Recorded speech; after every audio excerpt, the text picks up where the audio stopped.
Our story is about a young earl of the Stilgard family named James. When he was 33 years old, he met with death in his past life. He was born into the noble Stilgard family that rules the northern part of Navarro. His grandfather was national war hero Paul Stilgard, a knight of mythic rank. His father was a true genius named Ray, who can rightfully be called a hero. Unfortunately, James turned out to be completely incapable, a pathetic knight with no talent. As soon as he became an earl, he immediately lost everything and felt the ridicule of the entire kingdom. As a result, he died at the hands of mercenaries sent by his eternal enemy, Albert. He had to suffer a lot because he was purposely tortured before his death. All this was the payment for the eternal confrontation with his enemy, who had hated him since childhood. James has lost everything, and now has to die like the last dog in a dark basement. If he had the chance, he'd love to right all the wrongs and start from scratch. After a few seconds, his heart stopped beating. At that moment, he saw the mysterious wish bookmark. This is one of the very toys that came from the transactions of another dimension. As luck would have it, he got a chance to start his life over and right all his wrongs. After he saw the light at the end of the tunnel, his eyes opened and life began again. James couldn't understand what was going on. He is in his room, but feels younger. He was visited by his assistant Lisa, who told him that he was now only 16 years old. He had never been so happy before, for James had truly been given a chance at a new life. He hadn't realized how it had happened, but now he had a chance to make things right, and there was not a moment to lose. James must not make the mistakes of a past life that cost him the loss of his family. He is now the young lord of the Stilgard family, who will do anything to achieve all his goals. As soon as he realized what had happened, he immediately went to the training ground. This is where you can find the legendary knights, as well as their captain, named Raphael. James immediately showed his willingness to practice, and in doing so, surprised his teacher. He used to be a lazy and untalented guy who only laid on the couch and ate candy. Now there is no time to put things on hold. You have to work and constantly progress. By going back 17 years, he was given the ability to know what would happen in the future. So far, his body is not ready for such physical exertion, for he is too weak. You need to get your stamina up, and only then think about making real progress. It's time to familiarize yourself with the internal system that only James can see. He was offered to make a trade between dimensions, and he decided to take the risk. This whole system is in his left eye and allows him to do amazing things. The process of finding deals through measurements has begun. Now everything has to start over. James has gained access to a lot of coins, and this will give him more options. A week later, he returned to the training ground to try out his new skills. He has to fight a knight of the 6th rank named Fry, and he's ready for it. With his first move, he showed he was no longer a wimp and took it to the next level. His speed, sense of attack, and technique have made unprecedented progress, and he is now truly dangerous. It was an easy win, formalized in just a few seconds, a real rout. In order to make that progress, some tricks had to be pulled last week. With the help of past knowledge, James was going to spend his coins more wisely. He walked into the exchange and started looking around like magical items. In such deals, you need to look for discounted items in order to achieve maximum benefits. With his first coins, James bought some mana stones that would increase his power. The system allows you to get discounts, as well as find the most valuable items at cheap prices. After that, he diligently studied the special mana breathing technique he had gotten from his grandfather. Through constant training and obtaining mana crystals, he was able to master this difficult skill. Now his strength had rapidly increased, and he was able to reach a new level of martial arts. It was in this manner that the first victory over a rank 6 knight was won. James then turned to Michael, an even more dangerous opponent. I offered him a friendly guy. The family's eldest daughter, Karen Stilgard, quietly watched all these events. She suggested giving young James a chance to prove himself and have a sword fight. Michael was considered the favorite, but from the start, James seized the initiative and began to advance. He acted aggressively, and it was obvious that he felt his power and was ready to use it. Just a couple days ago, he was blown away by the wind, and today He fights like a professional knight. The onlookers were confused.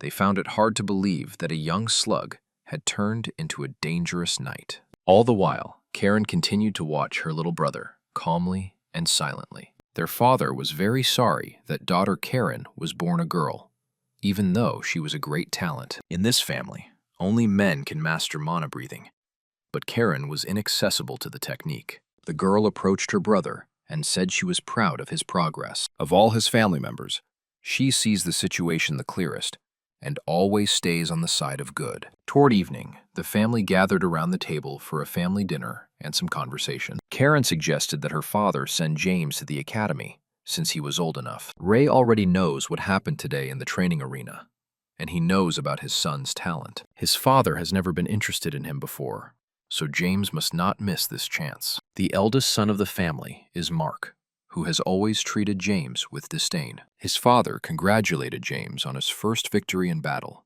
and stood up to shake his hand. The combat handshake is the action by which knights transfer mana to each other. A father realizes that he has been paying too little attention to his youngest son, and now he wants to catch up. The father promised that as a gift he would fulfill any request of his son, and thus made James very happy. This situation has made Mark very angry, for he considers it a violation of the family's traditions. James asked to be allowed to enter the treasury, even though he was young. His father agreed, and thus left Mark dissatisfied, for even he had not been to the treasury. As soon as they went inside, Ray asked his son to choose any item as a gift. At first, James thought of the Book of Deals, for it is the most powerful weapon, and a copy of this book is in his eye, and that's why he wants to destroy the original copy. A plan soon formed in his mind, and he decided to proceed a little differently. The father was very surprised when he saw that his son had chosen a hero figure,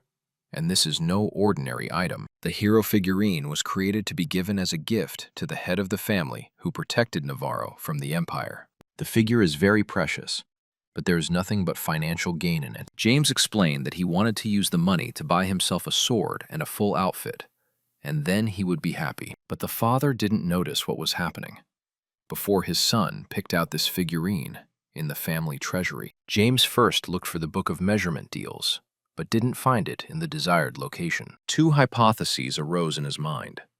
Either the book had moved somewhere, or someone had already managed to get their hands on it. Back in his room, he immediately started thinking about who could have taken the book from the treasury. Thanks to the measurement system, he had been granted privileges that it was time to take advantage of. He is now a client on the exchange, although previously only special clients had this privilege. Now he can get great discounts and see additional information about the seller and the deal. Every day he receives offers for bargain purchases and also sees the real price of the goods. James realizes that this could open the door to an amazing future for him. He immediately thought of the fact that it was time for revenge.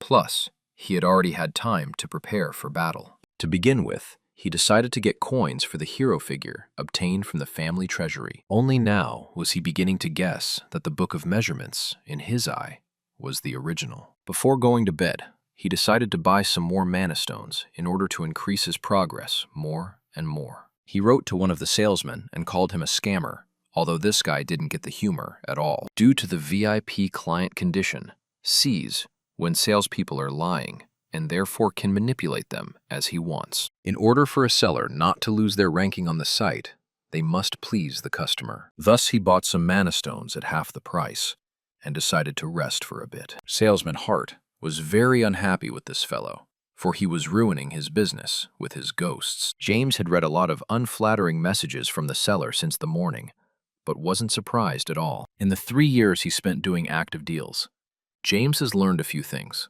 and knows how to deal with salespeople.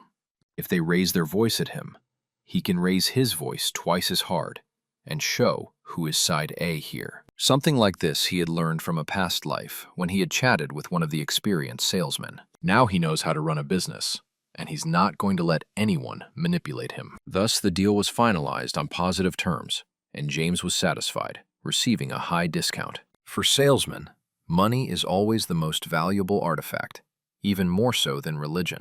If you interact with them in the right way, you can make excellent progress. Thanks to the VIP terms, James can increase his coins by 30%. After the negotiations were over, it was time to recharge a bit and soak up some extra mana. James dreams of being tough and strong in real combat conditions. So far, he's pretty fast at the basic requirements, but he's still not a true genius.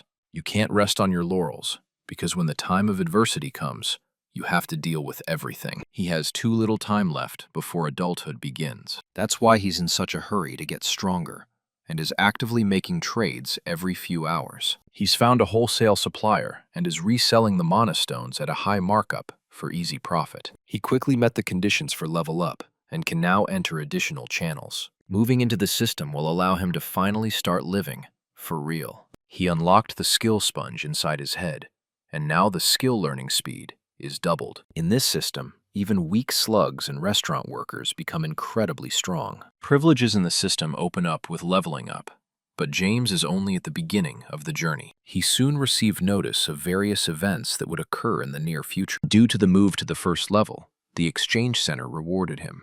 Along with the image of Dantan and maximum body and sword stealth, he received extra coins. This was the first time he had heard of a martial arts artifact. After all, he hadn't received anything like this in his previous life. Thanks to the sponge in his head, he absorbed the effect of this artifact, then immediately felt a surge of energy. The martial arts of this world use mana as fuel, but they use internal energy in the system. Martial arts in the system is the best option to develop one's abilities. Now James can get the sword technique from the martial arts world that his grandfather wielded. In martial arts, it is customary to utilize the power of nature as well as the inner energy of the soul. To do this, you need to combine it with a mana core and open up the inner streams. Due to the privilege, James was able to instantly create a symbiosis of the inner paths and learn sword techniques. Now, with money, he can buy anything he wants and continually increase his progress. After preparing, it was time to head to the first objective and talk to the spatial exchange merchant. That weird salesman's name, all that nonsense about loving measurements. He also doesn't like bad customers who don't show him proper respect, such as James. In any case, he lives off of such customers because he constantly cheats them out of money. His main specialty is selling random artifacts at an inflated price. He promises significant progress, as well as unlocking potential when you purchase his products. In his past life, James had often lost money on salesmen like this, but now he had learned how to draw conclusions. He needs to buy the triple sword technique, which allows him to master 3 basic combat techniques. For a while, let's transport to the 5th world of Murim, the Mountain Bamboo Sect. The leader of the stubborn bamboo sect is Brian, who has been looking for a Loran seller for a long time. This man has been seeking revenge for a very long time, and is trying to find the merchant Laurent. James contacted them to make money selling information about their enemy.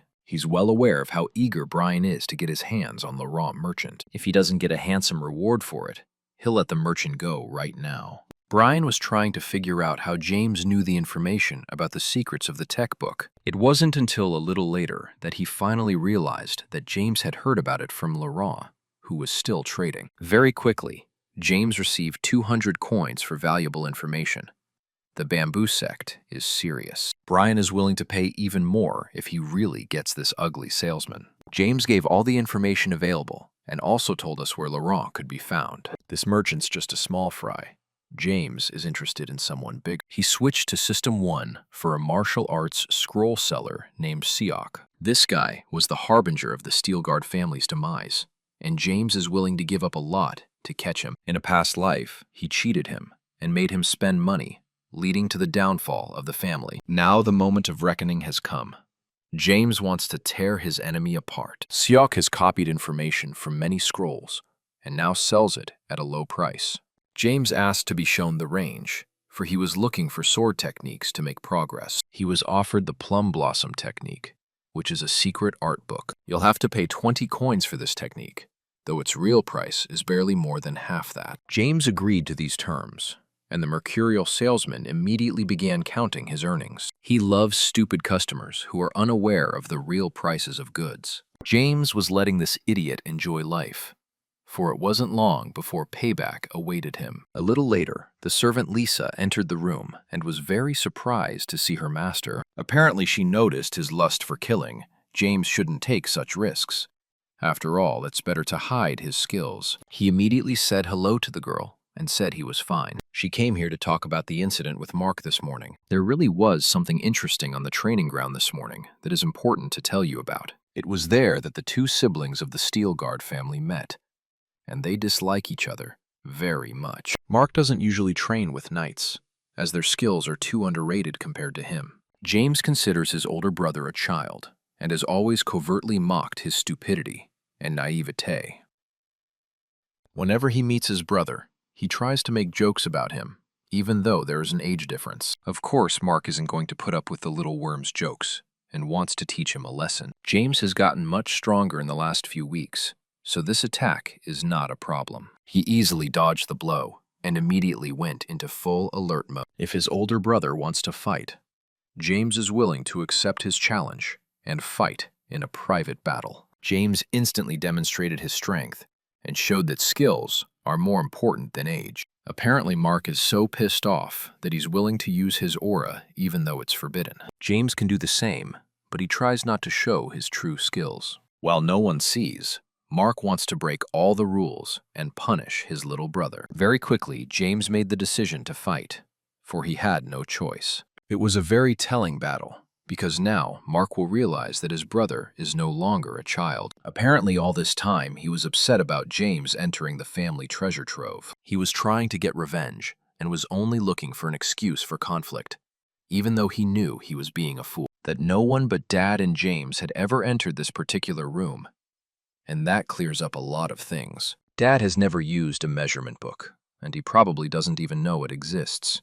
This book may not exist at all, or it may be in an internal vault. James clarified to Liz that this morning was just a brotherly training session. As soon as the servant left, he immediately started making a plan to get into the inner vault. It needs to be done before entering the academy, and there's too little time left. Meanwhile, Mark couldn't understand how his little brother had defeated him in the morning battle. Even the family's second daughter, Darren, thinks Mark has embarrassed himself and should recognize his weakness. Mark is not going to admit it, because he knows his brother is hiding something, and he's going to try to find out. Darwin asked her to leave this investigation to her, because she could get to all of her little brother's secrets. Meanwhile, an alliance of Manastone merchants took place, who were unhappy with the appearance of VIP client James. Because of his privileges, he undercharges for goods, and takes all of his competitors' customers. Hart offers to teach this young fellow a lesson, and not turn a blind eye to his arrogance. Sooner James found out that mana stones started to get cheaper very quickly,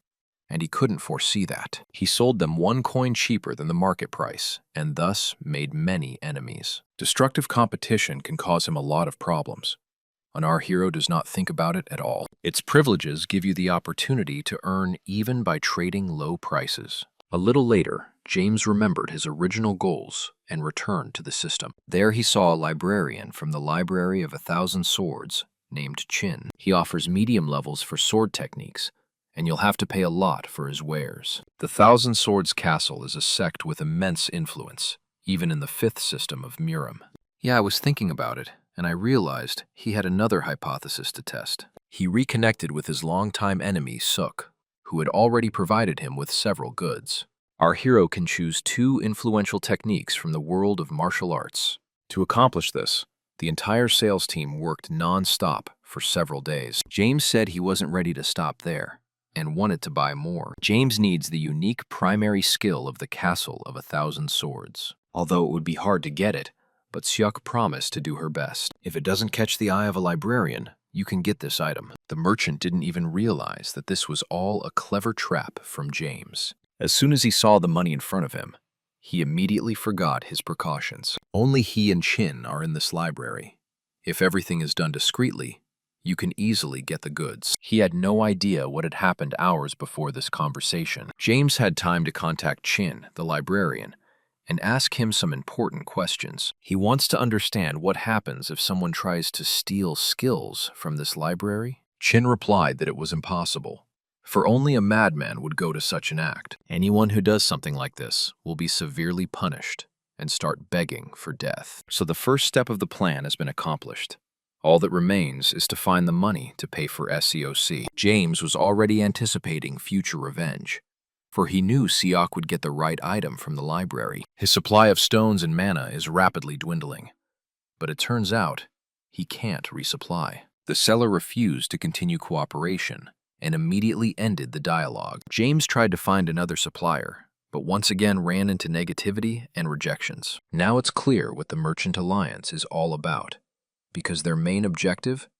Revenge against James. This very moment, James noticed that he was not alone in the garden. Looking more closely, he saw his maid, Lisa, as well as his sister, Darren. There was a conflict between them, and James could not ignore such an incident. Apparently, his sister had already started executing her cunning plan to gather information. The two sisters of the Stilgard family were as completely opposite as winter and summer. Darren was feared by everyone in the house, from the caretakers to the common maids. She came to find out what exactly James was hiding from her family, but Lisa didn't answer. At this point, the guy could no longer contain himself and intervened in the conflict. Yeah, Early tried to keep the incident quiet, pretend it was no big deal. If she wants to punish the maid, she has the right to do so, and her brother doesn't have to spare her. Darren tried to hit Lisa again, but James couldn't close his eyes to it. He pushed his sister away with a frantic force that she lost her balance and hit a tree. If Darren hadn't lost her mind,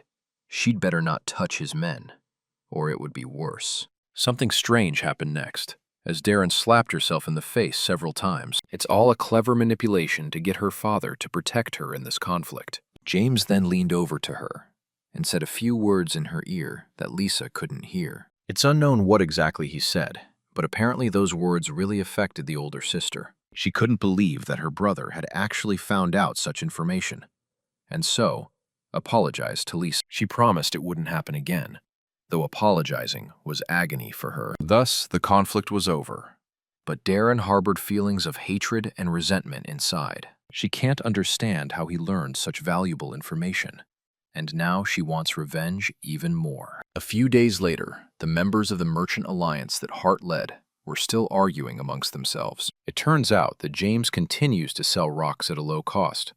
But how is that possible? At this point, a seasoned rock salesman interjected into the conversation. He sees the solution to the problem as buying back all the stones before James does. This offer is difficult to fulfill, but you can lower the price of the stones even more than the opponent. The Alliance members decided to listen to the experienced merchant and lowered the prices to the minimum. James was surprised and realized that there was a bidding war on him for the best price of mana stones. The Alliance was sure it would work, but as a result, they didn't get the proper effect. Even after their aggressive marketing move, James still continued to sell. However, they are not going to give up and lose this fight to a pathetic worm. They have no choice but to trust the unknown dark merchant again. The trafficker said he had a clear plan on exactly how to stop the intruder. Apparently, no one but him understands why James is taking this risk. And it's simple. There can only be one answer here. James plans to overtake the entire mana stone business. This may sound crazy, because there have always been sales limits, but James is very cunning and will be able to easily find assistants to sell in his place.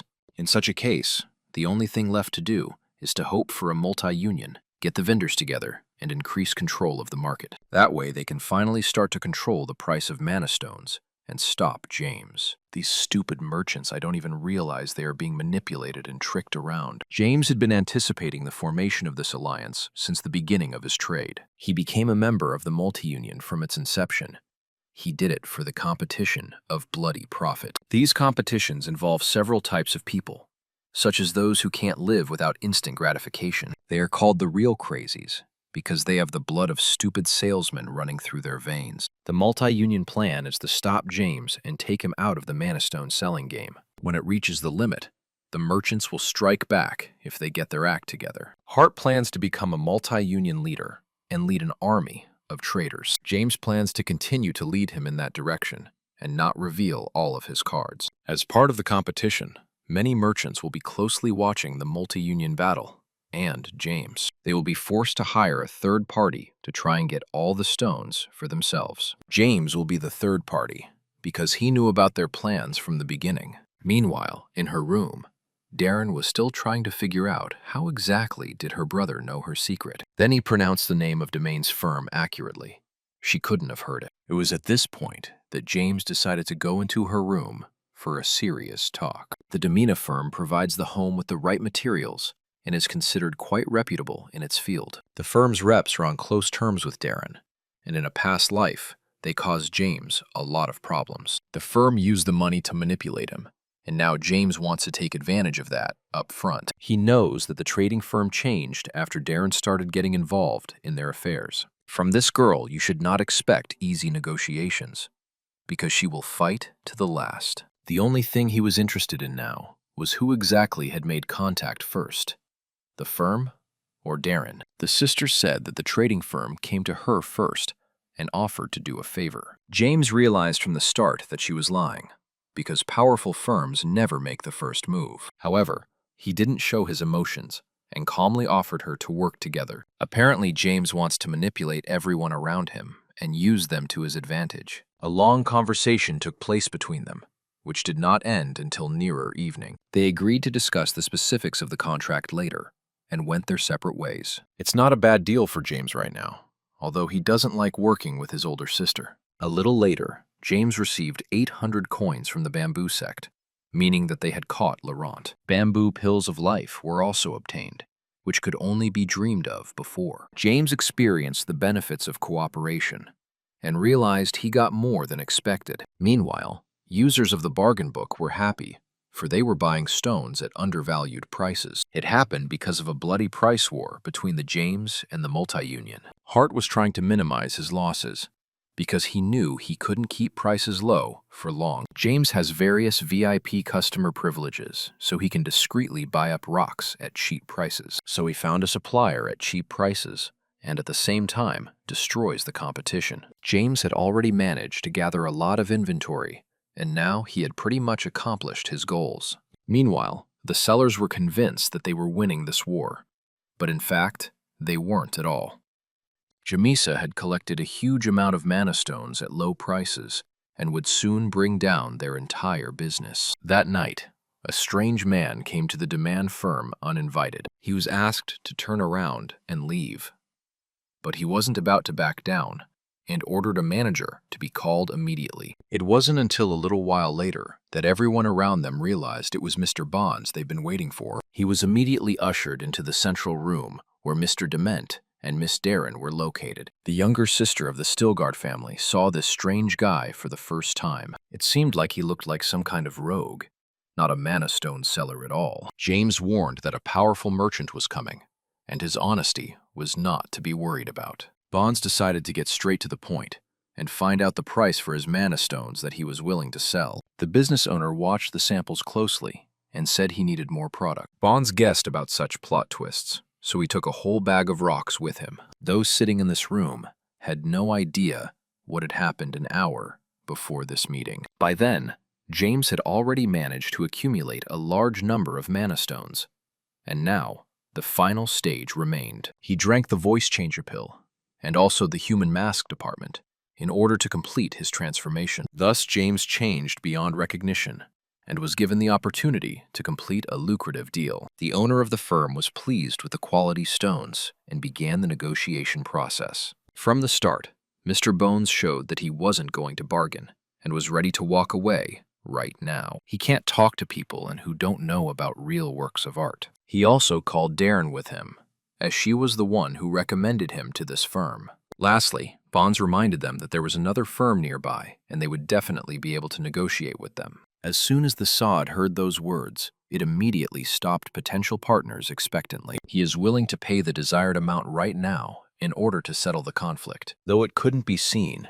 deep down, James was wildly happy. Even Darren was amazed at how this particular guy got the results he wanted in a short period of time. She still didn't even realize her little brother was standing next to her. Negotiations continued, and Bonds was not about to concede a dime. It was obvious that the owner of the firm was uncomfortable with overpaying, but had to make concessions. The price of mana stone always depends on availability, as this item can be hard to get. James wants to sell 300 stones, since that's the amount he has accumulated thanks to the war with the Multi-Union. Mr. Dement knows the market well, but I'm surprised I've never heard of such a talented supplier. Bonds immediately made it clear that he wasn't going to talk about his personality. He was only interested in business. That intimidating look is enough for Dement to immediately realize his mistake. Everything seemed to be going perfectly, but very quickly, things got out of control.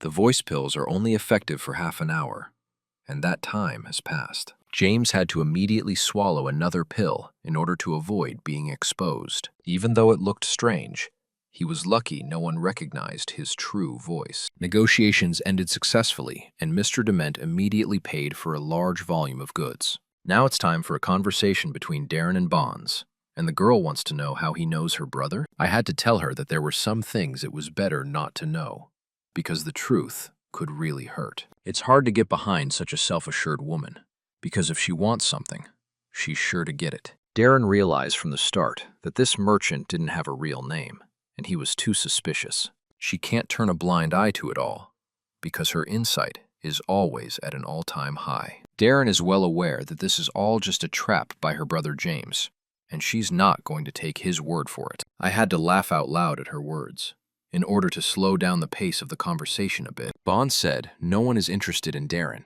and everyone in the alliance has their own interests. Lastly, he gave her advice to change her attitude towards her family and to get closer to her siblings. An adult can only rely on their family, and it is best to maintain a close relationship with them. James had not followed this rule in his past life, and regretted it very much. Today, he is not ready to repeat the mistakes of the past, so he chooses a completely different path. Thus, their paths parted, but Darren took his words to heart. A little while later, James returned to his room to assess the situation. He's made good money from the business, but for an ambitious guy, this is just the beginning. He made incredible profits and also created serious problems for his competitors. His current life is very different, because now he has no hatred for his family members.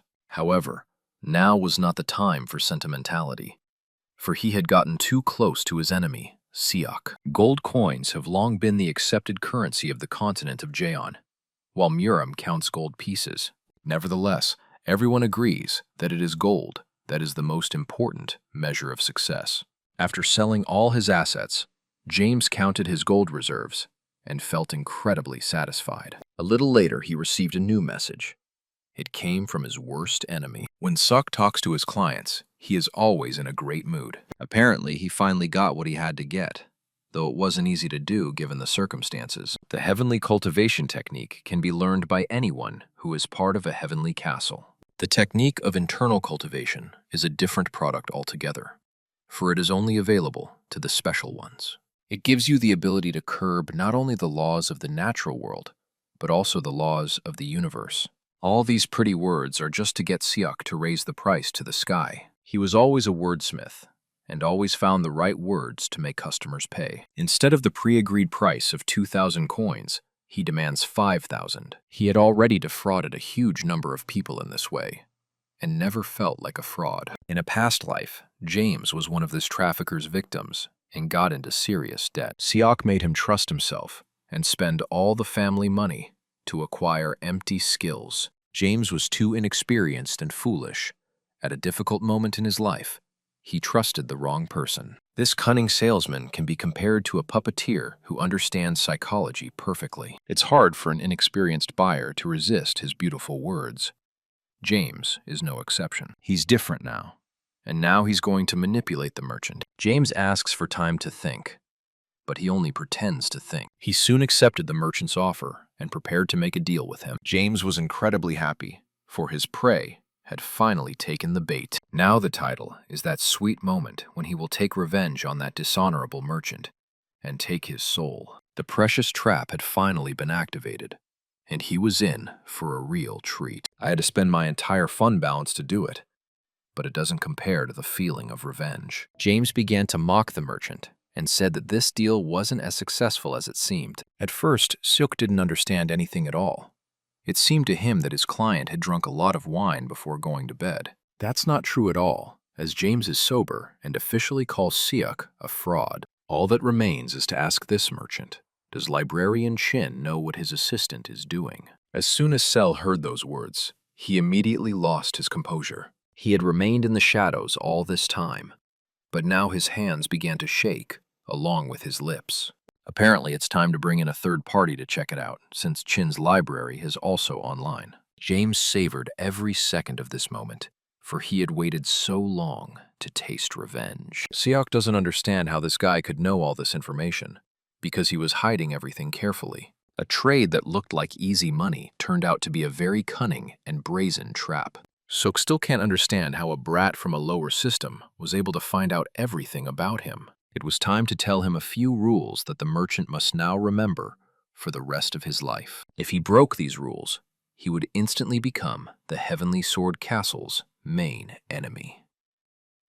At any moment, James could report the incident and talk about the corrupt librarian. Seok has been stealing information from the library and selling it for years, which is a crime. James didn't stop and continued to intimidate his enemy as if he enjoyed feeling his fear. James warned the merchant that he would die if he didn't follow all his instructions on time. For starters, James decided to get all his money back that he had paid for martial arts techniques. After the refund, James received even more coins than he had before the transaction. This means that there is a glitch in the billing system, and it will be possible to take advantage of this opportunity in the future. James didn't stop and forced the merchant to give him all the money he had. He was really enjoying torturing this guy, and practically brought him to tears. James also exercised his privileges and learned the merchant's personal balance of funds. Only now did Seok realize he was talking to a VIP, but it was too late. James wasn't going to hide his motives,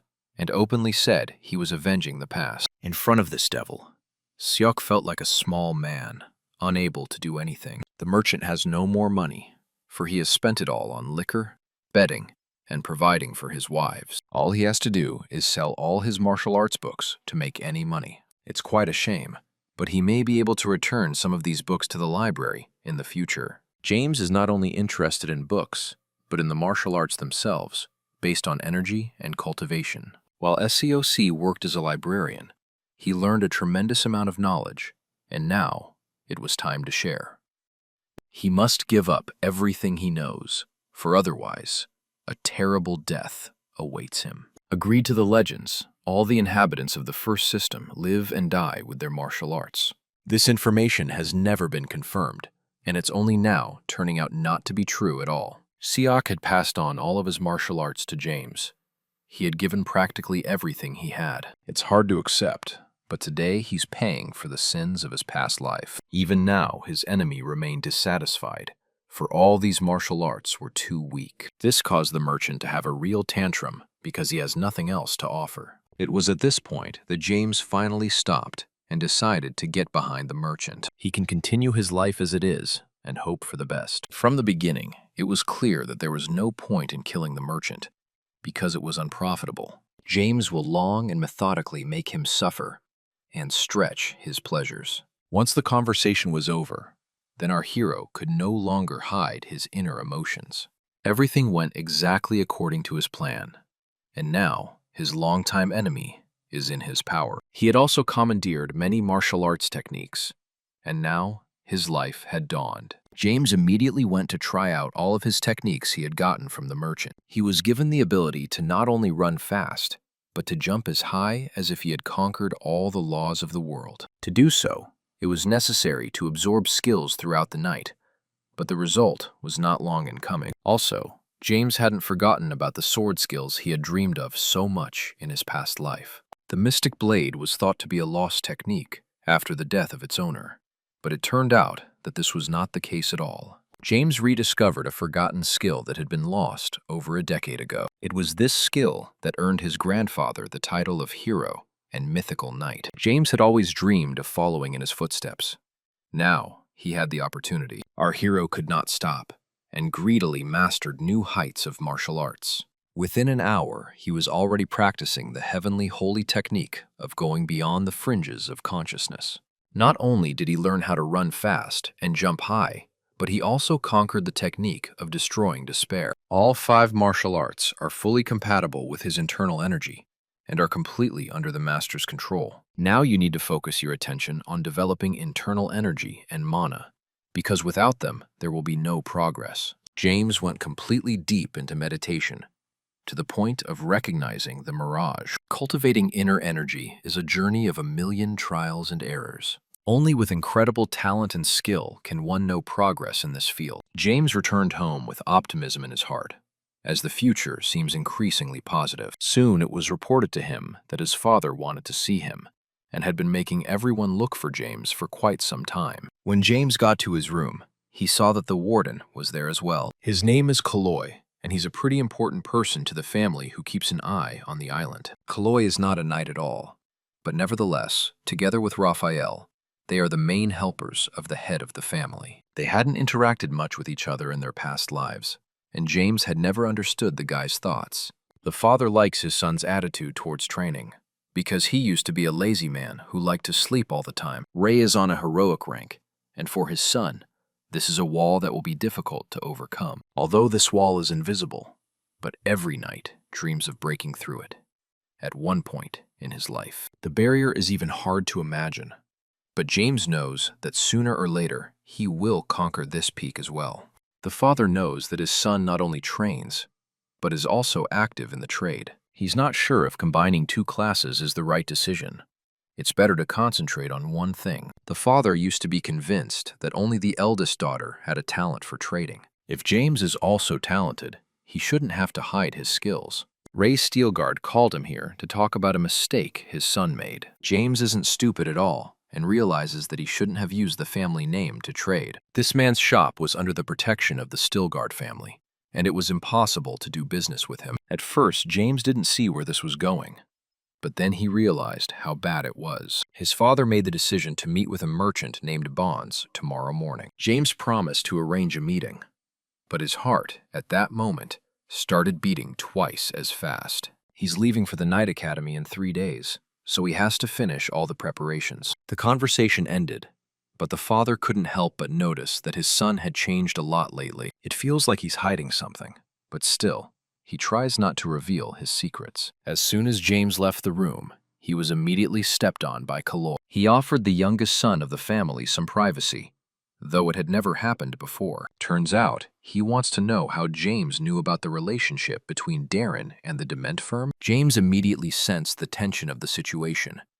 There was too much attention on him now. He said that there were many merchants in their lands, and they were willing to do anything to lure big customers. James only threw the bait, and his sister caught, so this situation is nothing more than an accident. That was the end of the conversation. But James realized that he had to be much more careful now. Based on his past life, he knows that dangers await the family in the near future. You need to prepare for all twists and turns of fate, but at the same time, do not reveal your secrets. In his room, he once again began to look for opportunities to progress in his skills. One such option is internal nurturing over the course of 1 year. In a similar situation, martial arts users train throughout the year using basic techniques. For such a technique, you will have to pay a considerable amount of coins, and in fact, earlier prices were much less. Some people sell their inner nurturing techniques for pennies to feed their families. Find the cheapest deal. James bought 10 years of internal nurturing and got a huge opportunity. He tried to absorb this concentrated energy and immediately become stronger. Thus, it is only through trading without leaving your room that you can become a stronger knight. Thus, he missed a tremendous amount of time on unnecessary training. In order to get to the second level of the system, you need to keep improving yourself. In his past life, he had been very lucky to make such progress, though he hadn't even dreamed of it. He's gotten stronger than his past version in just 2 weeks of training. And that's just the beginning. It may be time to resort to using yin-yang bugs. Only a few knights know that using these bugs help control their targets. James very quickly decided to find more information about the bugs in the system. Turns out it's not an object at all, but an organism.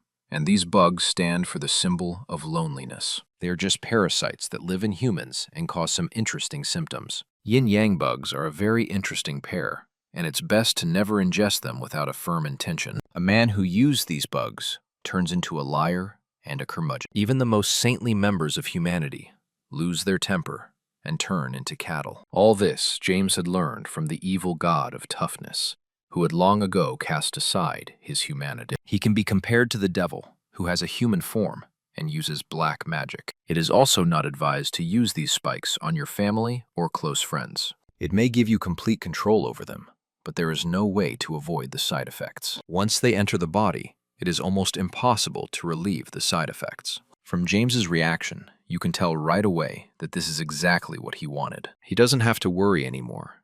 All that's left is to choose a victim to meet the yin-yang bugs. James went to the training ground and met up with Sir Javis. A tough workout from Raphael just ended there, and the knights are trying to recover at least a little bit. James suggested that the knight drink some sweet drink to quench his thirst after exertion. Sir Javis did not quite understand the young gentleman's kindness, but decided not to refuse. The color of this drink didn't look appetizing at all, nor did it inspire confidence. However, James was clearly interested in having this knight drink this particular drink. Sir Javis decided to take the risk, even though there were potential risks. It tasted disgusting, and he didn't hide his emotions at all. Nevertheless, the knight thanked the young lord for his concern and said that it was his pleasure. After that, James asked the knight for a favor, and that would require privacy. Once they were deep enough into the woods, James told them what he wanted. Javis explained to him that it was possible if you followed the instructions exactly,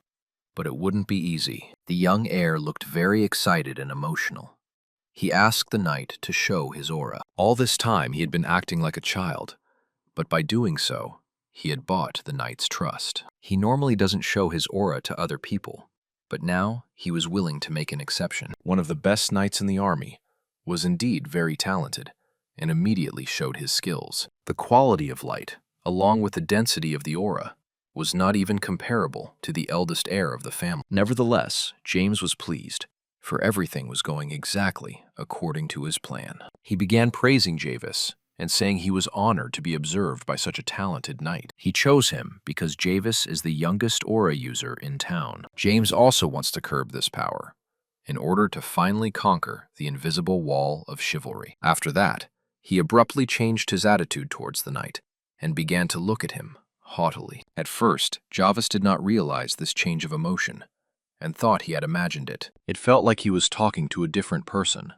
not the same James. The atmosphere quickly changed, and the young heir began to taunt the knight, and to do so openly. He said he knew all his secrets, and if he revealed them, Javis would suffer. He knows full well he's talking to an imperial spy right now, and this is no joke. Of course, the knight immediately laughed and said he didn't know what the conversation was about. All liars start laughing nervously when the pressure starts to mount. Not only does he know about Knight's job, but you know his name is actually Harvest Duracle. Apparently his mission had completely failed, and those words wiped the smile off his face. James had purposely brought him to a quiet place and was in no hurry to tell everyone about his secret just yet. It seemed like it was just a trap.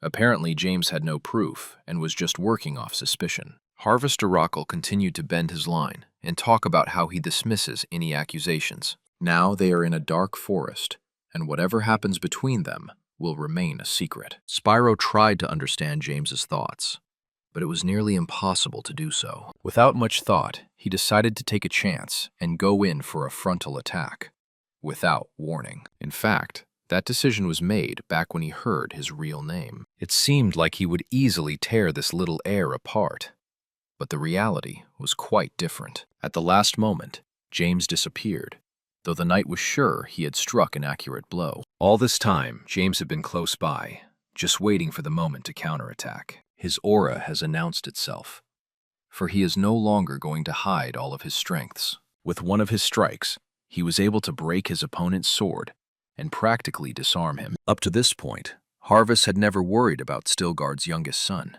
He seemed too weak and naive for him, and turned out to be a hidden genius and a smart guy. The manifested aura at 16 is something special.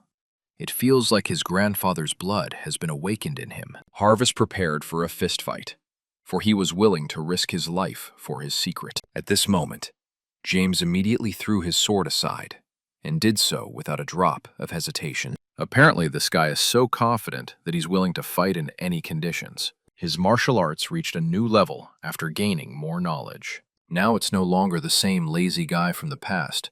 Now, he's actually dangerous. Harvest Duracle has never missed such powerful punches in his life. It could only be compared to a King Kong punch, for it was truly powerful. His mouth immediately bled. Internal bleeding is always life-threatening. James asked him to end the resistance, for it made no sense. There is an obvious difference in levels between the two, and any resistance could lead to even worse consequences. Harvest tried to find out how James knew the truth about him.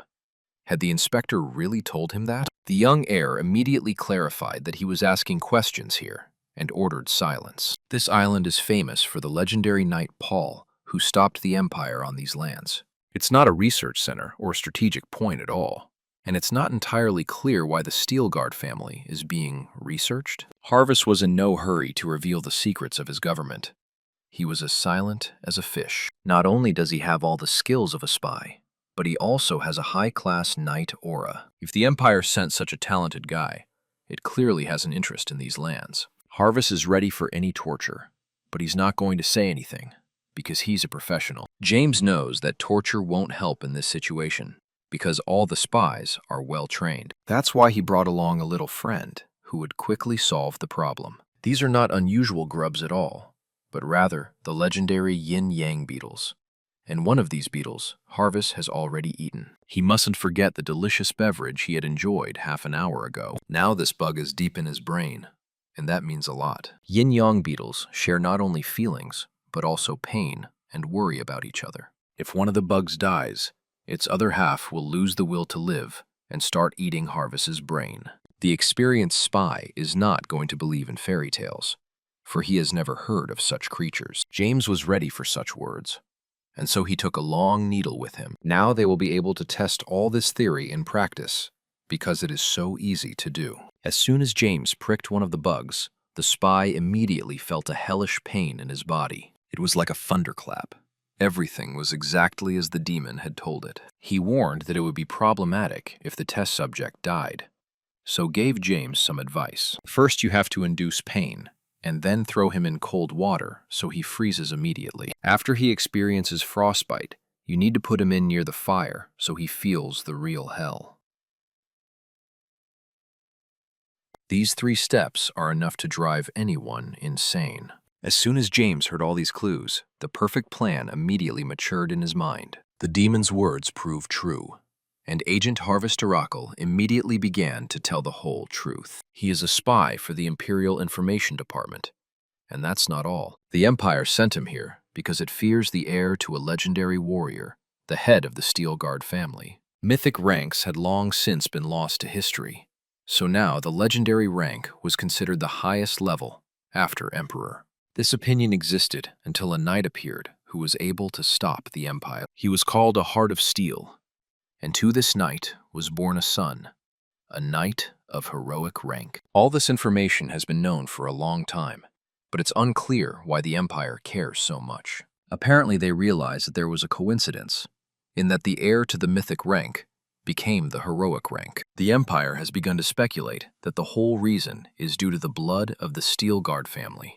and affects all members of the family. Now of the whole family, Mark stands out, for he reached the 2nd rank at an early age. There is indeed strength in this family's blood, but with each generation, it is weakening. That was the belief until that day, until spy Harvest Oracle saw the younger heir's true power. Apparently, he was the one who had inherited most of his grandfather's power and would now be able to achieve greatness. Harvest was confident in his theory, but only James realizes he's not right at all. After all, the true nature of his power is that he uses the aura from the Book of Dimensional Transactions. All his power has nothing at all to do with inheritance and his grandfather's blood. Only now was he beginning to realize that all of this could be connected to his father's disappearance. In his past life, that's exactly what happened, for his family's downfall began with the disappearance of the head of the household. This strange situation was called Navarro's biggest mystery,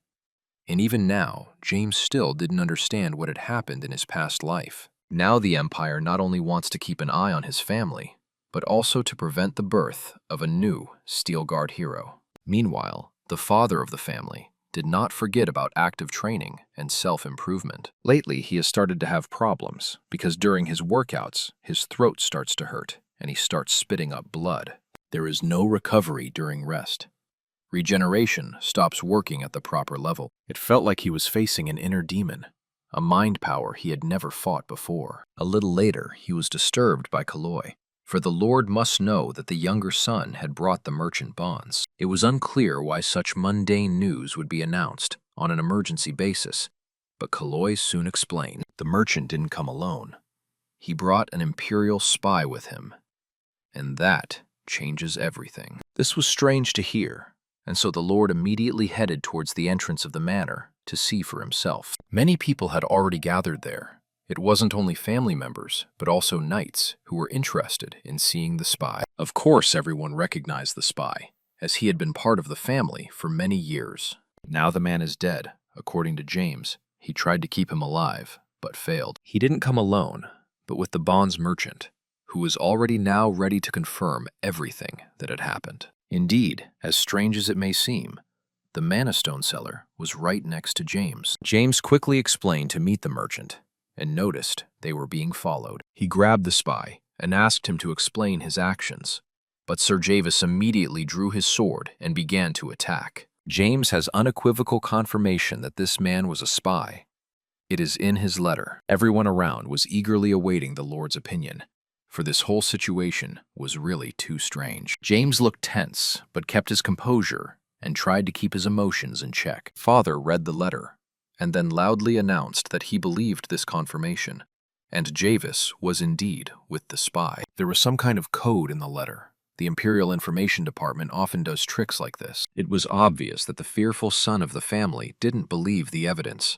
He thought it could all be just a fake. His father asked him to calm down, for it appeared as if Mark was defending the Empire. He explained to his son that most people always believe the best, which is why religion is so popular. The Lord must think differently, for if there is no rain, we must prepare for drought, not believe in a miracle. Afterward, Ray Stilgard thanked James for a marvelous job and asked him to see a doctor, for he might be injured. It was very hard for Mark to watch everything that was going on, because as we know, he hates his little brother. After this conversation, James went to his room with the merchant. There is only a small scratch on his body, but doctors have prescribed treatment as if he is disabled. He then asked the merchant to no longer hide his true face and to remove his mask. It was really hard to believe, but once the mask was removed, it was clear that Harvest Oracle was hiding underneath. A few minutes ago, he had negotiated with Ray Steelguard on behalf of the Mana Stone merchant. My father didn't ask any questions.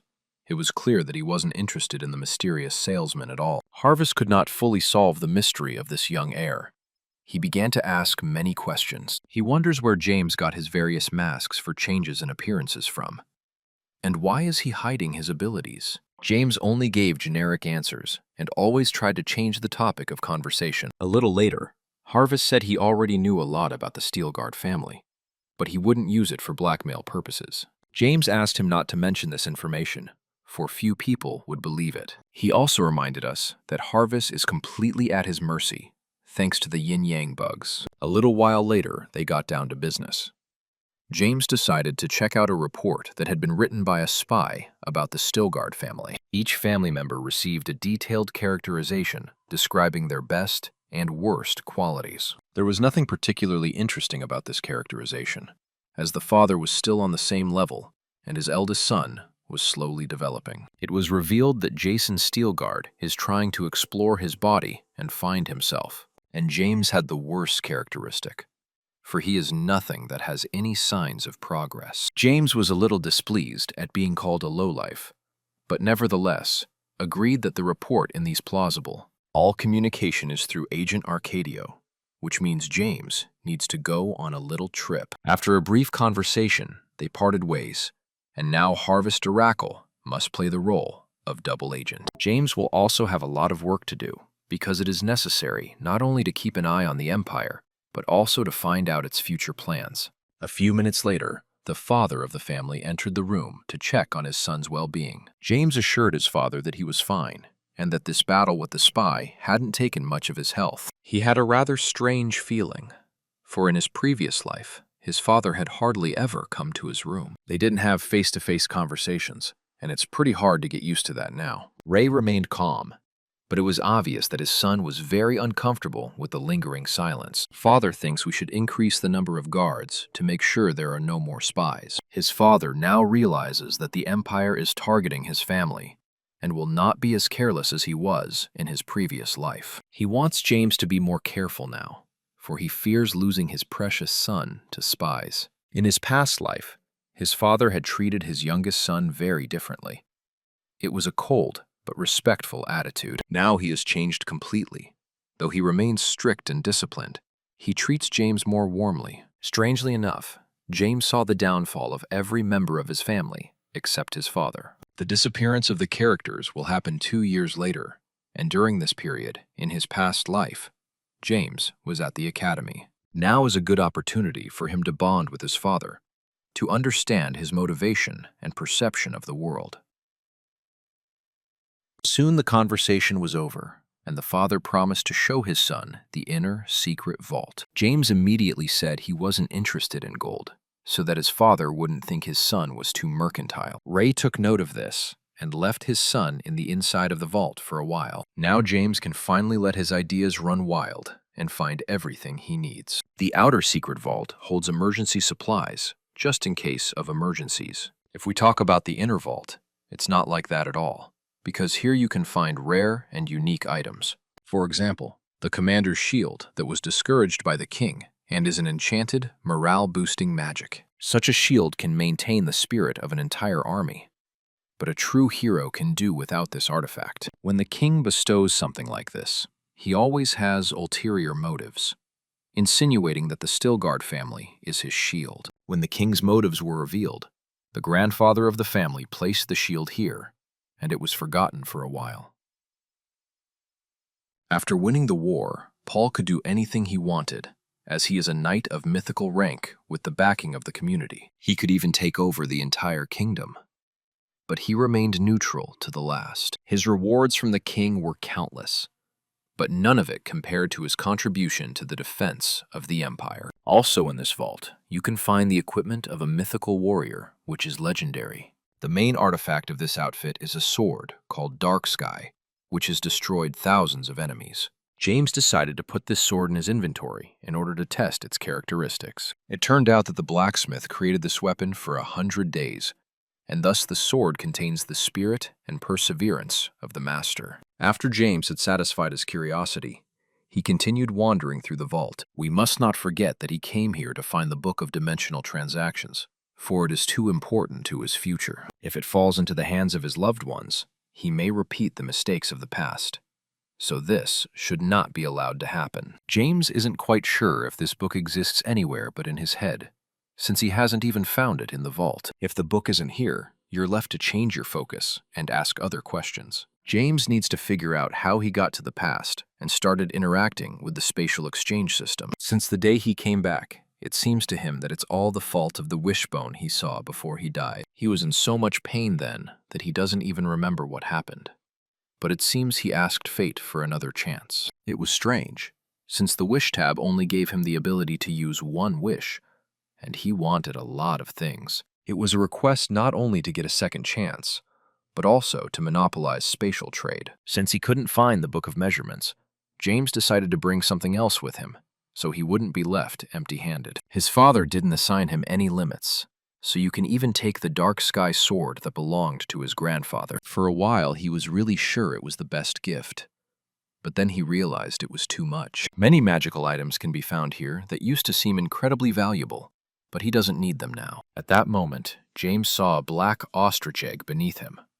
Not the first time he'd been caught in the act. This inner vault might be Grandpa's personal vault. After all, he was the greatest merchant in the spatial dimension. You can't ignore all these items, because this ostrich egg could have gotten here from another dimension. James put it in his inventory and checked the specs, but didn't see any features. James decided not to back down and activated the skill of the Holding Eye in order to delve deeper into the essence of this egg. After a while, he remembered the day he entered the academy from his past life and recalled every detail of that moment. Back then, the people on the estate were happy to finally be rid of this guy and hoped he'd get a little smarter. Nevertheless, some continued to scoff and assure that those like James never learned from their past.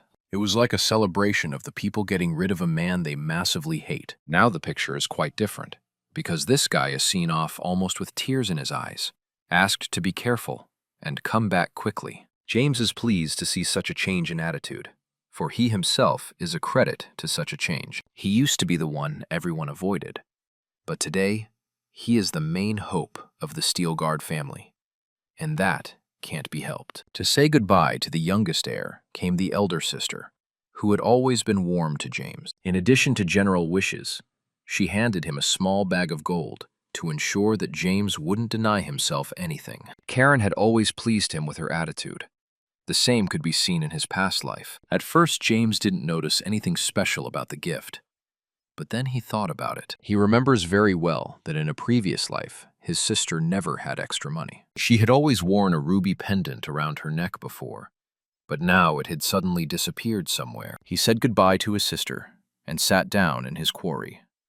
But all these thoughts did not leave his head for a long time yet. James kept looking at the little gift and realizing at what cost he had gotten it. The ruby pendant didn't belong to his mother, nor did it pass from generation to generation, so it was really easy to part with it. Nevertheless, this self-sacrifice means a lot, as the ruby was his sister's favorite piece of jewelry throughout her life. Maybe she's feeling too much pressure and is trying to help, feeling it's her duty. After all, we mustn't forget that there was no mistress in the Steel Guard household, and Karen took over. Soon James realized that he had no time for sadness, for now he had to prepare for future trials. He logged in and saw that over 50 coins had been received from Suk, who continues to give everything he has to his new master. James said it wasn't enough and demanded to bring him a much bigger profit. You can see that the merchant suffers too much from such cooperation, but he is to blame for his own troubles.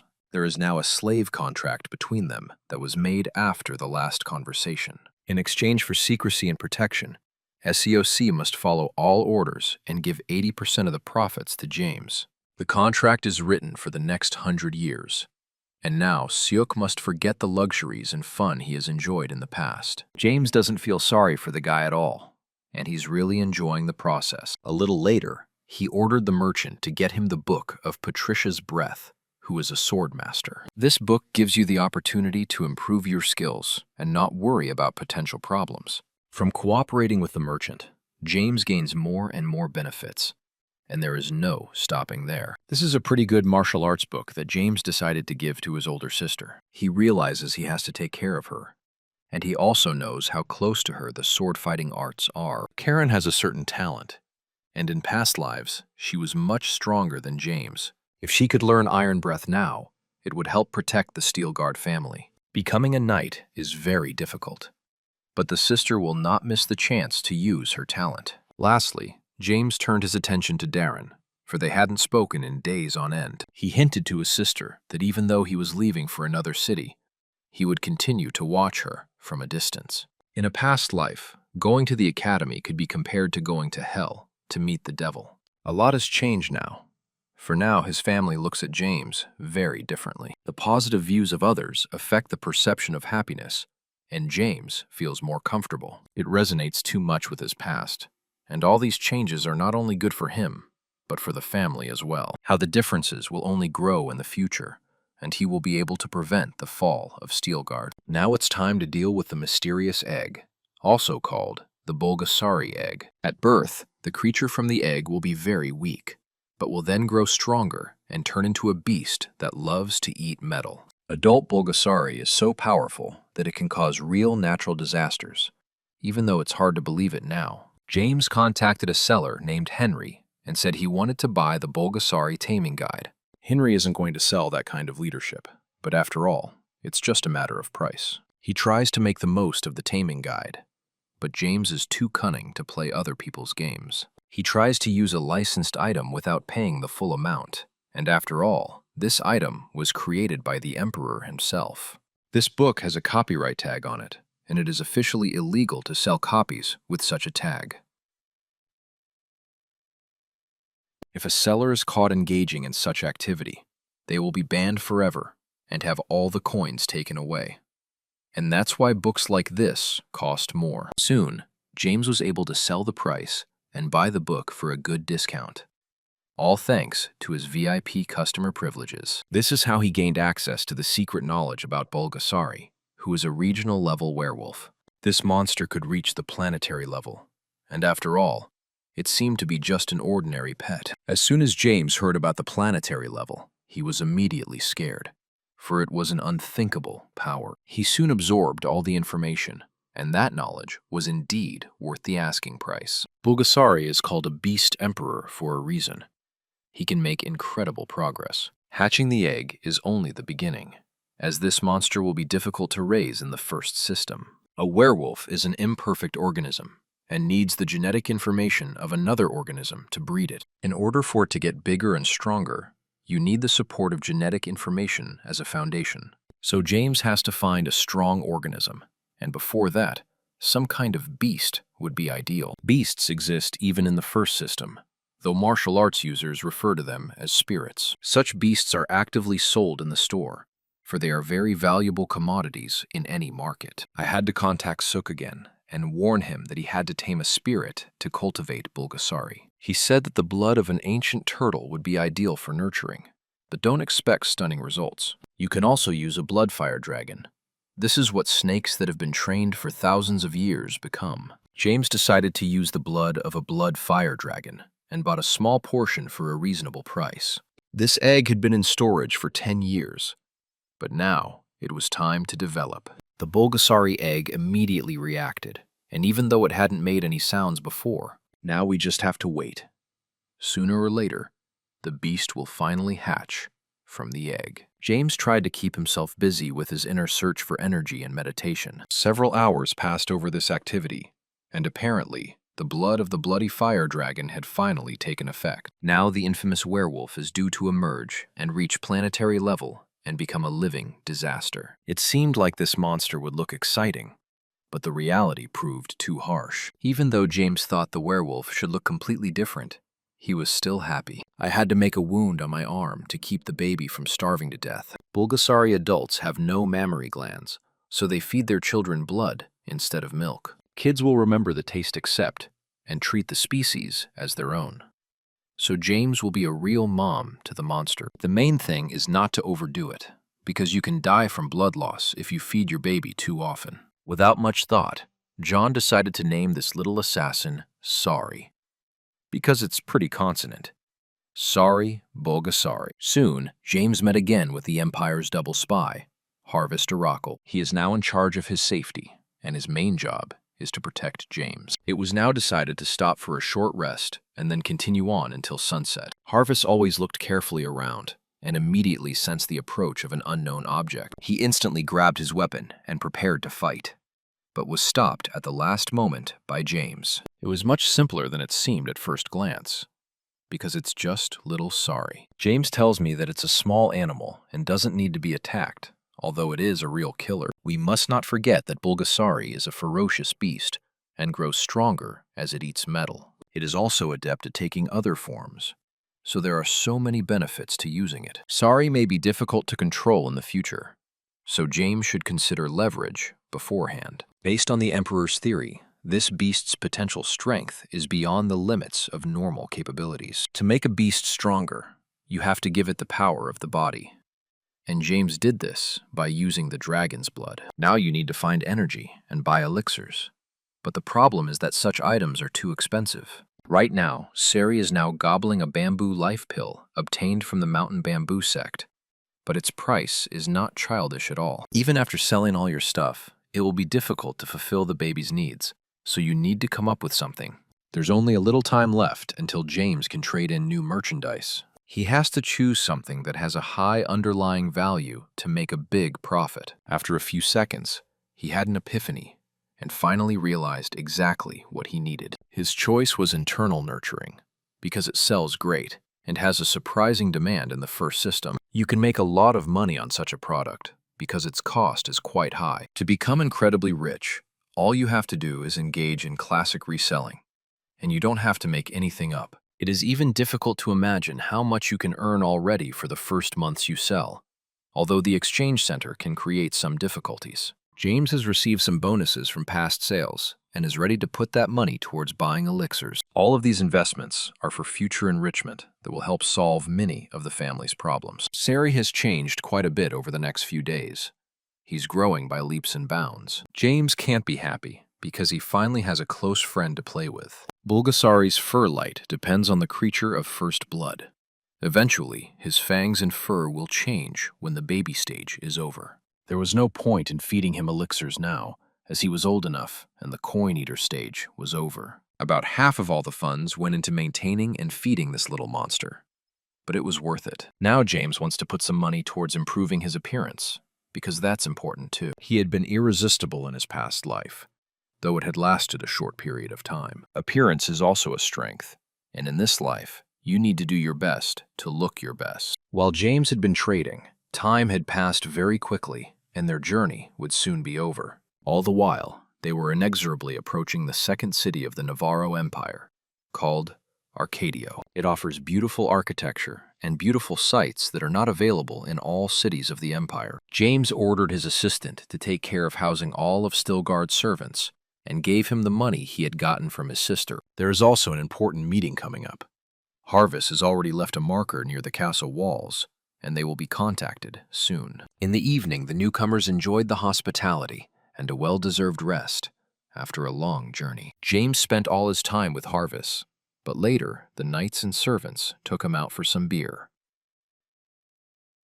Harvest was fine with it, but James warned that if he drank even one glass, he would die immediately. That was enough for him to refuse the boy's offer at once, and said he preferred only water. Soon night came, and it was time for the very meeting that had been spoken of beforehand. Harvest and James arrived at their destination and made sure that no one was following them. They're supposed to meet an agent named Trevor.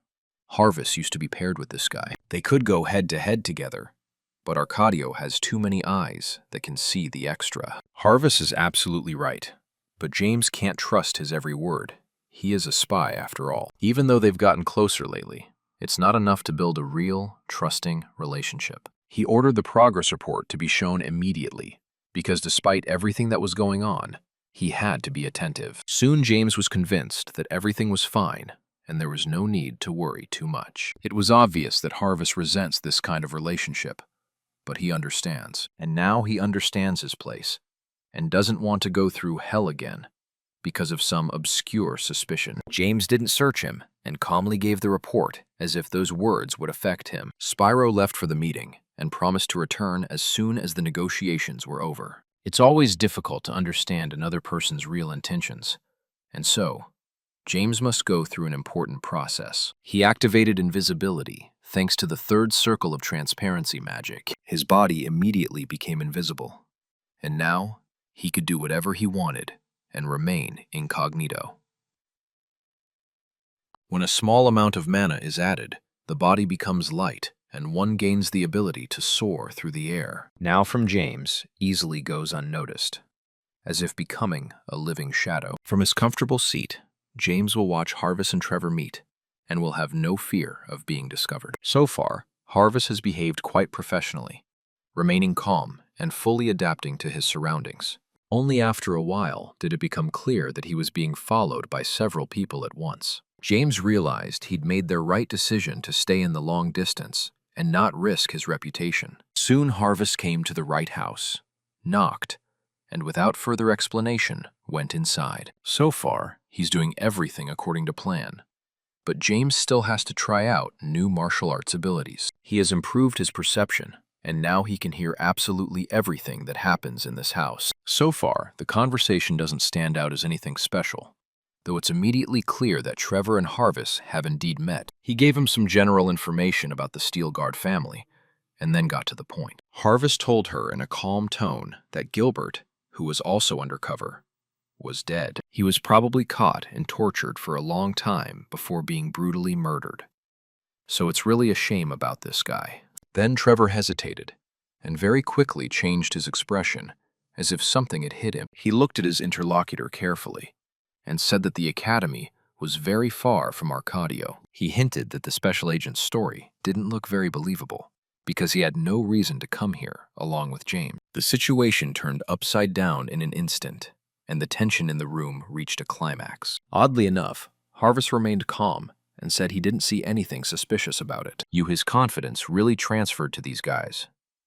Trevor laughed and said it was just a joke. He's sorry about what happened to Gilbert, but he can't help, because the life of a spy is full of danger. You can't do a job if you constantly regret the deaths of others.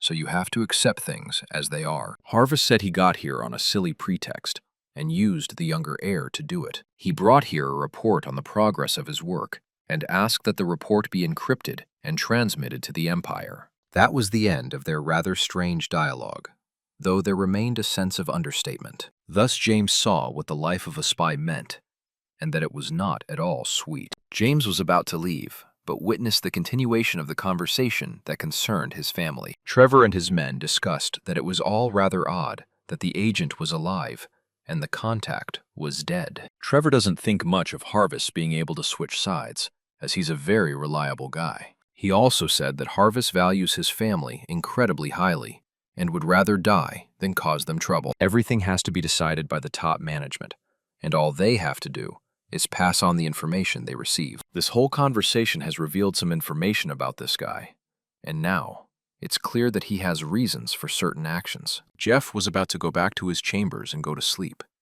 but he saw that in the middle of the night, some rowdy guys were going to fight. When he looked more closely, he realized that his men were involved, and they should be asleep by now. They quarreled over their masters, the Stilgard family, as well as the Marquis Albert. As soon as James heard the man's name, he immediately remembered his terrible past. Meanwhile, a conflict has started between the knights, and now it will be very difficult to stop them. They are very lucky that a real authority figure who will not tolerate a fight during his shift intervened at the last moment. His voice alone was enough to make all those brave boys stop in a flash and cool their ardor. In front of them, at full height, stood the tall and powerful second captain. James was still watching the situation, barely able to hide his contempt and hatred. He immediately remembered the terrible torture he had felt on his body in the last seconds of his past life. Now he would see again the man who had taken everything from him, and done so in a very brutal manner. No, it's not the second captain at all.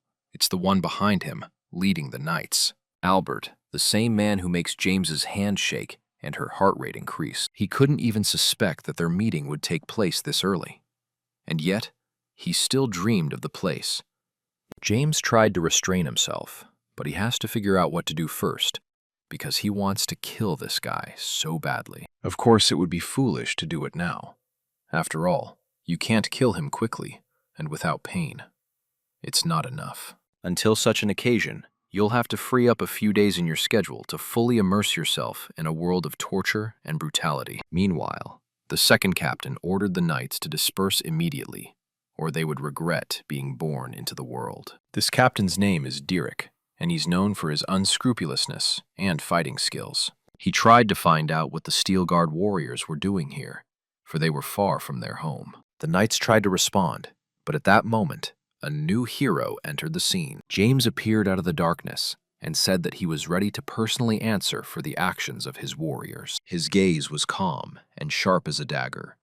Even an experienced knight noticed this. Everyone was surprised, for James had long been known for his stupidity and laziness, and now he looked so confident. Even his voice had been changed through internal cultivation, and it helped to make a first impression. James called his first and last name loudly and explained that he was the heir to the Steelguard family. This was enough to make the second captain confused, for he had not expected to meet the heir at all. James sees no reason that prohibits him from being in this city, much less taking his warriors with him. He stopped by here on his way to the academy, for he is interested in the architecture of Navarro's second city. On the other hand, James is also interested in understanding what Albert is doing in this town. Knight said the host had the same reasons and was going to apologize for what happened. Albert couldn't stand it and intervened in the conversation, for he never apologizes to anyone. Meanwhile, the captain understood the situation much more deeply. He knows that the Stilgard family cannot be suppressed by the title of Marquis. If you try to offend this family, there will be a backlash. But Albert stubbornly fails to realize this. James sees that no one has sorted out the situation because Albert has also just arrived. when the conflict has already arisen. Apparently, he's so cocky and stupid that he doesn't even need to look into it. He believes that his title of Marquis is higher than Baron, and these words make the Knights of Steelguard prepare for battle. Meanwhile, James doesn't lose his composure at all. He realizes that he's just trying to be taken out of his mental equilibrium. He laughed out loud and said he'd never heard anything more stupid in his life. Albert instantly got angry, and Tide immediately apologized. The situation heated up to the extreme. James turned back to the stranger knights and asked them to tell him exactly what had happened here. In their opinion, the Steelguard knights started yelling and putting up a fight, and it was their fault. He decided that both sides of the conflict needed to be interviewed, and now turned his attention to Michaela. It was the knight who confirmed that they were ready to fight, but only after hearing the taunts against them. Apparently, they were mocked for not being able to match the accomplishments of their past, and they're acting too arrogant about Paul Steelguard's achievement. Michael admitted that he provoked the conflict, but he doesn't regret his actions at all. If they lazily hear such things, they will lose the right to be called knights. One of the Marquis' warriors recognized that this was the situation. It was enough to make Derek lose his temper, for he realized that his warriors were wrong. James asked his knights to look up, saying they had done a great job. As a family member who inherited a heart of steel, he can't ignore what happened. The Steelguard family is a heart of steel that has emerged to defend the Navarro territory. They will continue their work and will stop at nothing, for it is in defense that their purpose lies. They will pay no attention to those who laugh at them, but will tirelessly march forward with their heads held high. James turned to his enemies once more and asked them if they really thought they were nothing. Even Derek was surprised at how well this young heir to his family was defending his name. It was obvious that he had the blood of his legendary grandfather flowing in him, and he wasn't going to move from the path he had set out on. Provocation will only take the situation out of control, but you can see that Albert is having a hard time containing himself. The second captain knew exactly what was going on, and so he instantly intervened. He began hitting his warriors one by one, not neglecting any of them. Several guys were knocked out hard, and only a few were lucky enough to stay on their feet. He made them accept their mistake and apologize immediately for such behavior, which should not happen again. They did apologize, though it was obvious that Albert did not support the knights' actions at all. He made it look as if the conflict was only between the knights, so Albert wouldn't feel offended. It was a competent retreat by an experienced warrior that did not result in a loss of reputation and credibility. Albert couldn't stand it, and turned around to go to his room or sleep. His nerves weren't ready for that. Lastly, James said he accepts his personal apology and takes no offense for what happened. Thus, the conflict was over, but the story would affect the future relationship of the Marquis and the Baron. Since morning, Albert had looked incredibly irritated and embittered at the world around him. All this time, he had read the young heir as the stupidest of the family, but it turned out to be just a rumor. Derek explained that he had been forced to do so because the conflict would have angered the Lord. In any case, Albert wants to teach this stuck-up guy a lesson, and will surely find an opportunity before revenge. James and his warriors have already traveled to the capital, but they may meet in the future, for Albert is also heading this way. In the evening, the Marquis went to his well-deserved rest and quietly enjoyed a sweet sleep. Nothing could disturb his calm until he felt someone slap his face with the palm of their hand. He fumbled and tried to get up, but saw James in front of him, pinning him to the bed. The Marquis didn't understand where the young heir got so much strength from. After all, it felt like he was a huge knight. All this time, James had been looking for the best way to get revenge, but seeing his face changed his mind at the last moment. In fact, it was very simple, because there was an envy in that face that could not be hidden. It will be the same in this life itself.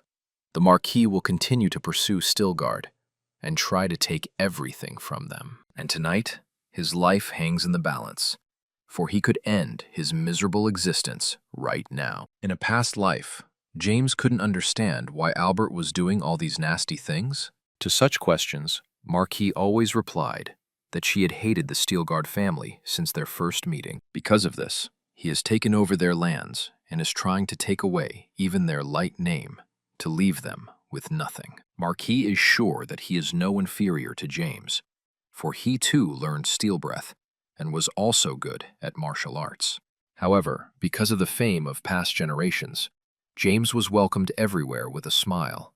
But now he had turned into a pathetic slug. He is now a landless lord with no family support and no means of subsistence. The great Marquis Albert has won this war and cannot be pleased with his successes. This is how their relationship was in a past life, though Albert doesn't understand anything now because he doesn't know what James knows.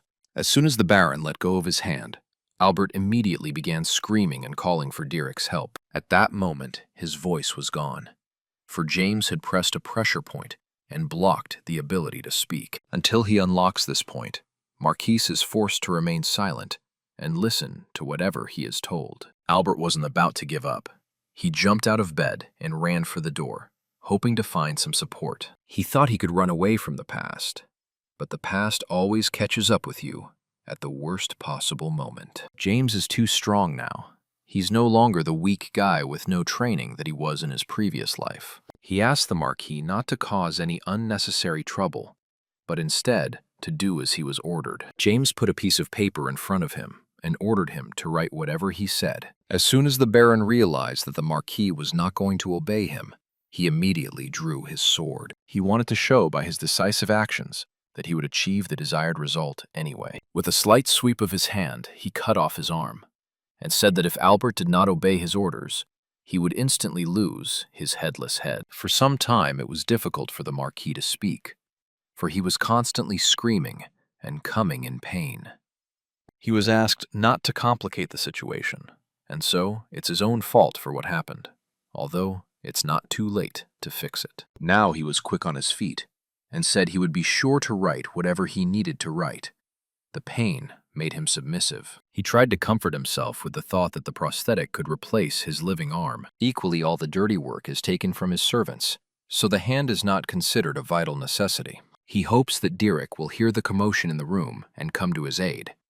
After all, he is a knight of the first rank. It turned out that James had heard all his thoughts from the beginning and was playing with him like a cat with a mouse. Marquis is trying to buy time, and he's not going to allow him that kind of privilege. Soon the work was finished, and Albert was trying to figure out whether he would stay alive or die of blood loss. James gave him his voice back, and at the same moment, the Marquis immediately began to scream, as if he were being slaughtered like a pig. The calmness of the young heir of the Stilgard family can be easily explained, for he is not a fool at all. As soon as he entered this room, he immediately used a scroll of silence so that not a single sound would escape from here to the outside world. Marquis doesn't deserve the power and wealth he's gotten since he was a kid, all because of his inferiority complex. Though Albert tried to stop his enemy, James remembered his past life too well, and everything that had happened in it. Now the Marquis was not only left without an arm, but had lost his head. Literally. Now all that's left to do is to use bone acid to completely cover their tracks and destroy the evidence. The Knights of Stilgard travel on horseback and are quite far from this city. It's impossible to come back so quickly in one night, and so even though James will fall under suspicion, he has a great alibi. He completely disappeared thanks to the invisibility skill, and with him, the owner of this room vaporized. The suicide note said that Albert apologized to his father, but considered himself unworthy to bear the title of Marquis. He refuses any responsibility and plans to run away to find an opportunity for a new life. Soon, James was back in his carriage, escorted by warriors of the Stilgard Knight clan. This night, he had hardly slept at all, so he looked too lethargic and not energetic. The revenge he had so longed for was accomplished, but strangely enough, he did not get the satisfaction he craved. Something was bothering him. Perhaps he should have planned his revenge more carefully, because it had all happened too quickly. On the other hand, this opportunity may not have come up in the future, so there's no point in regretting it. He had made many mistakes in his past life, but now he had shut down his inner resentments a bit and calmed down. His actions were prompted by the fall of the family, though it happened independently of Albert, just like the disappearance of his father himself. It felt like Albert wasn't the main evil. He only attacked the weak James, who was left all alone. Now you need to come to your senses, because there is still a long road of trial and error ahead, which you need to go through with full confidence in your own abilities. James can now take care of Albert's magic ball, which he took from his room. You should definitely consider selling this artifact, because you can make good money for it, even though he belongs to the low circle. But this magic can be used for the benefit of the knights. James wondered about his skill level, for it had been a long time since he had practiced actual combat. He immediately remembered the knight Derek, who seemed very experienced and strong, and it would be very interesting to spar with him. Now James will have no problem fighting the first class, for he is the heir to the mystic blade. Given his age, he realizes that he has achieved outstanding results, but he can't stop there. He even considered using Albert's sword in his own battles, but in that case, he would quickly be suspected. The best solution would be to sell it, and right now there is already an offer to buy this sword for 50 coins. When it seemed that the sword was pretty much sold out, James turned his attention to his little beast. He had completely forgotten about Sari, as this was a good opportunity to test Bulgasari's potential value. These little monsters love to eat metal, and James couldn't deny himself a little treat for Sari. Though he could earn not a small amount of money, but investing in Sari could also be considered a successful investment. It was time to see what Sari had learned in all this time, for the magic sword was going to do him good. From the very first seconds, Sari decided to act very confident and show his full potential. Somehow, this little monster organized a protective barrier around itself and surprised its master. It became clear that the value of the beast was already at the highest level, and this was only the beginning of its development. Soon, Sari was even able to take the form of the sword he had just eaten, and had now officially reached his maximum capabilities. It all happened very quickly, but as it turns out, Sari still needs to practice this skill, because not everything is perfect. Now it's not exactly clear what level he's at, but nevertheless, the progress is still too noticeable. For James, his pet is still the best in the world, and they have some incredible adventures ahead of them. He deliberately rejected any artifacts in the inner vault, and took the risk of choosing the black egg. This venture turned out to be not flawless, but nevertheless, James got a pretty good result. Things are going very differently in this life, and now he has a very good feeling about the future. With his finances, he can buy many important things for his development, as well as Bulgasari's development. James bought many elixirs and started the selling process. Meanwhile, they finally reached medium. Their forced route had been difficult, but now they were closer than ever to the gate leading to the capital. Michael can't understand what the young and heir is doing, since he spends all his time locked up. Harvest said there was no point in worrying, as the young master was preparing to enter the academy. Meanwhile, James was getting a real nervous breakdown, and there was nothing he could do about it. His elixirs sell disastrously poorly. There is almost no demand for them, and only a few have been sold. It feels like it's too expensive, and not everyone can afford such a purchase. This is very strange because, apart from James, no one sells this product cheaper, meaning he has the best offer on the market. Turns out there are a huge number of terrible reviews around the James store, even though all these people didn't buy his products. At first, he didn't understand what was going on, but then he realized it was all some kind of coalition against his business. These guys are called part-time workers. It's not clear where the term came from, but that's the pseudonym they are known by on the stock exchange.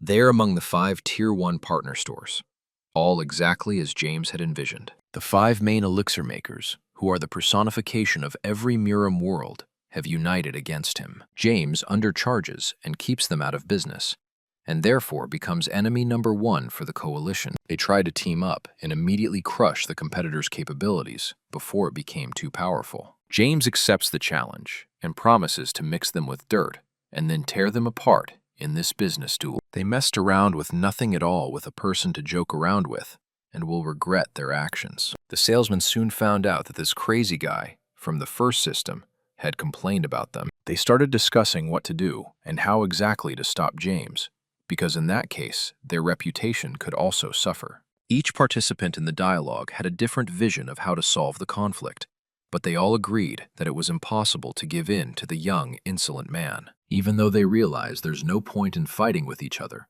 the situation is really getting on their nerves. James calmly watched their nerves and realized he was taking over the initiative.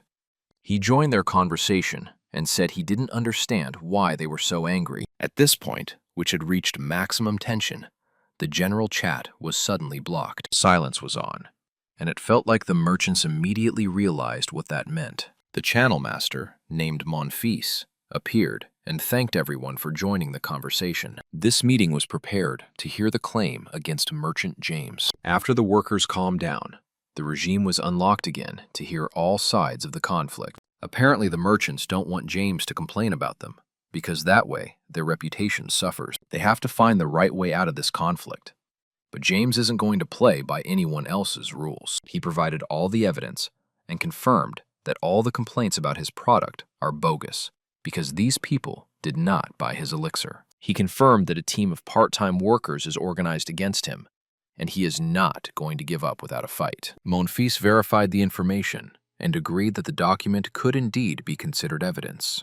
However, he's only in charge of the channel, and he's not going to be looking for part-time employees. Justice is not part of his job, and apparently this answer is very satisfying to the shop stewards union. They realize that they are the ones who bribed the part-time workers, and if there is no investigation, they will only benefit from it. James had hoped to the last that Monfils would be neutral and help resolve the conflict, but that turned out not to be the case. It turns out that all of these guys are floating in the same boat, and it's going to be very difficult to fight them. The cartels all come together in a pretty self-explanatory way, and James has always understood that. Partner stores offer bonuses, and the channel master provides them with a comfortable environment. James knew of their close relationship, but nevertheless still continued to believe in universal justice. Eventually, he tried to take a chance and said he had proof of the tradesmen's involvement with the part-time workers. It was clear that it was a bluff, but nevertheless, all participants in the conflict immediately tensed up. Instead of talking a lot, James is willing to attach a document that explains it all. As soon as the merchants and the canal masters saw this document, they were immediately at a loss for words. James kept records of the exchanges on the exchanges, and thus was able to find evidence. Even the channel master was shocked, for such information could not be obtained by an ordinary mortal. He was forced to admit that the attached file was real. And now the merchants were in a quandary. Now we need to talk about sanctions. Merchants will be forced to stop their trade for 30 days. James said they could work out a deal, since he didn't really care about justice. Either the merchants will be suspended, or they will pay him a hefty compensation now. Of course, compensation is disadvantageous. But on the other hand, lack of work will lead to even greater losses. James is only willing to settle the issue with 3 companies, and the remaining 2 should be penalized. One company has already refused to pay compensation. Only 1 more remains to be chosen. James plans to have an auction and hear who is willing to offer more compensation. This cunning plan was created to maximize profits and to punish the opponents. Monfils may exercise the right and end this dispute, in which case he will arouse even more suspicion. He chose the role of observer and refused to stop James. Thus, the auction has officially begun, and all that remains is to place the first bid. The offer immediately fell on the young salesman's head, and he was clearly pleased. A cartel is a group that is banded together for profit only. That means they can stab each other in the back anytime they want. This auction went on for hours on end until the healthcare center, the Great Mountain, raised the price to sky high, an astronomical 12,000 gold coins, and everyone around immediately fell silent. He realizes that he will lose more if he doesn't trade, so he decided to take this step. So the decision was made.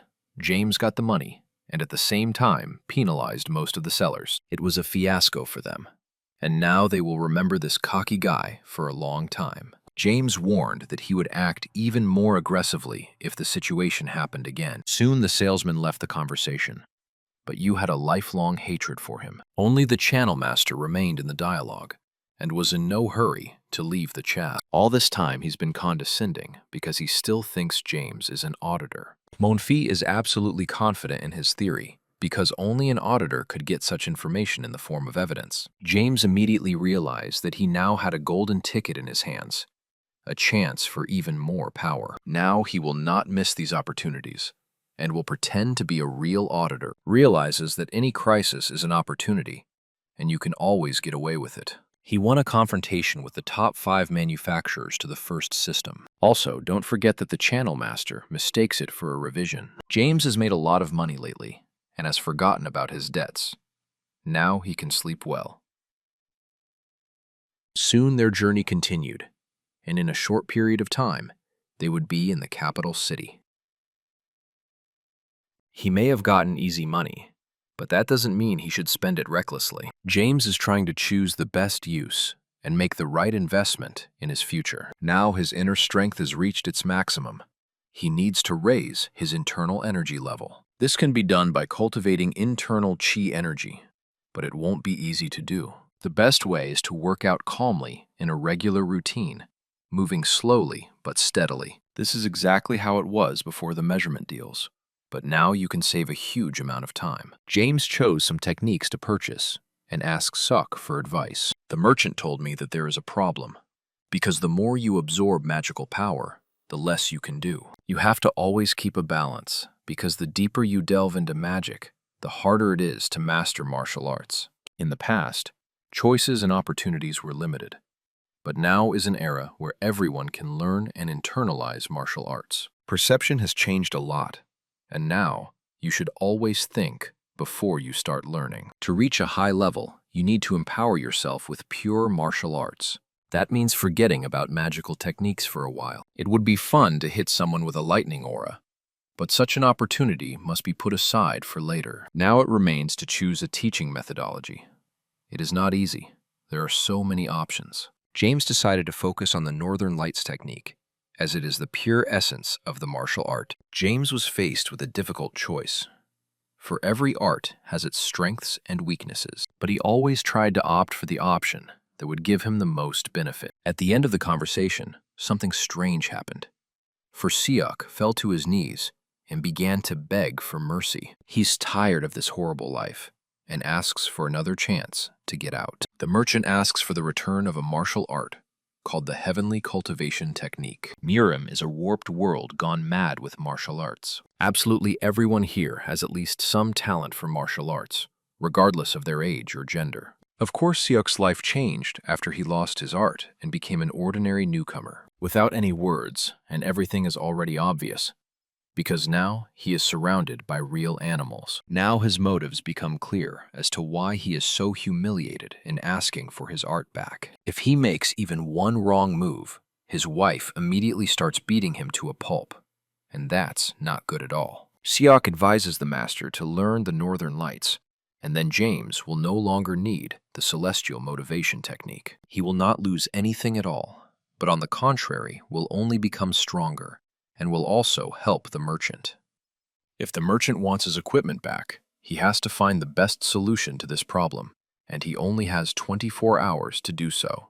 It's time to move to the Kuntz family residence, where they learn young Albert is missing. Knight Dirick arrived at the residence and told everything that had happened, waiting for the Marquis's reaction. Marquis Dorian immediately recognized his son's handwriting, but he still can't believe what happened. Apparently, he feels his son was threatened and pressured into writing such a letter. His son was too greedy to just drop everything and go nowhere. If he really did run off somewhere, there should have been traces left behind, but they couldn't be found. That means young Albert may have had enemies who waited for the perfect moment for revenge. That was exactly the theory the knight had voiced, but the Marquis had a hard time believing it. I had to tell him what had happened a few days ago in the city of Arcadio. When the Marquis heard the whole story, he turned into a rabid beast. Now he understands why they are knighted and not respected at all, and believe that Dirick has no dignity at all. He doesn't want to hear about apologizing in conflict situations anymore, because that's not what he pays the knights to do. He also learned that the youngest heir to the Steelguard family is different from the rumors that describe him as a loser. It feels like he could be a true Paul receiver, and that phrase means a lot. Then James looked exactly as if he hated Albert with all his soul and wished him dead. Knight Dirick is absolutely convinced that there is some connection between these events. He must start an investigation immediately, and the Marquis gives him the authority to do so at once. The main thing is not to make hasty actions under any circumstances, and be very careful. That very night, Merchant Suck risked his own life to regain his martial art. He was really doing his best, for he had infiltrated the library and stolen something special. When James saw this gift from the morning, he couldn't hide his happiness. Now he holds the secret record of the heavenly sword of the lost soul in his hands. In Muram, this art is among the top 3 ball possession techniques and is one of the most famous. If one learns this technique, one can forget about giving in to the great sword masters. The merchant said he actually risked his life when he stole equipment from the library. Now, once John gets the Northern Lights technique, then he can give the merchant his art. Siak promised to make it all better by tomorrow night and withdrew from the dialogue. Meanwhile, Knight Michael announced that they had almost reached the city of TR. James, along with his assistant, will head straight to the academy. Meanwhile, the rest of the knights and servants should find an inn and get some rest. James finally made it to the Royal Knight Academy. He found himself here again, after a long 15 years, though it felt like yesterday. Together with Harvis, they went to the admissions office to enroll in the academy.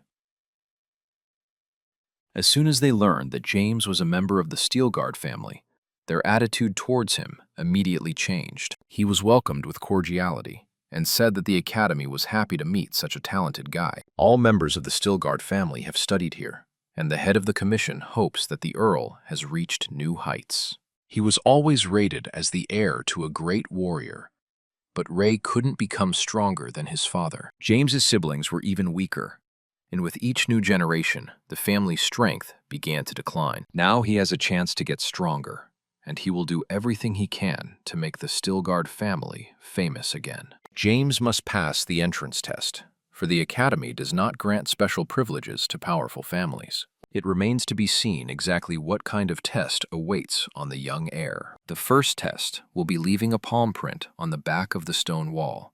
This was voiced by Instructor Circle. James doesn't have to throw any punches, only feel like he's pushing through a rock. The instructor wants to see overall mana management, if the Baron wants to pass the test and not get the lowest score. The prints on this wall look pretty weak. You can see that no one came close to the high grades. Only one print was really strong, as if it was left by a very talented knight. James immediately remembered that there had been a special guy in his past life at the academy, and perhaps they would meet again. It shouldn't be difficult for James to complete this task, as his abilities have reached a new level. He immediately activated his aura and tried to demonstrate everything he was capable of. Only at the last moment, he stopped, so as not to show his full potential, and not to arouse unnecessary suspicion. His trail appeared to be fairly average, not crisp but not blurry, not deep but not shallow either. He got 5 points for passing the test, given that 10 points is the maximum. Now it's time to do a little fencing and show what he can do. Sparkles immediately assessed his skills and realized that the guy in front of him was just an ordinary guy without much talent. His skills are very average, and so the instructor assigns him to the middle rank. James has consciously made such concessions, for he does not want to attract unnecessary attention. Harvis did not understand his master's plans at all, and thought the test had gone very badly. James explained that he didn't want his skills known, especially in the Empire. Until he has enough reason to challenge the Emperor, he will remain in the shadows. It was a very serious statement, and even Harvis Duracle was surprised. That doesn't sound like idle chatter at all, as the potential for this young heir is truly on the level of Paul Steelguard. It's quite possible that this family could once again bind the Empire with iron chains, thanks to James. For the next 2 years, he would have to work tirelessly to successfully graduate from the academy. All the while, Harvis will have to do all the dirty work and continue to be a double agent. If he executes everything perfectly, he'll be free in 2 years and forget all this horror. James gave him some money and asked him to go on a well-deserved vacation. They should separate in different directions for a while and keep an eye on each other from a distance. Harvis thanked for the support and walked off in the direction of the inn where the Steelguard Knights had taken up residence. James has finished all the preparations. Now all that remains is to await the collapse of the family, which will begin in 2 years. Now is the time to prove yourself to the academy in the best way possible. Whatever happens in the future, but the next 2 years need to be spent in constant work. The semester began the day after the enrollment ceremony. The Academy's curriculum is called the Hell Race. Phil Taliberman, the Viscount's son, told me. He also talked about the internal ranking battle, which is related to the young disciples' duel. Soon, Instructor Circle entered the room and immediately ordered everyone to shut up. When this man enters the hall, the students know immediately that any disobedience will be punished. He's the one in charge of the freshmen, and he's the one who announces the internal rankings duel. The opponents will be determined by drawing lots, and each student should prepare for the battles ahead. Soon everyone gathered at the training complex, and the bout began. After a few hours of constant competition, it was time for James to test himself. He's going to have some major bad luck tonight, as Franz, who is an above-average fighter, will be fighting against him. In fencing, he feels very confident, while James, on the contrary, showed himself not at his best. It's even hard to believe that the character's family is on such a low level, because you expect more from them. Everyone around him was confident that the result of the fight would now be a rout, and Franz would win easily. James was clearly having a hard time, as he's much stronger, but has to pretend he's just a rookie. James has to win in a way that doesn't arouse suspicion, and that may be difficult to do. He soon had a chance to launch a counterattack, and he seized the opportunity. Franz immediately fell to the ground and began to deteriorate in pain. James won. With a second-round win remaining, the competition can be abandoned thereafter. The next couple was even more uneven, as Phil would have to fight Darius. Phil had almost no chance of winning from the start. He had to suffer a lot. It was an all-out beating that was hard to watch, and it's called training. It was only at the last moment that the teacher intervened and stopped the fight, when it had already gone beyond the limits. This is a training match, not a Mortal Kombat, and apparently, Darius is forgetting that. Afterward, the winner approached James and asked him not to worry about his friend. Apparently, this guy is overconfident, but James isn't going to respond to his outbursts. He felt bad for looking at Phil, even though the guy was too annoying. It wasn't his fault for his lack of talent. That's exactly how James was in his past life. He was constantly angry at his own incompetence. There has to be revenge for this guy, and justice must be served. James faced Darius in the second round, and immediately began to defend himself vigorously. His opponent is aggressive and assertive, but that makes him too vulnerable. He who is always thinking about attack forgets about defense, and is always in danger of losing. Not only did James easily defend against his attacks, but he also easily found opportunities to retaliate. Soon the games were over, for it was time to strike the decisive blow and end the bout. No one in the audience expected such an outcome, for it was like a David versus Goliath battle. James really took a sure win into his own hands, and no one doubted his superiority. Darius promised revenge, and within a week, he would brutally destroy his new enemy. He was so thoroughly pissed off that Lee could barely contain his emotions in front of the instructor. At this point, everyone around him recognized that James belonged to the Steelguard family. Compared to the Darius family, Steelguard is on a whole other level, because this is a family of heroes. If Darius had known this from the beginning, he would have behaved very differently and not said anything unnecessary. Everyone knows about the power of the Steelguard family. The legends of these warriors still live in people's memories. After the training was over, the students dispersed to their rooms and got ready for bed. Since the morning, James had noticed that Phil was no longer in the room. Apparently, the defeat had given him a jolt of extra motivation. In fact, this guy is much better than James was in his previous life, because back then he was constantly crying over defeats. On the first day, Academy cadets are expected to climb a rocky mountain as a challenge. This workout is called a hell of a race because of the fog-covered peak and steep slope. However, it turned out to be pretty easy for James. He didn't even break a sweat. The word is just charging. Soon he saw Franz, who he had fought in the first round of the competition, in front of him.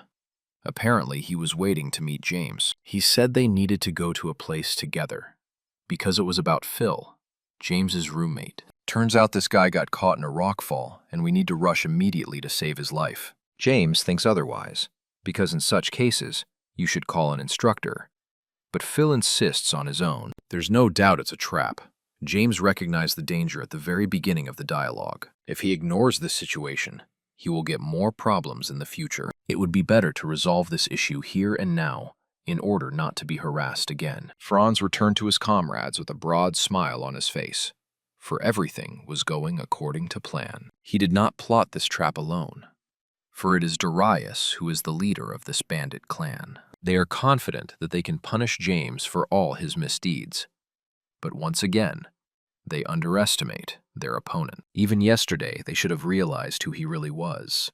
But apparently, anger had clouded their minds too much. Today, they've gathered in a group of 5 to look more confident. But that won't help them. At the moment, there were only 4.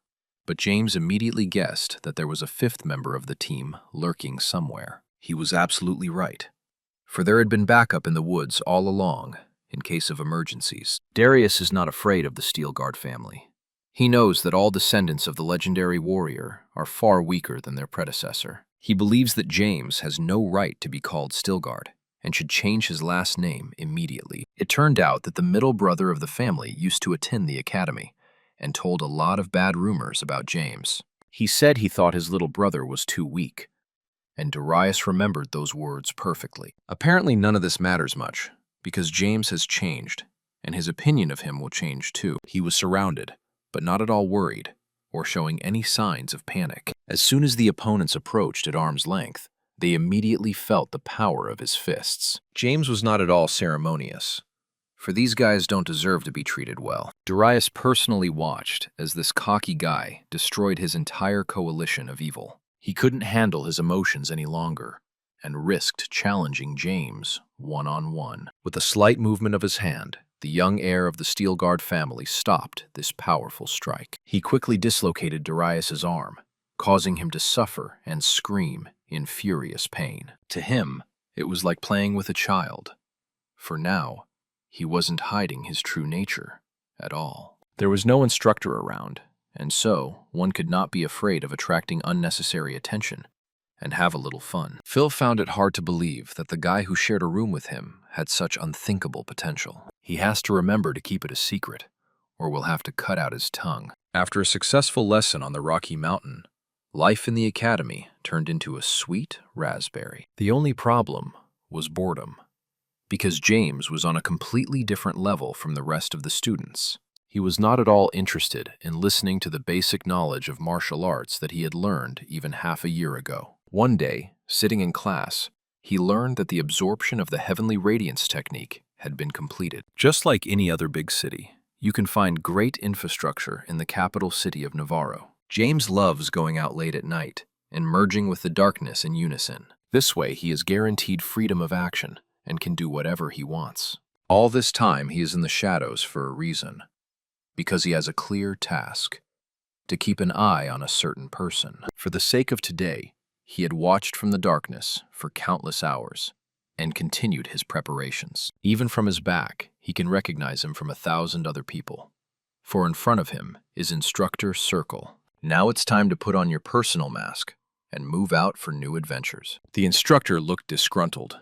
He doesn't want to do this, but has no way to change anything right now. While he was in contemplation, a killing technique formed around him that he couldn't help but notice. It was James, who wore a human mask and also drank a pill to change his voice. Almost instantly, he disappeared from the instructor's sight and made him even more worried. Bad thoughts began to creep into Circle's head, and he realized that he needed to get out of here immediately. He hurried out into the opposite street.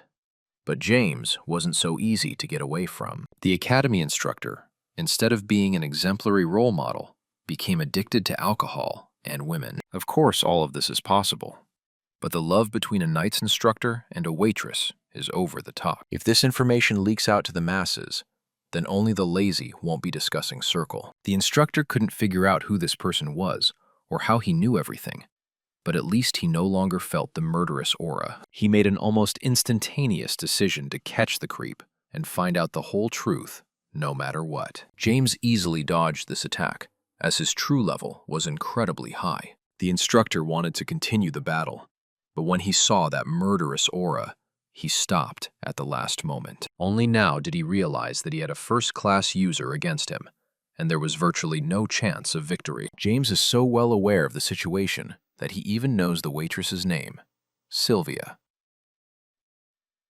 He's not going to dishonor the instructor, and he's willing to keep his secret. James offered to go somewhere else and talk privately so no one could hear the conversation. Within minutes, they were already in a cozy pub in a private guest room. It turns out that Sylvia is Circle's daughter by a mistress, and they are only having a familial relationship. It's doing a completely unloved job, but at least sometimes it can smile when it sees its father. James offered to buy his daughter's freedom right away, even though it would require a lot of money. Apparently, with an instructor's salary, it's impossible, because they demand more than 10,000 gold coins for it. It is almost impossible to take it by force, because it is held by the Black Mamba organization. This huge faction controls the entire dark side of the capital, and even the city guards fear them. Sylvia works in an establishment run by this group, and the situation is really complicated. It seemed that the instructor ruined his life because of love in the waitress.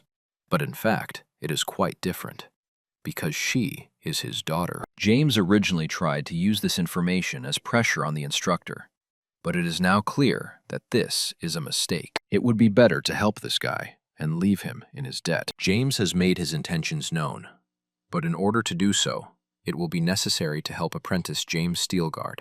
The instructor was very surprised at such a request, for it did sound strange. Circle said he would never go for such a thing. Any mention of injustice is foreign to him. James explained that you don't need to give a student good grades, just enough attention. In return, he's willing to rescue Sylvia and finally reunite his daughter with her father. The daughter will not even have to leave the capital, because he will do everything at the highest level. The instructor continued to refuse, and I began to realize it was time to surprise this guy. James could no longer hide his true nature, and realized that he needed to unmask here and now. Circle couldn't believe his eyes. For a while, he stood as if hypnotized and didn't move at all. In front of him was indeed a first-year student, James Steelguard, who seemed to have no talent whatsoever. He couldn't believe that this disciple had defeated him in battle and displayed such an incredible aura. Just yesterday, he was an ordinary teenager, but today he showed the highest class. At 16, James has reached the high level and can now dictate his terms. He is only asking to be allowed to skip classes, completely legally. The instructor still couldn't recover from the shock, but nevertheless realized that he had to agree to all the terms. As soon as the conversation was over, James immediately set out to fulfill his commitment. He went to a Black Mamba joint and told the owner he wanted to take Sylvia with him. It did seem a little strange, and Sylvia couldn't quite figure out what was going on. Before this conversation began, James warned her that he was here to save her. The owner of the establishment said he was willing to let the girl go, but only on the basis of a high payment. He was sure this guy would say no, but James immediately pulled out a bag of money and placed it on the table. Afterward, he said he was taking the waitress with him and didn't want to deal with Black Mamba anymore. They almost left, but at the last moment, Kai stopped him and told him they weren't done yet. He said he changed his mind about letting the girl go because she was much more lucrative. He's willing to let her go, but he has to get 13 times the amount of money to do so. That was what his calculations were, given the profits Sylvia makes in a year. If he refuses, he can take his money back and get the hell out of here. James asked him to reconsider, or they would have to fight and sword fight immediately. He asked Sylvia they to worry and become at his back, for nothing bad would happen to her. As soon as Kai ordered his warriors to deal with this fool, something unthinkable happened. Almost instantly, one of his guards was brutally knocked out and showed no signs of life. James said he wanted to resolve the issue in a good way, but is forced to act differently. As soon as those words were said about the calm, the remaining guards stressed his power. The frightened Kai instantly drew his sword, because he realized that the situation had gone too far. He immediately activated his murderous aura and directed the Black Mamba Hellfire at James. Just one deft move was enough to stop this attack. Already, this situation is enough to realize that James has now made unprecedented progress.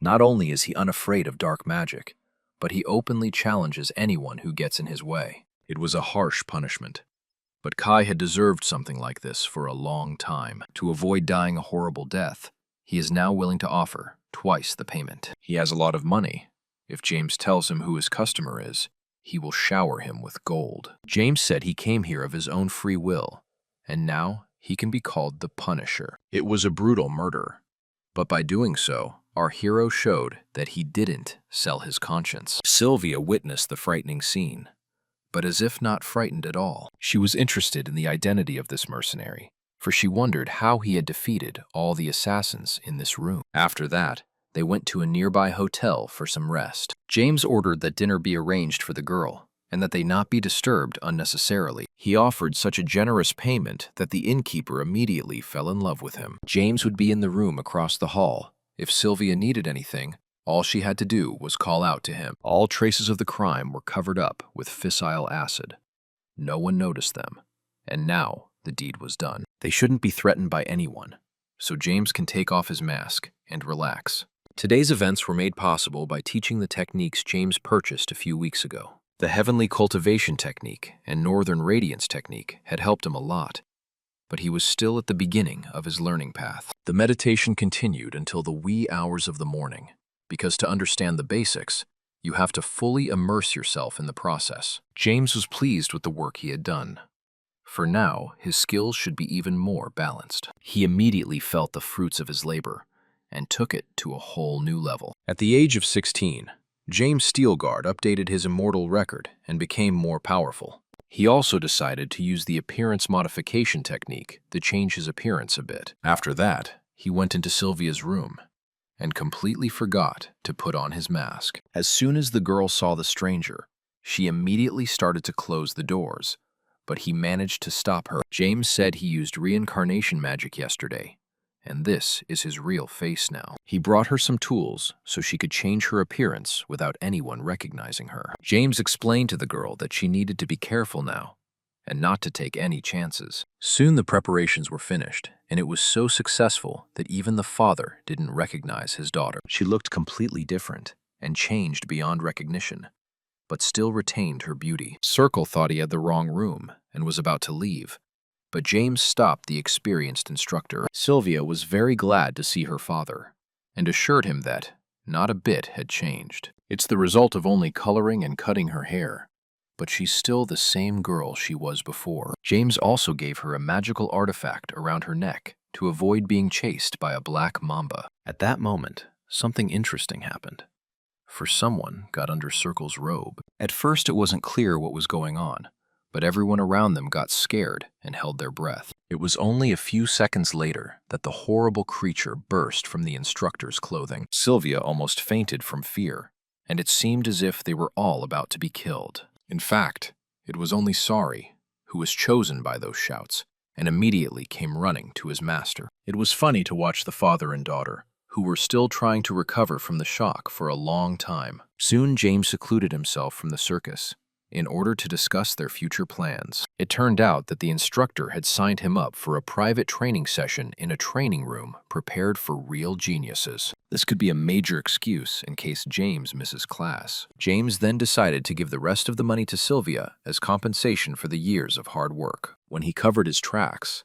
he managed to clean out the Black Mamba safe, take all the money from there, and even set some aside for Circle. The instructor bowed low before his savior and said he would be indebted to him for the rest of his life. Also, James knows that Sylvia is out of work right now and doesn't know what to do. That's why he decided to offer her to work for him and do something interesting. Meanwhile, the Black Mamba clan found out about what had happened, as well as the loss of a huge amount of money. Bass and Titan tried to make sense of what had happened and find clues, for such an incident could not be turned a blind eye.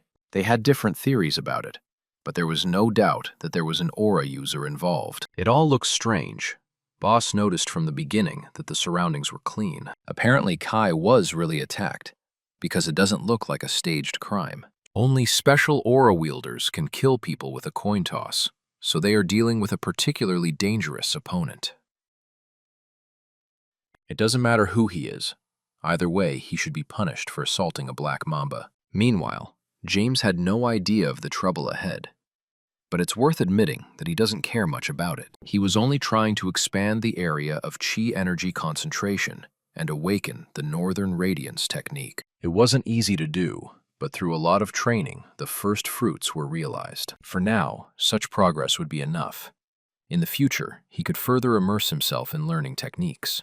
After accomplishing certain goals, it is always right to take the path of rest and relaxation. He also bought himself a large mansion in order to live there under the guise of a mercenary named Flip. It cost a huge amount of money, but this estate really deserves a special mention. James also didn't forget to watch Sylvia and realized that she was a pretty capable girl. All the work she received from him, Sylvia brought to completion and executed before the due date. She can read and write very well and is trained in etiquette as if she were part of aristocratic society. James only has 10 days of closed training left. He can choose not to report to the academy and continue his training. In all this time, James had earned a great deal of mid-level mana stones, which he bought up from Hart. All this time, the Alliance has been pushing a high-price policy, and now James wants to take advantage of that. He is willing to put mana stones on the market at undervalued prices and make a lot of capital from it. As soon as the price was reduced by 30%, there was immediately a crowd of buyers willing to pay. They are all willing to buy stones in bulk because they realize that the price will rise again in the future. All James had to do was enjoy the easy earnings and eat delicious cake while sitting on a soft couch. Hart couldn't believe it was happening again, for it seemed that his alliance had gained the upper hand over this guy. He promised to file a formal protest with the Stock Exchange Commission, but James paid no attention to these outbursts. He also did not forget to cooperate with the channel master, who was convinced that James was an auditor. Many discounts and bonuses were received from this cooperation, which favorably affected the trade. James is soon contacted by a very powerful man named Joe, and this could bring a very interesting opportunity for our hero. Golden Dragon with a jade face, Joe, owner of a trade guild and the only grandson of the King of Trade. There are many who would envy his skills and wealth, as well as the beauty that so attracts women. Because of his desire to avenge his parents, Joe doesn't reveal his strengths, and even James can't see them. He offered our hero an interesting cooperation in the field of trade, and James has no right to refuse. Joe knows that James recently had a conflict with the elixir dealers.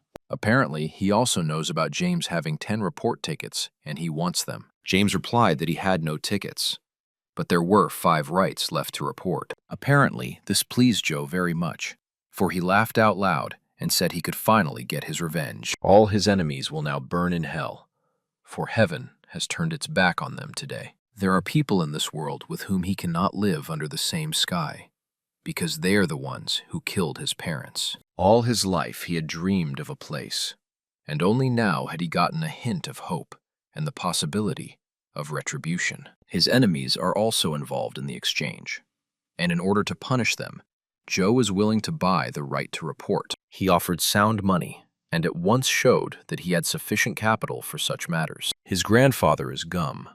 They call him the King of Commerce, but James has not heard of him in his past life. James decided to bargain and said he wanted more because he was entitled to it. It can't be that it's only worth 50,000 coins together, for it's much more valuable than money. The bidding was picking up, but at this point, James realized he needed to forget about this conversation.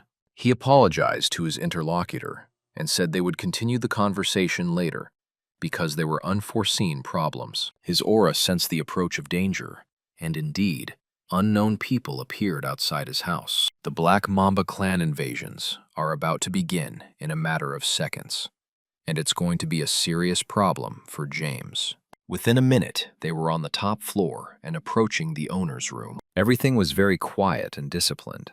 You can see that these guys are real professionals in their work. It seemed that their training would be enough to destroy the enemy, but the reality was much harsher.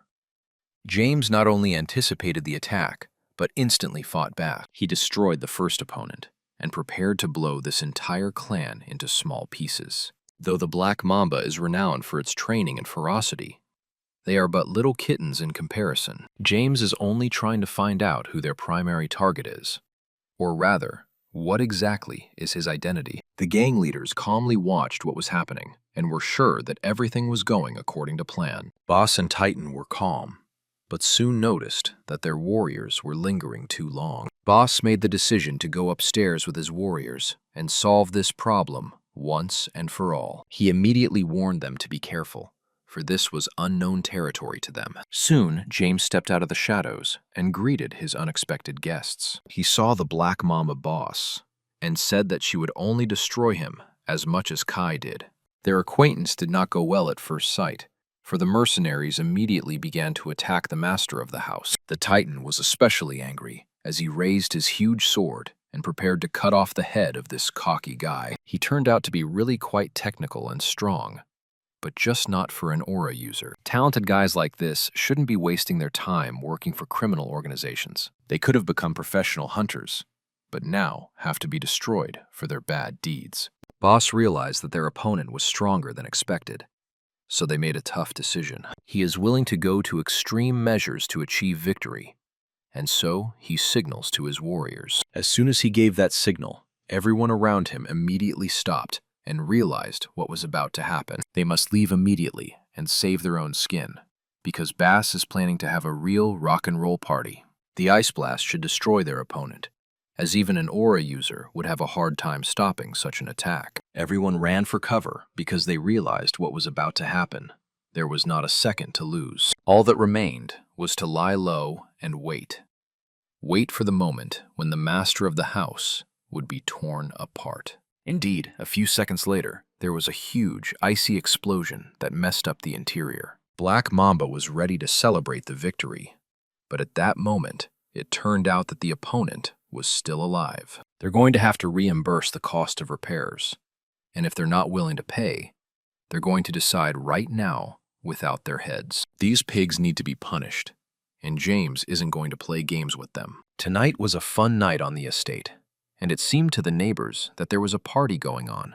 James did a pretty good job of roasting in his opponents, who turned out to be fans of the ice. If he didn't restrain himself at the last moment, the new house would be destroyed. James decided to check the other rooms and saw that all his opponents were dead. While this was good news, he immediately noticed that they all had their chests pierced, and it didn't look like a sword mark. James clearly knew it wasn't his doing. But then the question becomes, who decided to help him? As he looked more closely into the distance, he saw the silhouette of an incomprehensible creature in front of him. Only when he got closer did he realize that he was facing Sari, who had taken on a completely different appearance. What speciation is truly amazing is what the real Bulgasari is capable of. Sylvia had been in the room the whole time, waiting for it to be over. She wasn't hurt, though she looked scared. Told him that the enemies were now finished, but that Sylvia must stay in her room.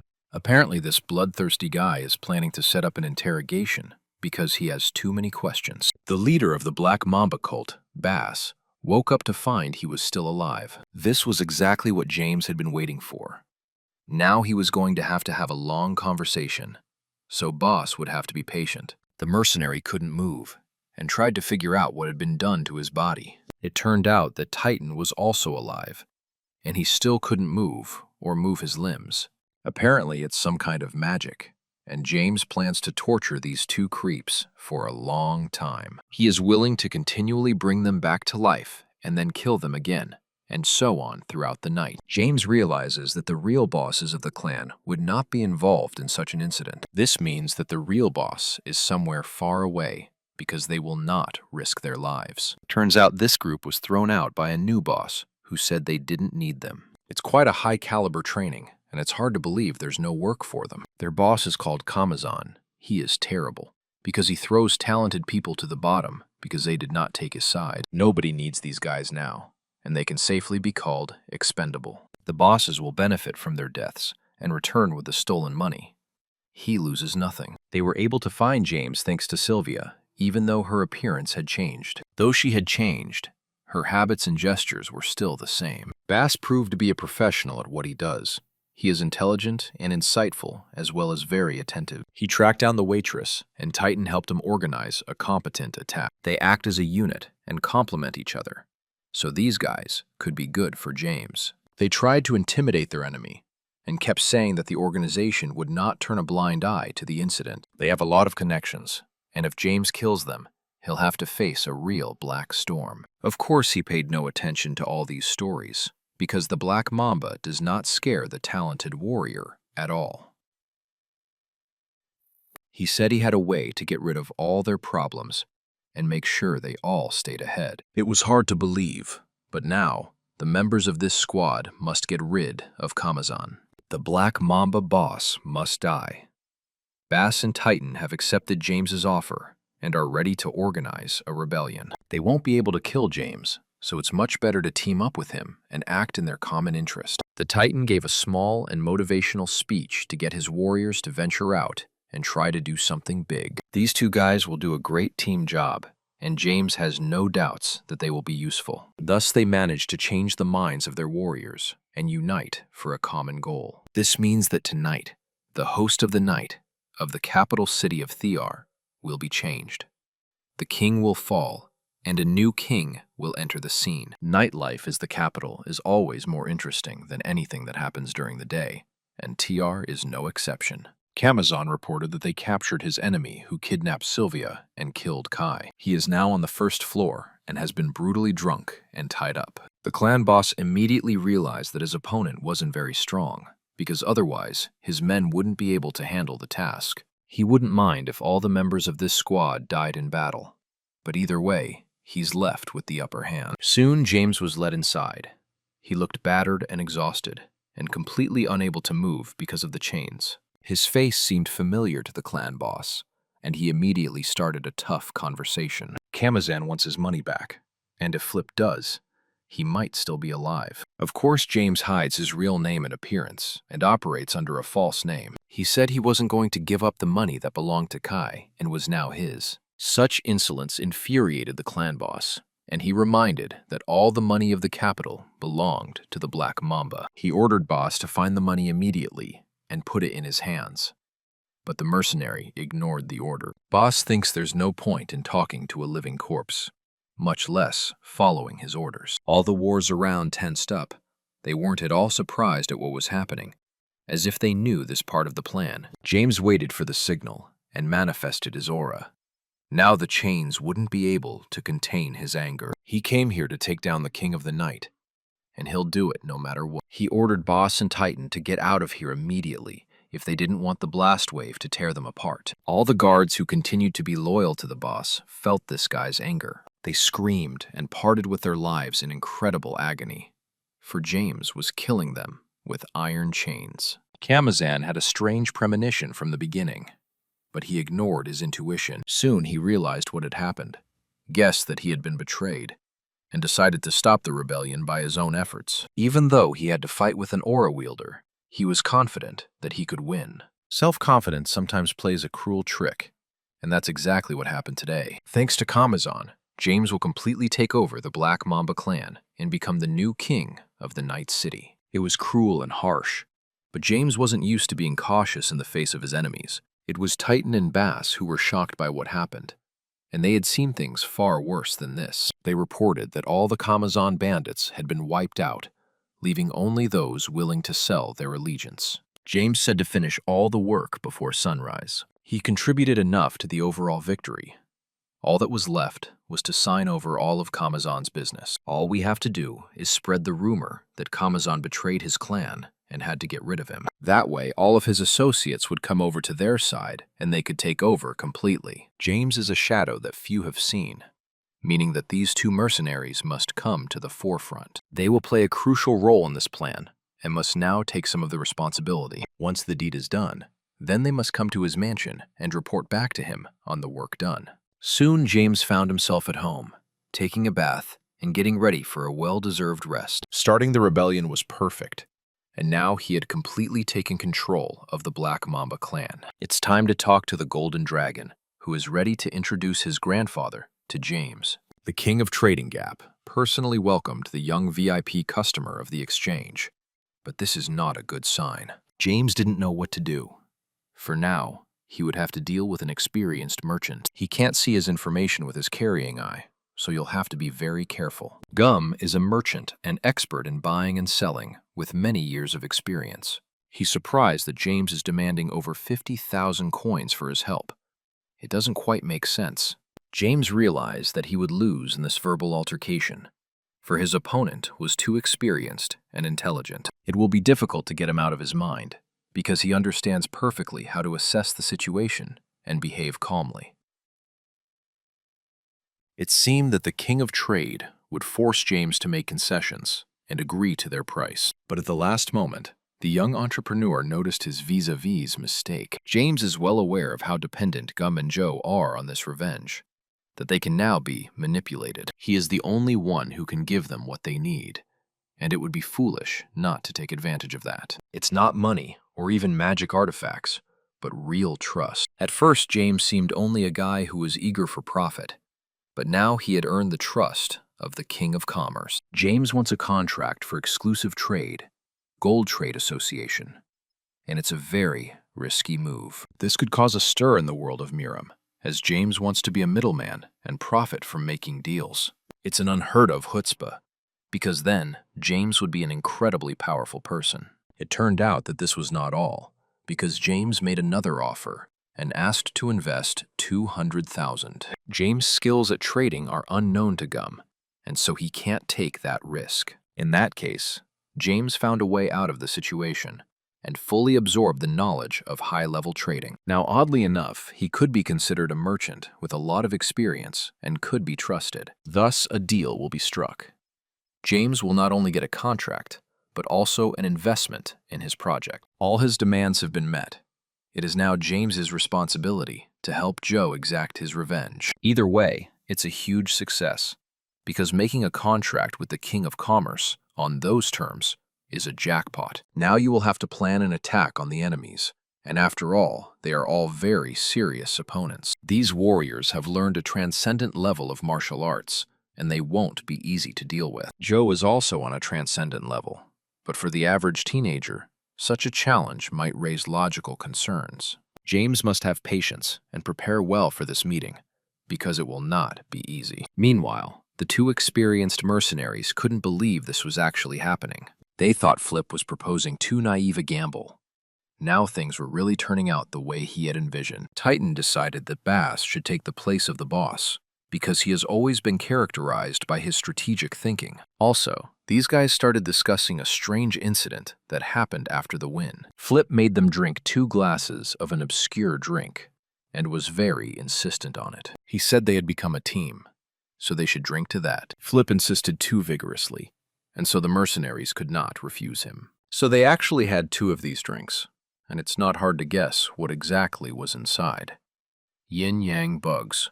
Soon they met up with Flip, and it was time to talk a bit about future plans. He is willing to give them freedom to act as well, because he is not interested in doing business in the underworld. It is enough only to fulfill his conditions, and then their cooperation will be long and happy. If they tried to get rid of the yin-yang bugs, he would immediately kill them, without a shadow of a doubt. The same will happen if his identity is revealed and he refuses to pay tribute.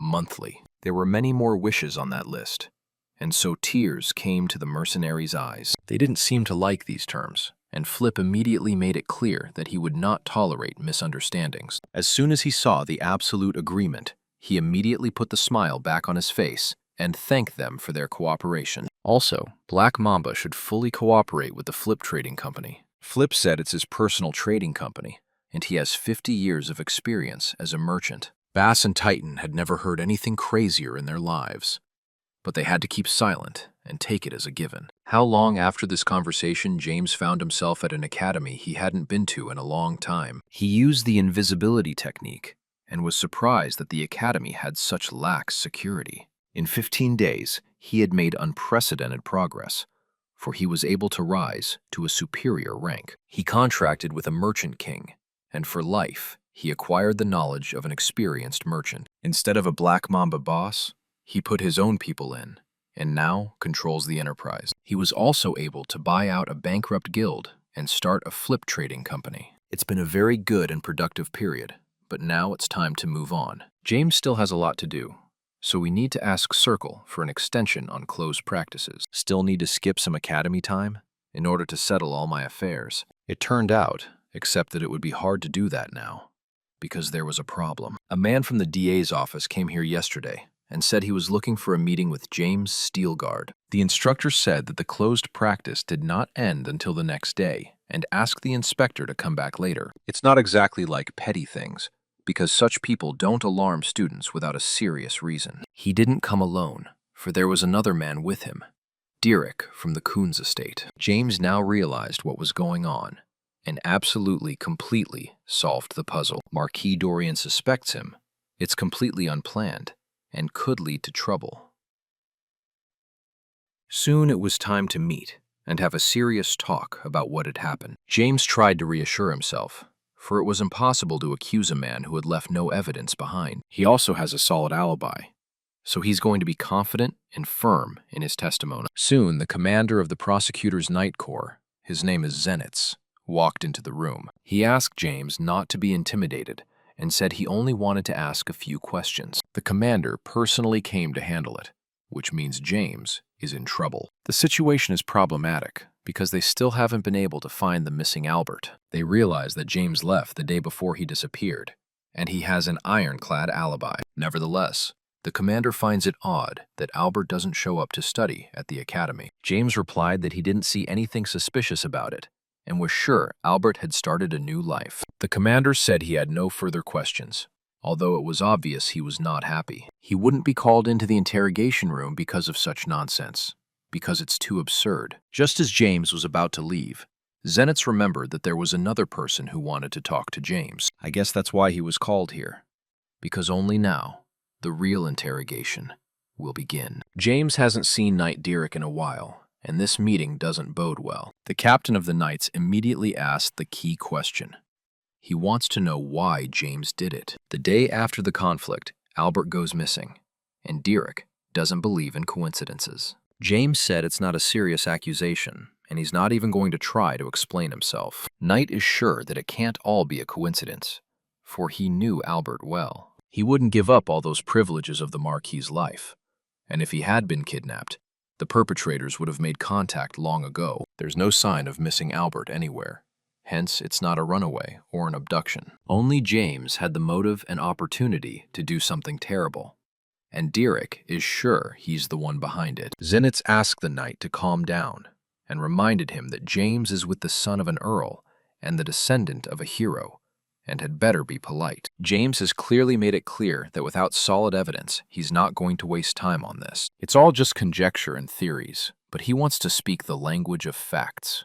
Derek knew the conversation would turn in that direction, so he prepared himself. The villagers stated that the security detachment that arrived stayed from the night until the next morning. That's not enough for an indictment, but there's a very important nuance here that shouldn't be allowed to slip out of focus.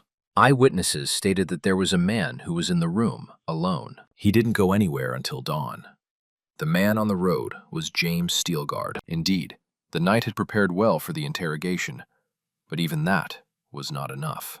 Derek hints that James came back, killed Albert, and then rejoined his guards. Zenitz understands this theory, but he has a middle-rank academy student in front of him, and it's unlikely that he would be capable of such a thing. There's too much speculation and theories in this story, and no room at all for facts. The inspector asked the knight to leave the lad, to rest, and to think once more about what had happened. Derek is sure that all this time James has been hiding his true skills. He feels it's all just dust in his eyes, and knows he'll get to the truth sooner or later. James is willing to be tested on his abilities, but he has one condition. He wants to understand what he gets if it turns out he had nothing to do with Albert's disappearance. The knight said he would do anything, and after that, they shook hands. From the start, James showed skills that go beyond his official ratings. After that, the inspection was over, and the knight recognized that James was at rank 4. It's clear to everyone that it's not enough to pull off such a scam.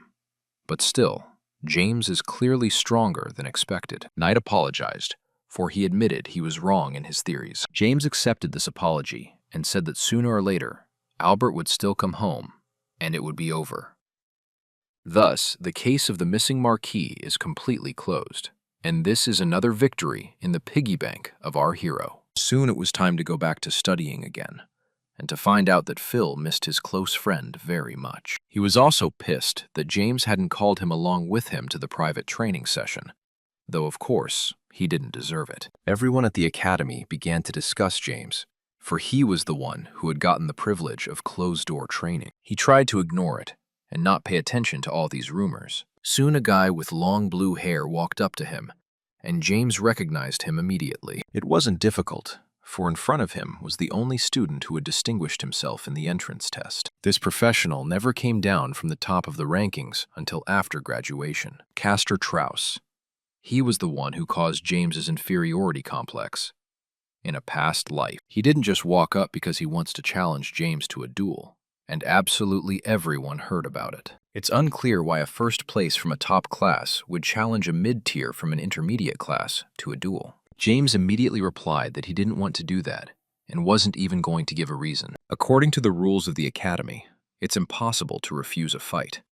But James doesn't care about the rules. Only when he learned that Instructor Circle gave this consent, he reconsidered his decision. Everyone around him was already building a lot of words home about his personality, so we'll have to end it all here and now. It looks like he's serious, because he'll have to fight the academy's top student. Within seconds, they were already armed and ready to fight, in front of the instructor.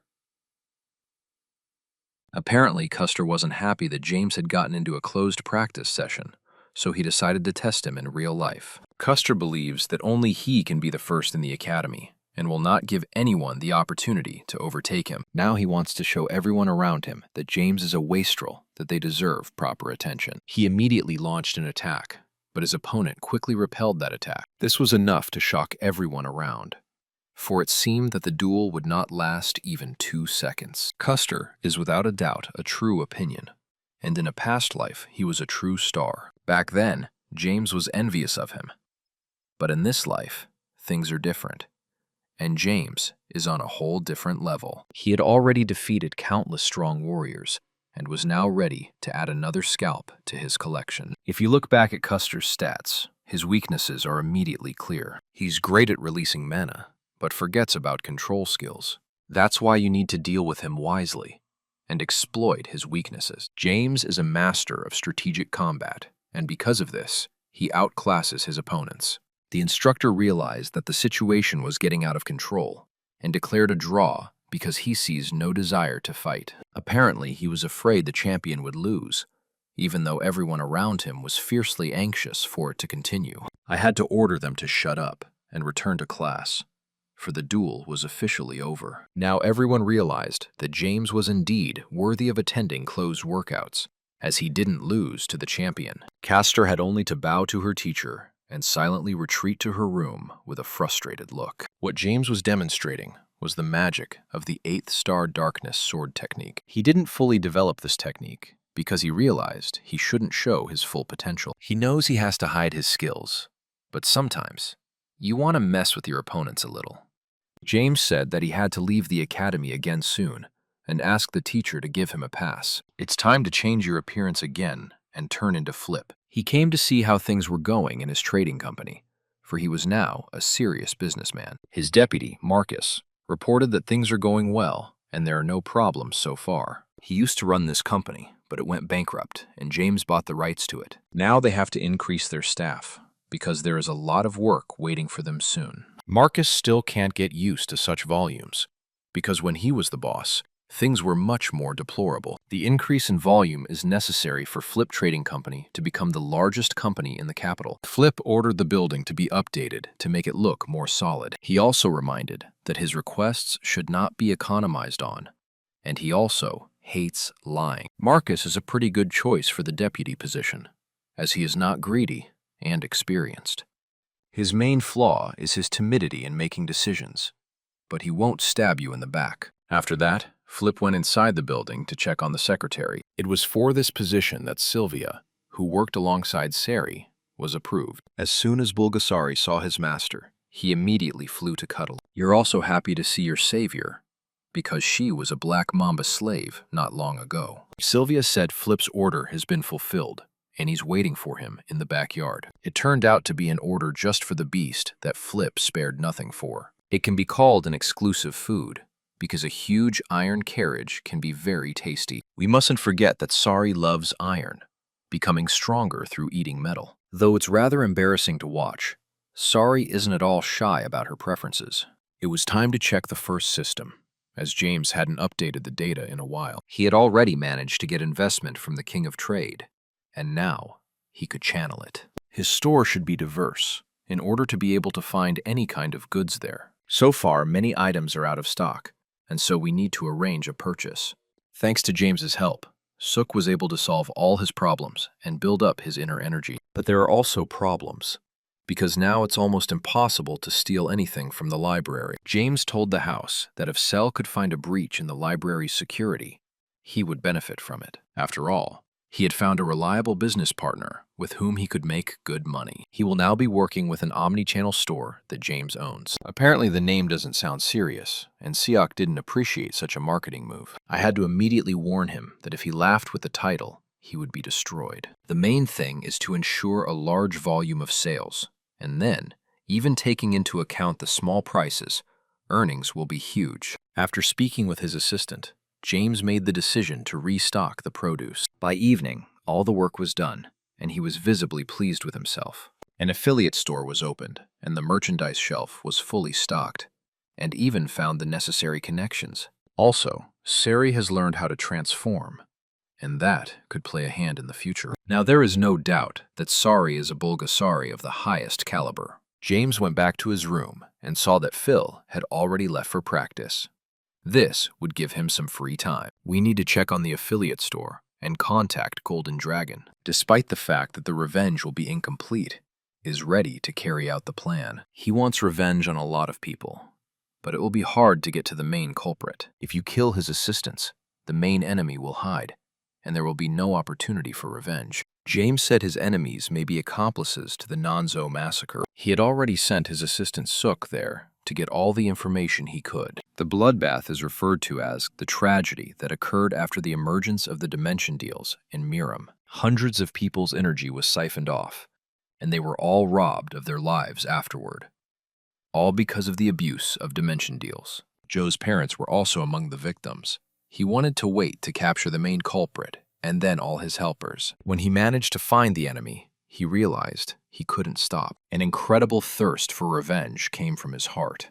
He wanted to tear them apart and chop them into small pieces. James said he was ready to give him support, and once everything was ready, all he had to do was ask. The jade-faced golden dragon thanked his interlocutor and went to prepare for revenge. Both opponents are on the cusp, and so there is no guarantee of getting revenge. That's something Joe has to worry about. James, meanwhile, wants to see the reaction to the partner store. Instead of a specialty store, he opened a retail outlet with a diverse assortment. It turned out to be the right thing to do and drew an overwhelming response. The prices in the store were very low. You could find any product you wanted, and no one was going to cheat you. Business has been very good, and at this rate, the entire range will be sold out in a week. James planned to reach heroic rank and enter the second system of dimension deals in 2 years. His progress has accelerated so much that he can already move on to the next step. Soon, he felt a familiar energy behind him.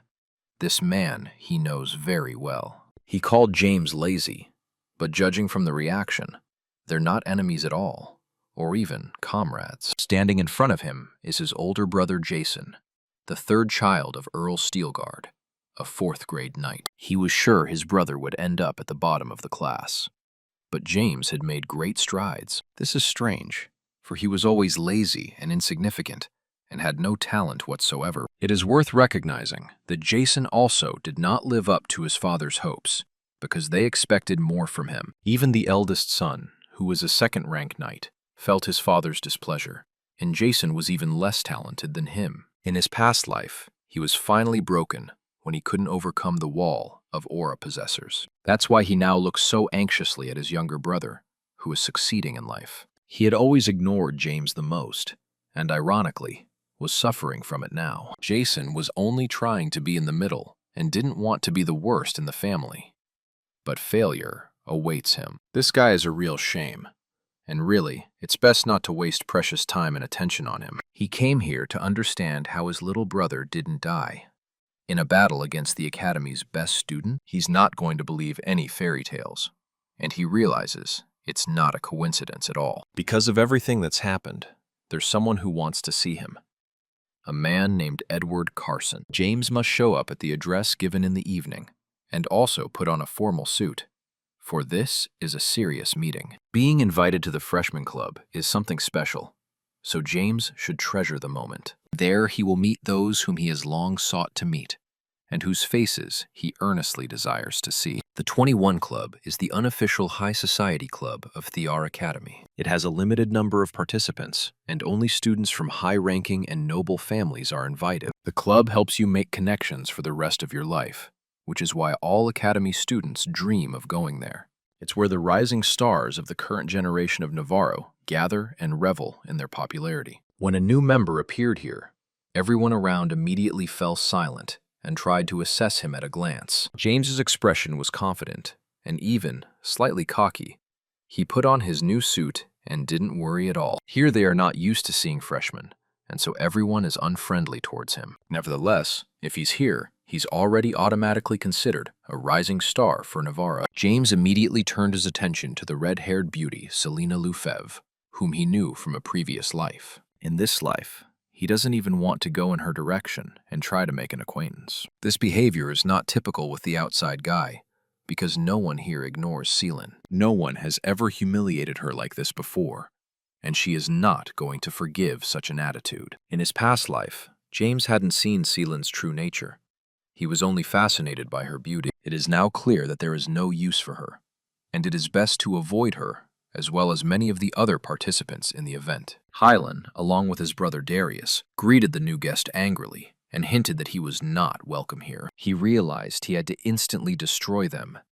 There was too much unnecessary attention here. The situation was escalating by the second, and if no one had intervened, a full-blown conflict would have broken out. Jason couldn't stand by any longer and asked the guys to stop the confrontation. When the brothers found out that James had come at Edward's invitation, they were silent and cold. It became clear that Edward really did play a big role in this community, and James was even more eager to see him in person. He does not come out to the rest of the party, for the future Duke prefers proud solitude. Jason immediately warned his brother to keep his mouth shut and not to lose his sense of fear. It's obvious that everyone around him is very afraid of Edward, and James can understand that. This guy has the halo of a noble family, perfect swordsmanship skills, and magical charisma under his belt. In a past life, James had tried not to go up against this guy, but now the circumstances were completely different. He is very curious to see what Edward will look like in his eyes, because James is on a whole other level now. There are 3 nobles in Navarro who have great influence: Earl Steelguard, Marquis Dorian, and Duke Luther Carson. These 3 main lords represent the true strength and power of Navarro. Prominent among them is the eldest son, Carson, named Edward, who wants so badly to see James. He immediately noticed that James was a pretty handsome guy, but he was unlucky with his height. James tried not to stand out and acted very cold, which immediately angered his older brother. It's hard to watch how ruthless and heartless Edward is. It just makes you cringe. Edward thinks Jason should start getting nervous, since his younger brother looks more talented than he is. Of course, Jason doesn't agree with that definition. He would never believe that James is inferior. Edward is masterful at manipulating his opponents and making them think whatever he wants them to think. He's being as ruthless as he can be. Soon he allowed his footrest to leave the room, and it was disgusting to watch. James turned his attention to this guy and looked at him as intently as if they had known each other before. Edward doesn't care what other people think of him, because he's going to live the life he wants to live. The only thing he's interested in is everyone showing him the respect he deserves, James included. The youngest heir, Stilgard, said that in this place, no one shows respect to anyone. He remembered the behavior of the Hylan and Darius brothers, as well as Edward's own behavior. He too is willing to follow a similar line of behavior and forget about respecting those around him. The whole story made Edward laugh, who realized that his interlocutor had a good sense of humor. He had already heard about James dueling Castor recently. Everyone around him had heard about it. After the fight, Custer continues to be in an incomprehensible state of mind and does not socialize at all with those around him. You can see that something special has happened, because he used to be a cheerful and talkative guy. Apparently everyone wants to know how James was able to compete with such an opponent. This is no secret at all, for he has only learned to control strength with softness and to overcome heaviness with lightness. He has learned what it means to fill the void, and that is why the word to fight back, champions. It means being able to hide what you have and pretend you're completely empty. All these beautiful words interested Edward, though of course he didn't understand anything. He likes James right away, but he can't get him down to the club as all the seats are taken. But at the same time, he can't let it go that easily. And so, he has an idea. If James wants to join this club, he can take his big brother's spot. Jason couldn't believe what he just heard, because he thinks he's better than James. However, Edward has no desire to have 2 members of the Stilgar family in this club. Only one is enough. It wasn't until a few seconds later that he said it was all a joke, and Jason didn't have to worry about his seat. After that, he made a real offer and said he wanted to have a friendly sparring session. Edward is going to fight against Jason in front of everyone involved. It's hard to call this a competitive fight, as it's more like an all-out beating. Today's role as punching bag went to Jason, though usually he has much better luck. Many are convinced that this guy is worthless without his family and the title of Count, and in some ways, they are right. Jason can't help but hear all the taunts, even though he pretends not to care. With anger, he tried to keep fighting and attacking, but the level difference was too deep. There's a real gulf in martial arts skills between these two.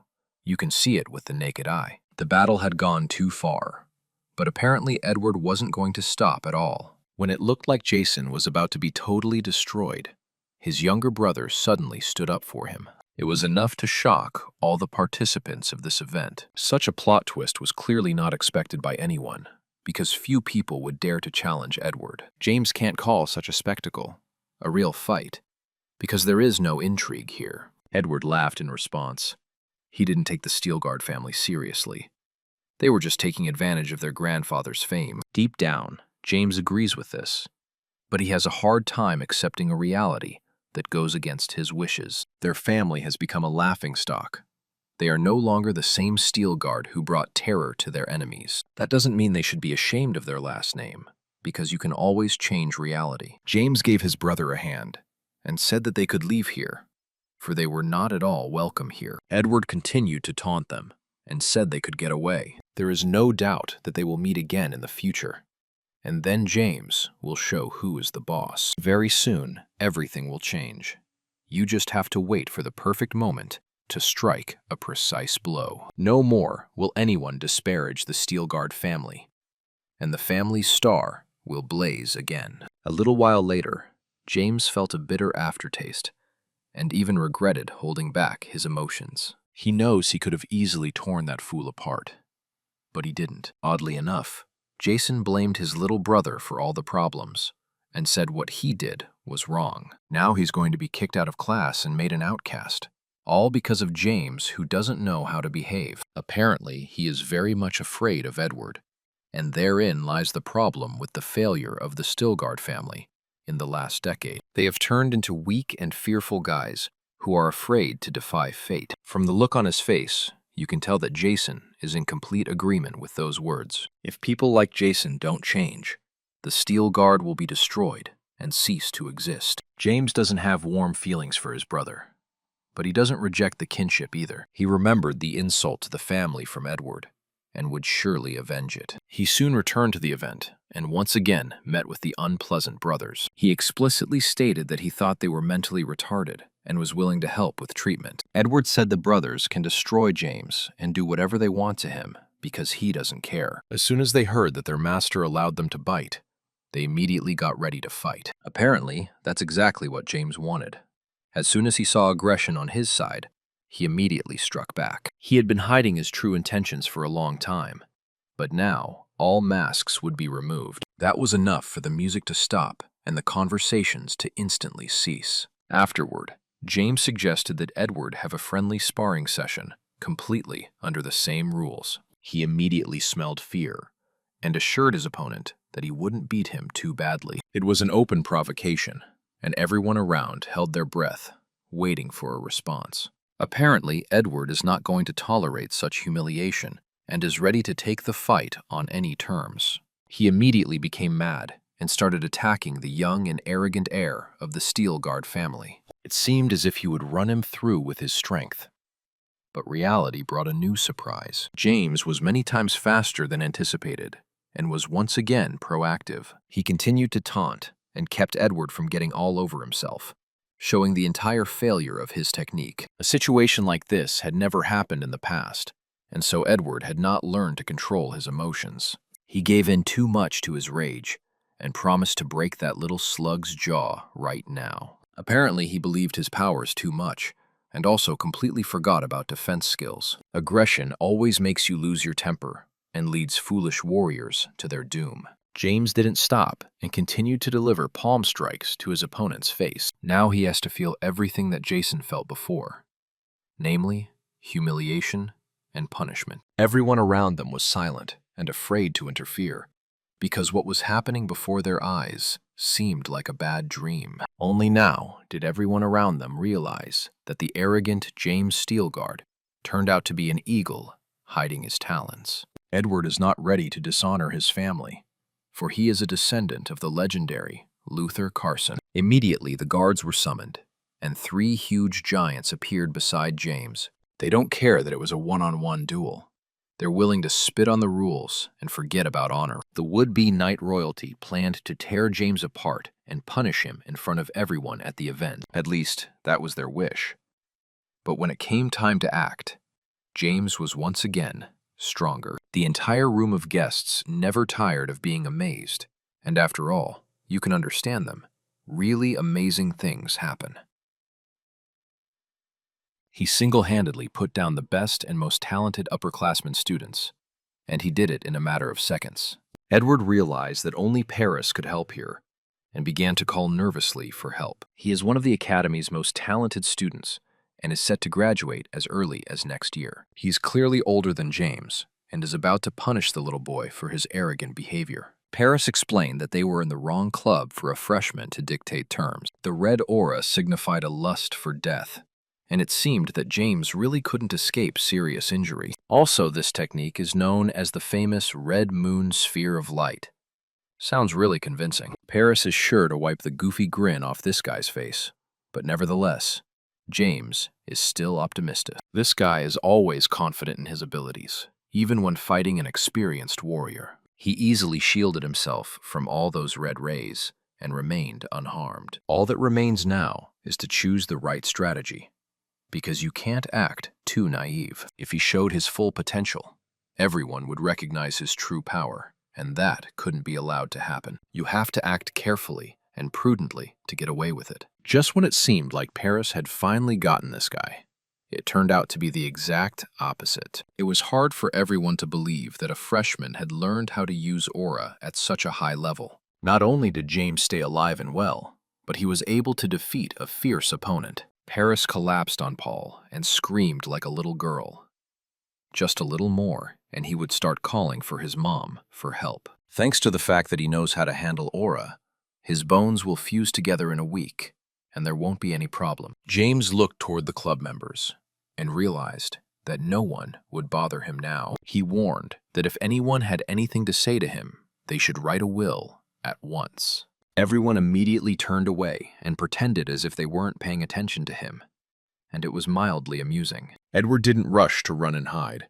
Instead, he clapped the winner and recognized his skills. He also suggested that we end this pointless war and shake hands. Also, as a sign of reconciliation, he is willing to offer James a place in the 21 Gold Club. All the people gathered here will make a difference in Navarro's life, and it is a privilege to join them. James listened to the whole story with a serious face, and then laughed out loud. He finds Edward funny and boring at the same time, the kind of people you clearly don't want to deal with. This guy is constantly hanging on to his father's pant leg, and other than the strength of his family, he has nothing. All these words made Edward so angry that he decided to attempt murder. Taking out his dagger, he began to attack, and in doing so, he crossed the boundaries of what was allowed. James quickly put the arrogant upstart in his place and demonstrated who the daddy was. To him, Edward is nothing more than a worthless worm in whom he sees nothing special. This whole private club created for dudes and majors is nothing more than a sandcastle. Now Edward must be careful, because James is a wave that will destroy any castle. If he ever tried to hurt anyone in the Steelguard family again, he'd be sorry he was ever born. After such a spectacular humiliation, it would be difficult for Edward to regain his former authority. Then he turned to all the other attendees of the event and repeated his words. They must not cause him problems in the future, or they will regret it very much.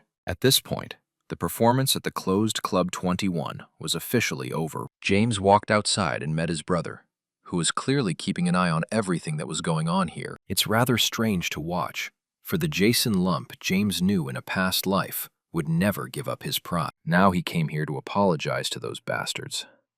But that's so low. Jason tried to understand how his brother had become so powerful when yesterday he'd been nothing. Without revealing his main secret, James only said that he has been practicing long and actively. Though Jason didn't believe it, he changed the topic of conversation and reminded him of something important. Edward will not give up on revenge, and that could lead to bigger problems.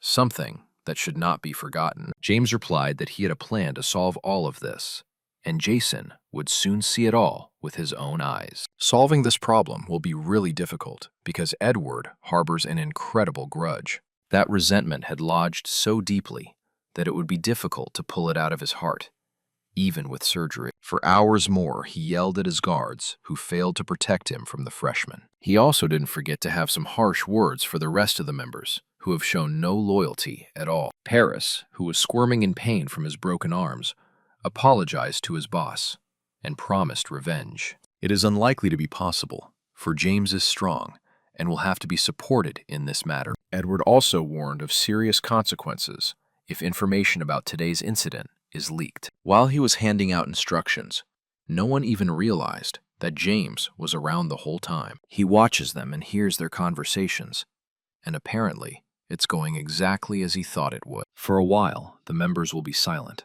so James doesn't have to worry about revealing his powers. He prepared to advance towards the persona that was actually the reason he had come to today's event. We all remember that guy who served as Edward's footstool. It was so hard for him to go through this humiliation that right now he was contemplating suicide. It was at that moment, as he prepared to stab himself, that James appeared and proposed a wager. He immediately recognized this most confident freshman with the last name Stilgard. James knows that Edward is this guy's brother and understands his feelings of self-pity. We have before us Hwin Carson himself, the Duke's second son and half-younger brother Edward. As soon as James asked him to give him the knife, Hwin immediately tried to kill himself. It was only because of his speed that James was able to stop this madness and save the young boy from death. He persuaded him to calm down and stop trying to commit suicide because they needed to talk. In fact,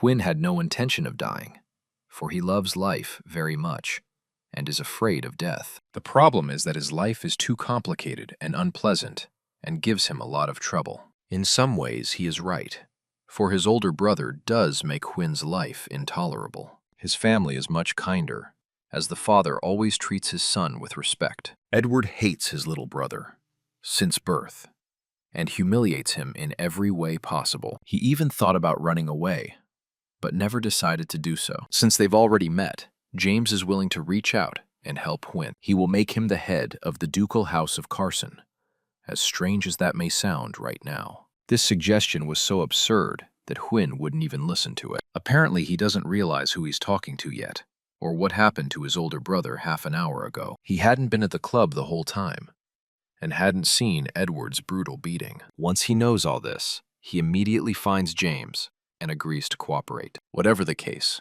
this guy will have no choice but to become a duke. A few years later, Edward dies of a terminal illness, and Hwin takes over as head of the Carson family. James knows this from the start, and now only wants to capitalize on it. Soon he got home and decided to do some thinking before going to bed.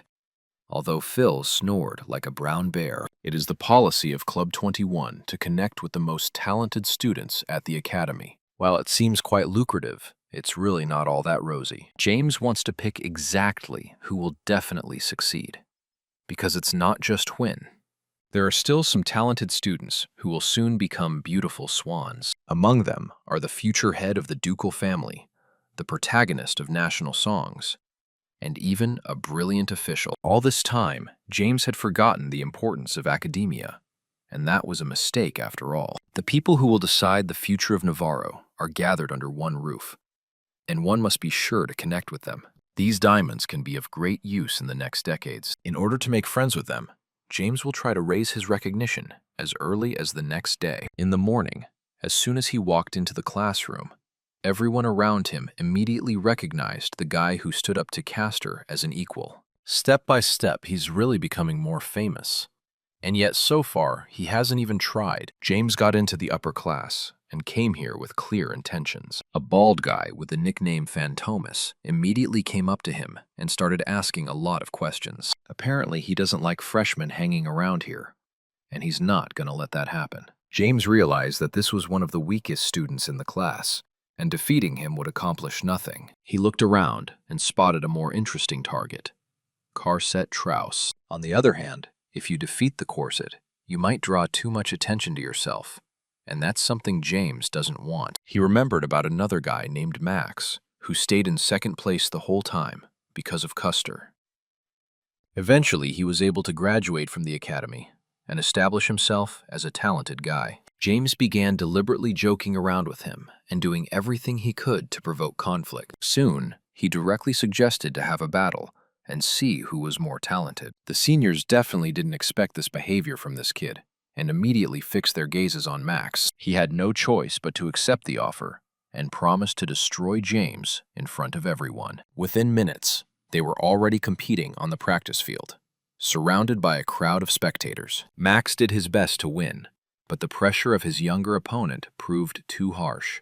The bout was soon officially over, with James Steelguard picking up a solid win in a matter of minutes. No one understood how this young talent was able to sustain a victory over the experienced upperclassmen. We have to remember that Max was in second place in the rankings, and had only lost to Custer up to that point. Everyone was trying to bring up how James is only middle class, and what is his true identity. His win meant James should be promoted to the top flight. It also means that Phantomus, who was in last place, should be demoted to a level lower. After the fight, James noticed a familiar figure among the crowd of spectators.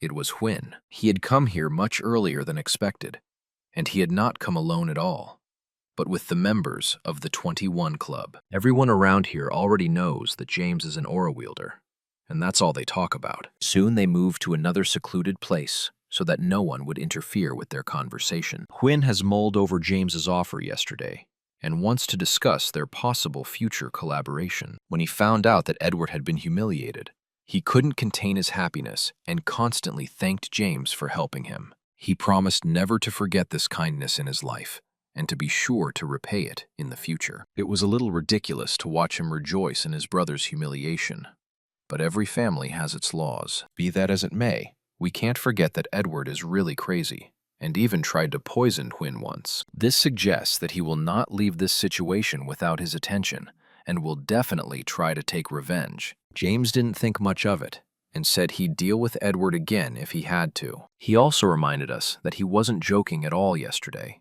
and actually promised to make Huynh a duke. The problem is that Huynh doesn't have any positive qualities.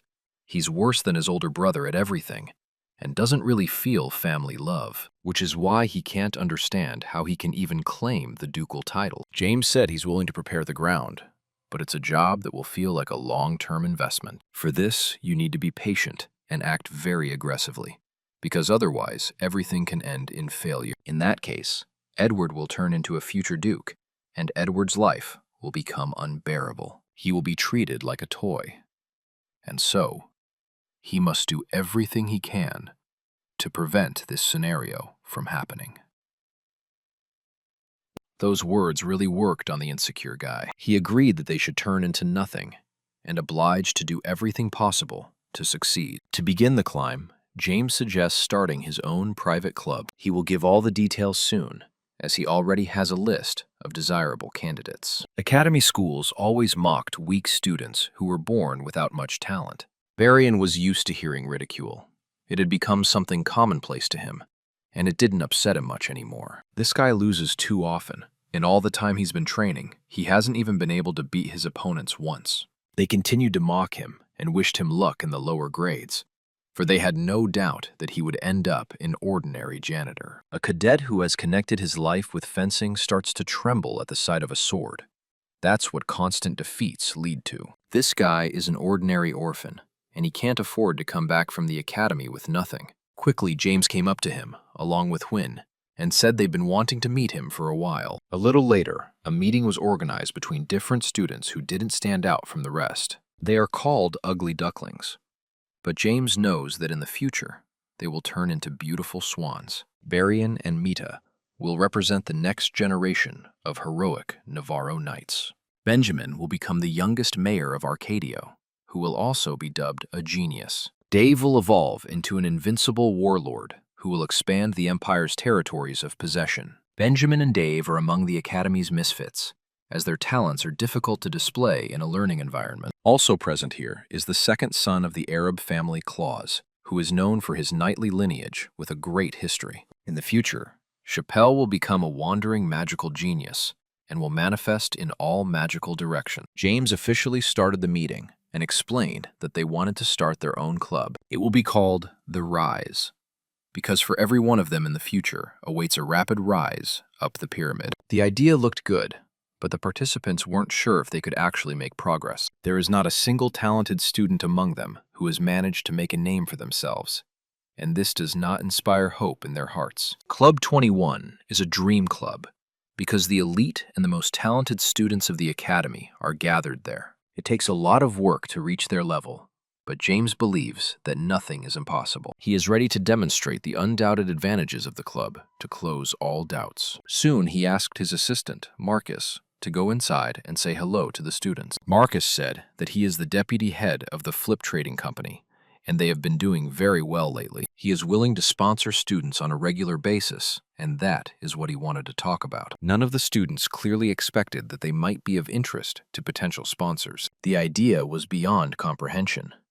But now the club is starting to make sense. The flip trading company is under James's tutelage, and so she is willing to sponsor the Rise Club. Now each of them has to make a choice and answer whether they want to join this club or not. A few hours later, the participants' meeting was over, and James returned to his room. Things have been taken care of, and now we can take some time off and change our occupation. He hadn't logged in for a while, so he decided to check if the item he wanted was in the assortment. He is contacted by the Sun God, who already knows that James is going to buy the Art of Rebirth. He's willing to listen to offers if James can name a really fair price. The Art of Rebirth transforms your entire body into a superhuman nature, which is why it is so valuable. The dream item will allow for a perfect body, but the Sun God is only willing to sell it for 150,000 coins. Even though it's one of the best things in the first system, the price is too expensive, and the Sun God hates haggling. As soon as James offers a lower price,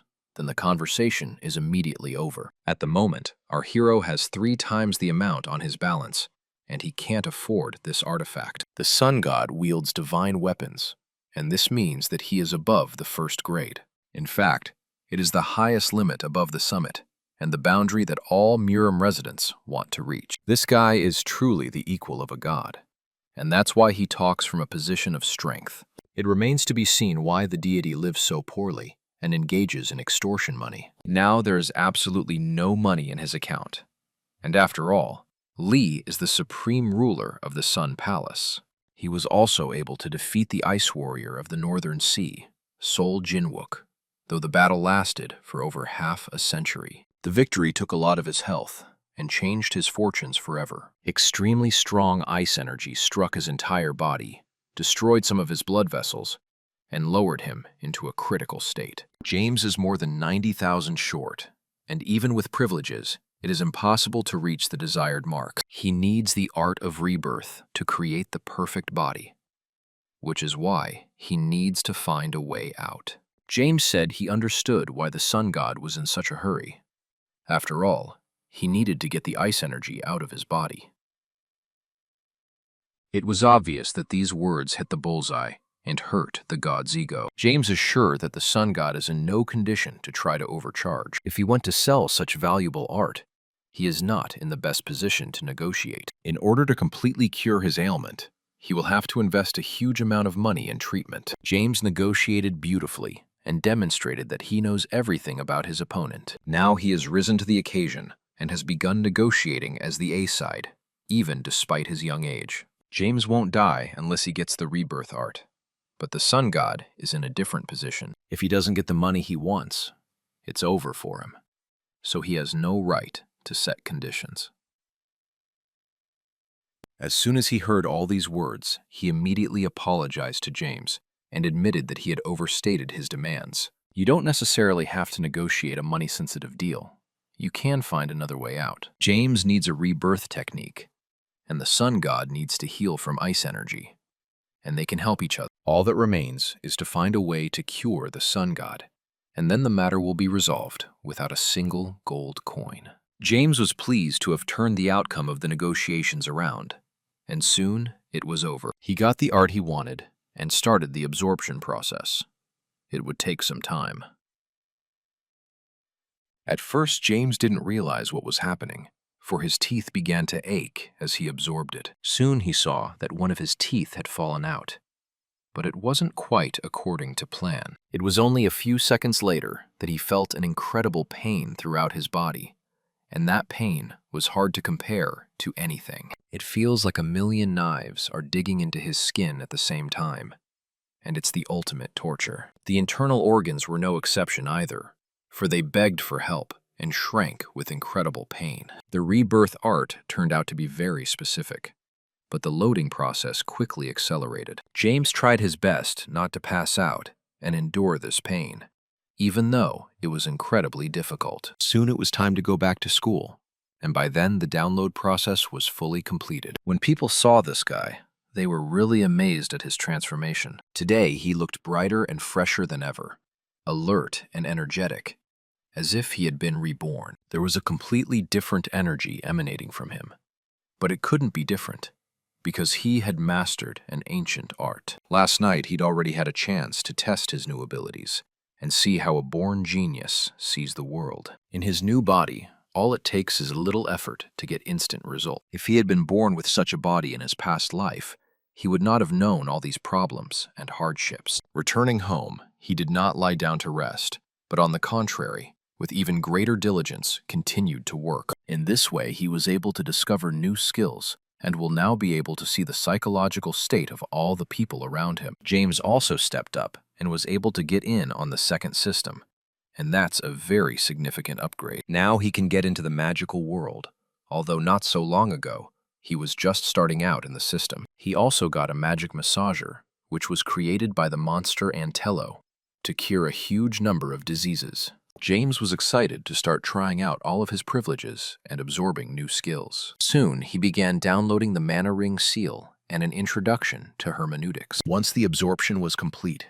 James transformed into a magical sword master and discovered new possibilities. He only has one ring of magic so far, and it's hard to expect success with so little power. You need to try to level up and buy magic effect enhancers. Most of the representatives of the second system are scientists and researchers. That doesn't mean you can't meet people obsessed with magic here. Soon, James has found an important salesman who is depressed and ready to sell everything he owns. This guy can be found in possession of incredibly precious artifacts, all of which he's willing to sell to one buyer. Thus, it was decided to buy all the items at once and increase your progress to the limit. Even though the first deal ended well, it doesn't mean you can relax in system number 2.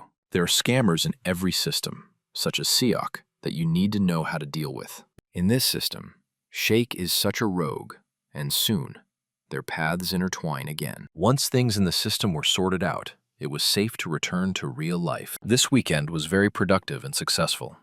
James took a big step forward. Now in his location are 3 rings of mana, an expanded circuit, and 3 of the most important wizard's manuscripts. Now James has become a full-fledged wizard of the 3 rings, and all that's left is to hone his skills. In the hallway, as it turned out he was all alone, he heard a familiar voice and saw the silhouette of a girl in front of him. Selena greeted James. This was the same girl he had met at the 21 Club. It was rather odd that they had met.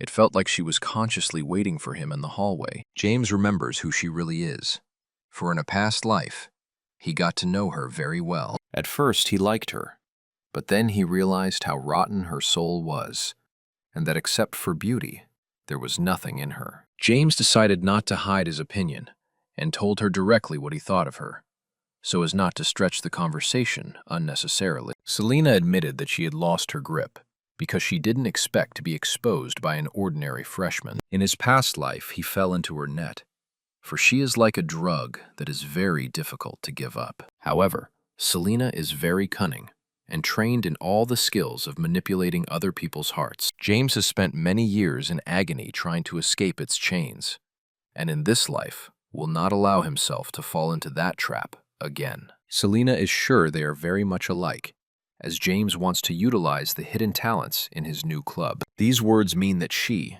as well as many of the Academy's students, have learned about the existence of the Rise Club. That's not why she came at all, and suggested that they bring their relationship closer together and take it to the next level. Though James hadn't expected anything like this, but without a shadow of a doubt, he refused immediately. He wants to dedicate his time to training, even with all the beauty of the drug. Lastly, James tried to figure out how she knew about the existence of the Takeoff Club, since it was classified information. Shortly after this meeting, a new club meeting was organized to discuss pressing problems. It turned out that Huynh had told his brother about the existence of this club, for he began to question him. As soon as James heard these words, he immediately asked his comrade to go outside with him for a private conversation. He's not really interested in the leaked information.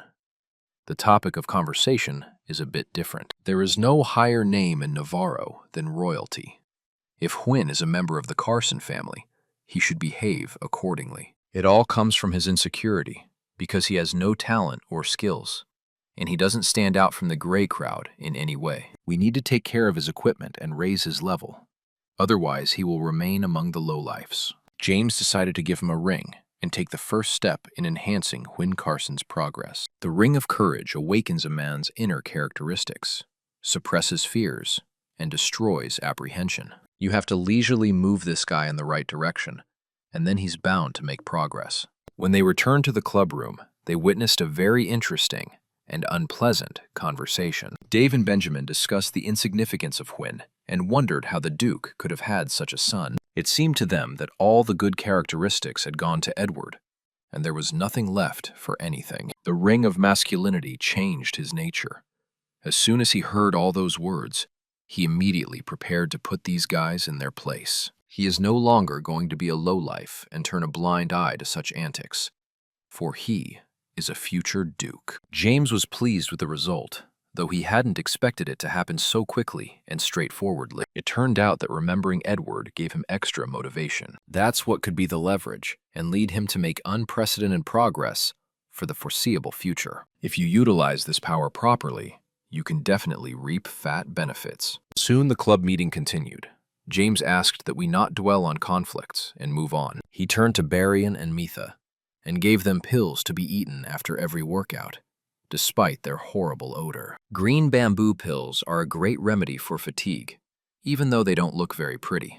A little later, Benjamin and Dave also received their gifts, namely, a pass to the Royal Library. Chappelle, too, was expecting some sort of gift for himself, and was clearly burning with impatience. It felt like James had completely forgotten about him and hadn't prepared anything special at all. Apparently, there's a slightly different gift waiting for him, and for that, you have to go to the Magic Tower. James brought him to a very valuable mentor in order to develop his potential. At a glance, it was obvious that they were facing a high-class mage, which James immediately recognized. Turns out that this magician is his uncle.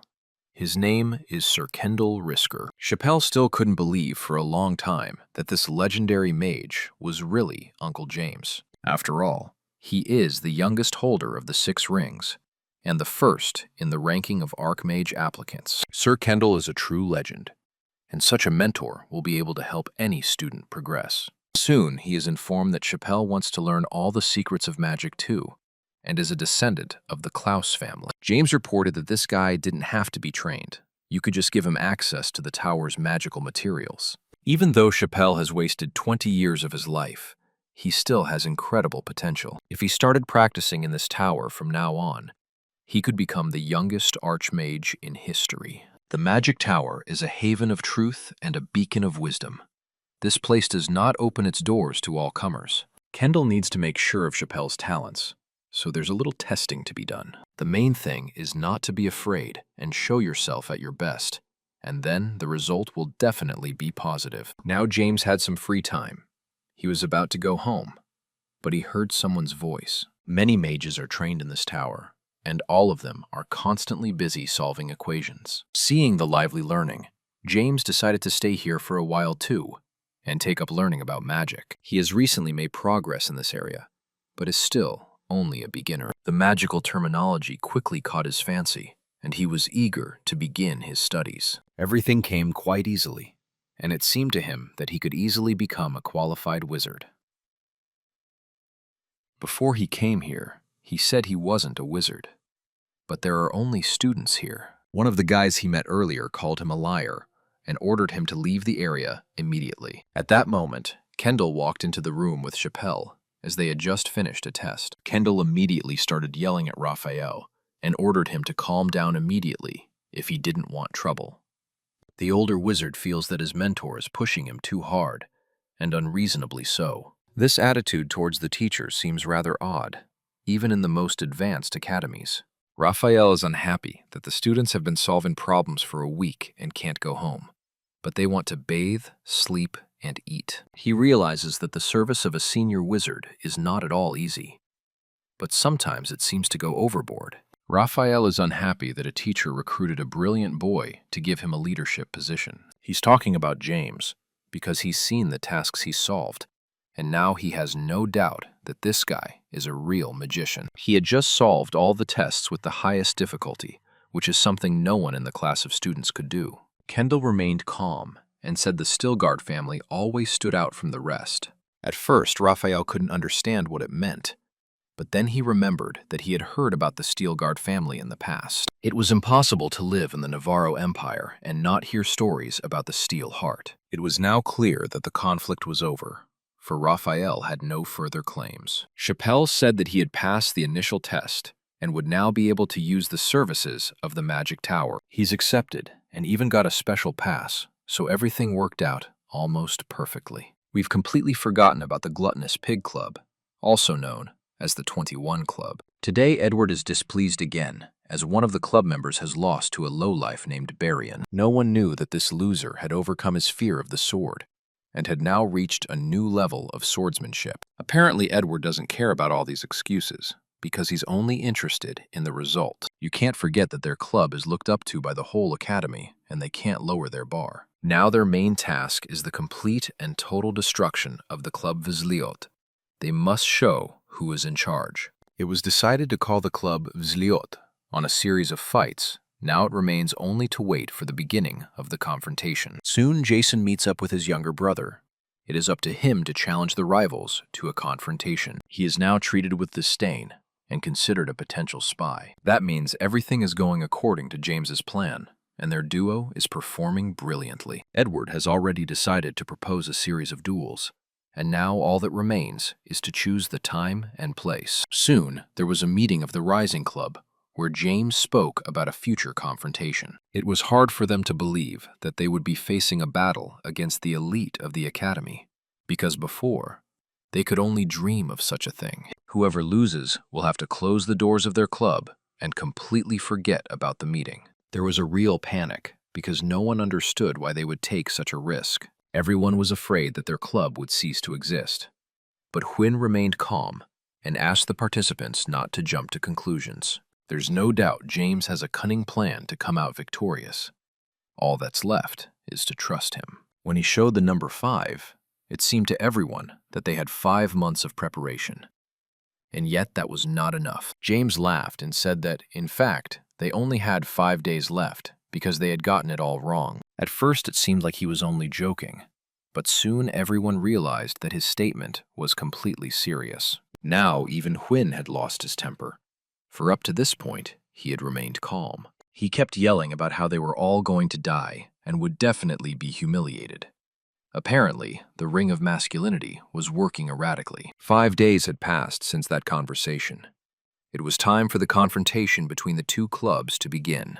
When the members of the elite group arrived at the venue, they were quite surprised. James really did create the perfect conditions for the tournament, and didn't spare any nerves or energy at all for it. Rich and famous people can be found here, although it is unknown how they managed to be lured here. Paris was sure something was wrong here. His whole intuition was screaming it. However, Edward replied that nothing would change, and the club would be disgraced in full view. All this time, all he had done was seek revenge, and dreamed of how he would finally revenge his defeat. Meanwhile, James assured his team that everything was under control, and doubts could be forgotten. Kendall, the magician representing the Magic Tower, will be in charge of the live sound, process, and broadcasting of the match. The Syria bouts between the arch-rivals are about to begin. Each side dreams of victory, but only one will get the glory of the winners. The contestants of the first fight ascended to the arena and prepared for battle. The 21 Club is represented by Edward,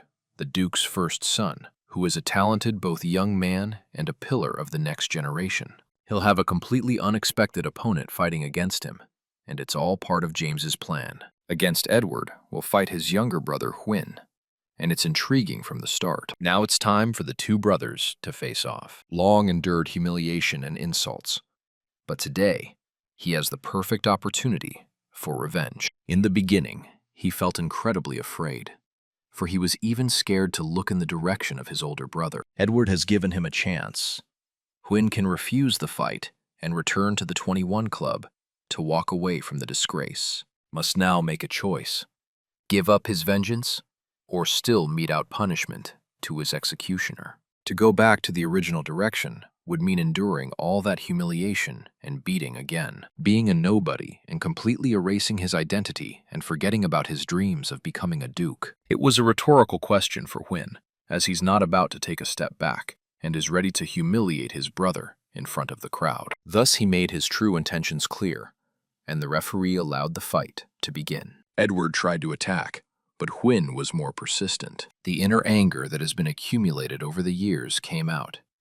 But anger is not stronger than technique. Edward quickly seized the initiative and with pinpoint shots quickly broke through his opponent's defense. He couldn't get to his feet, and it was clear he was seriously injured. While Edward mocked his brother and called him a lowlife, the judge was trying to find out if Li Hwin was refusing to fight. To give up would mean losing his dream.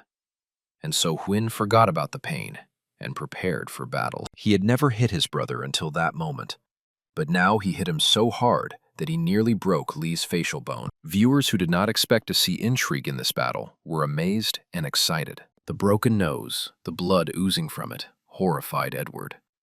But that was only the beginning. Just as Edward prepared to kill his brother, Hwin raised his hand and admitted defeat. It was hard to believe, and no one understood why it had happened, but Edward had really won. It's all a cunning plan, because the younger brother didn't hide his contempt and smile. No one judged him.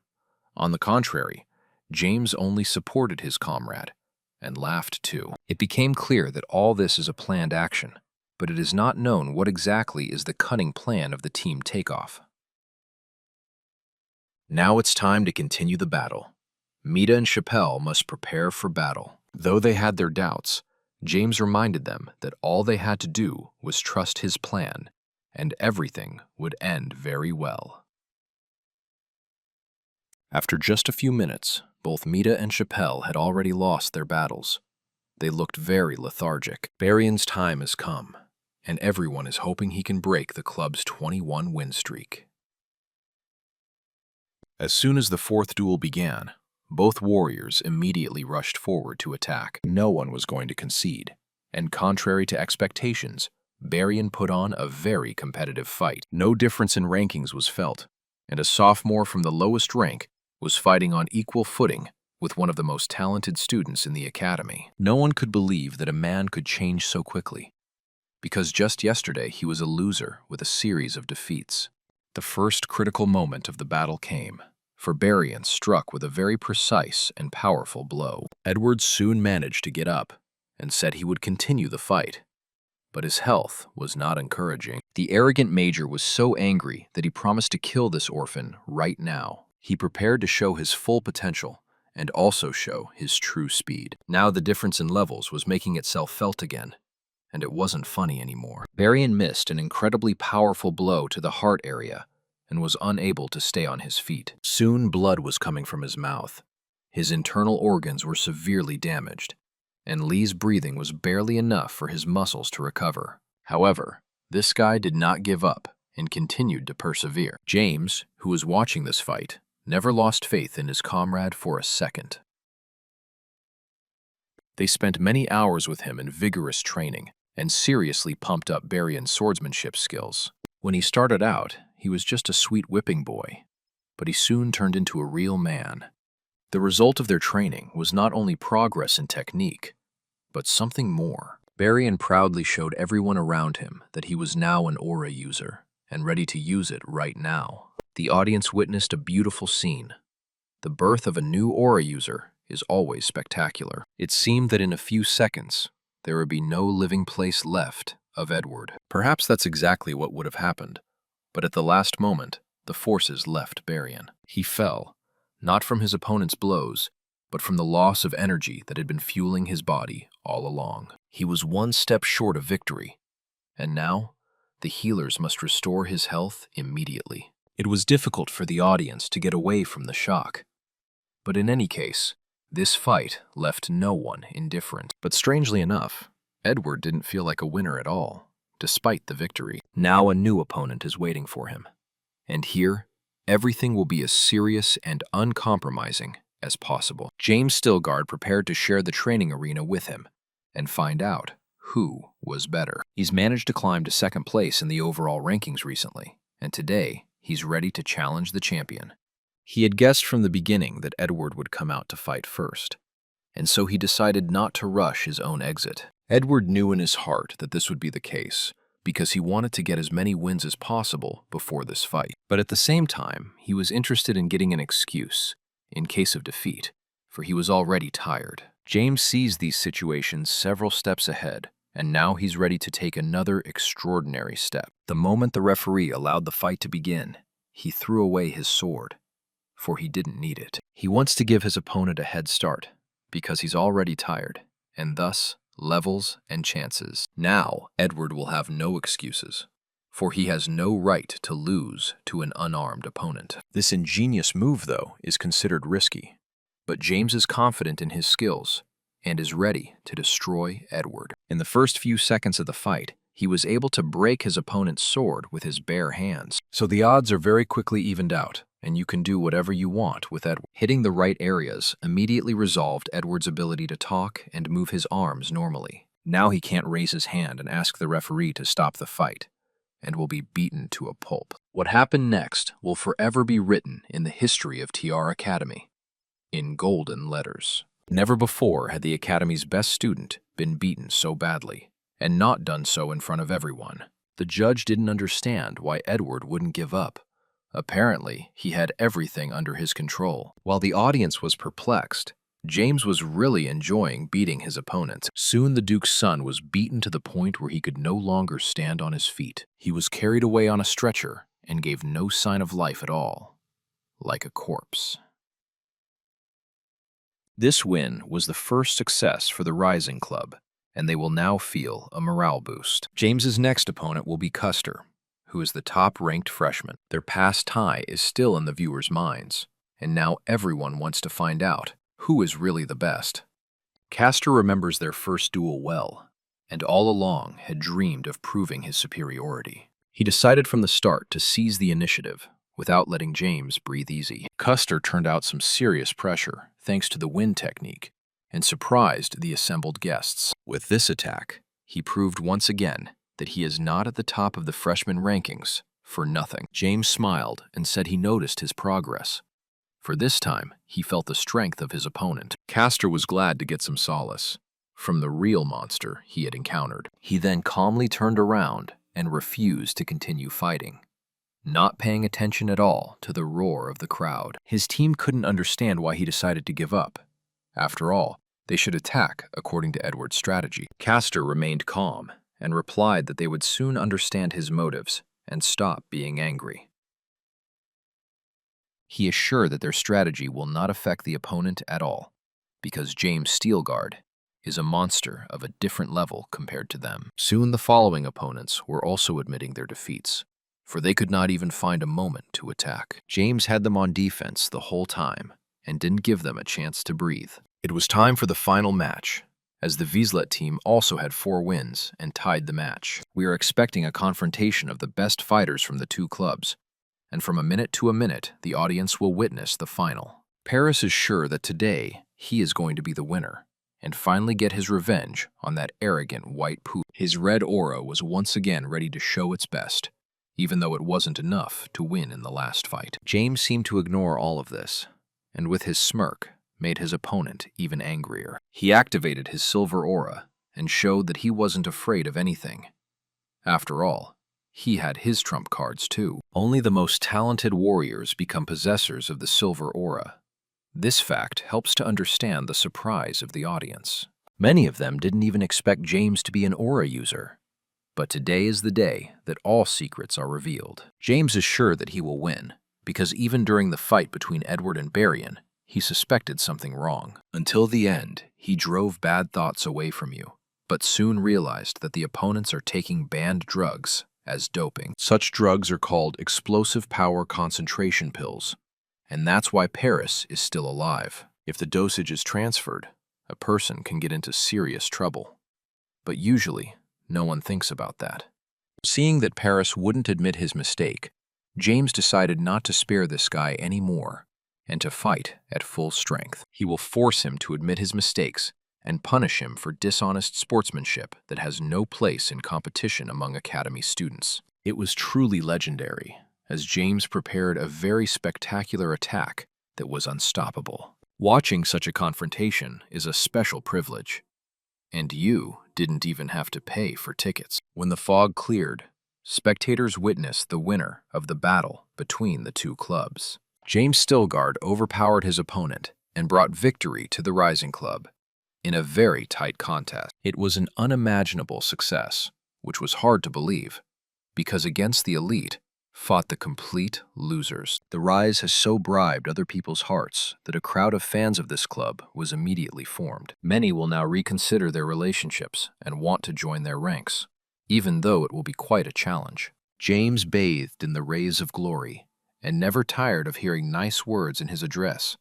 Winners are always exalted on a pedestal. After their confrontation, the training arena of Tiara Academy would have to be modernized. Shortly after the match, Club 21 was disbanded, and they received some pretty hefty sanctions. Members are prohibited from membership in private organizations and from engaging in any acts of retaliation against the Takeoff Club. Edward personally admitted defeat and promised not to break the rules of the treaty. James was pleased and reminded him that there was no room for trust in their relationship, but they could try to get past the animosity. He's willing to keep Team Edward's use of banned drugs a secret and not cause them even more trouble. Soon, an unpleasant encounter awaited James, with a man he wasn't exactly happy to see. Empire prosecutor Zenitz didn't receive an invitation, but nevertheless, he's already here. He couldn't help but come after hearing that the match of the century was held within the walls of the academy, because it's a big event. He had also heard about the story of the birth of 2 aura users,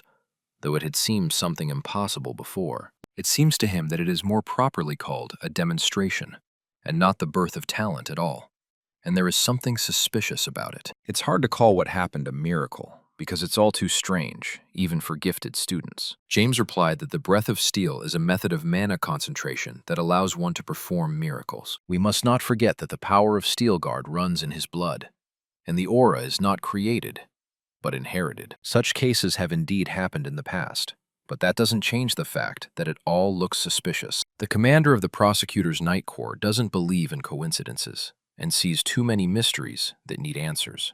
Their conversation was interrupted by Mage Kendall, who had come to speak to James about an important matter. Everyone immediately noticed that next to him was an interesting woman who seemed to be hiding her face. Looking closely at her eyes, one could lose oneself, for her inner strength could be felt even at a distance. The experienced prosecutorial commander couldn't help but recognize the woman named Sierra in front of him. She is the head of the 14th Magical Tower and the sole archmage of the 7 Rings of Navarro. Miss Sierra is ranked an honorable 7th in the continent's rankings and is known for her fame piercing the heavens. Even the imperial family dare not cross her opinion, for she is called the One, the crazy maiden from the south. Though her words are indeed intimidating, but in person she seems pretty calm and even sweet. James bowed before the legendary mage and said he was honored to be acquainted with her. Zenitz immediately realized he needed to leave immediately and said he had an emergency. Kendall remembers James solving various problems for experienced magicians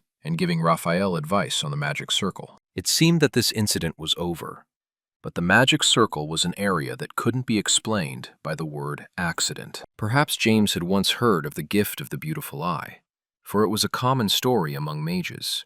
The story has to do with a magical talent, which, as they say, falls once in a million.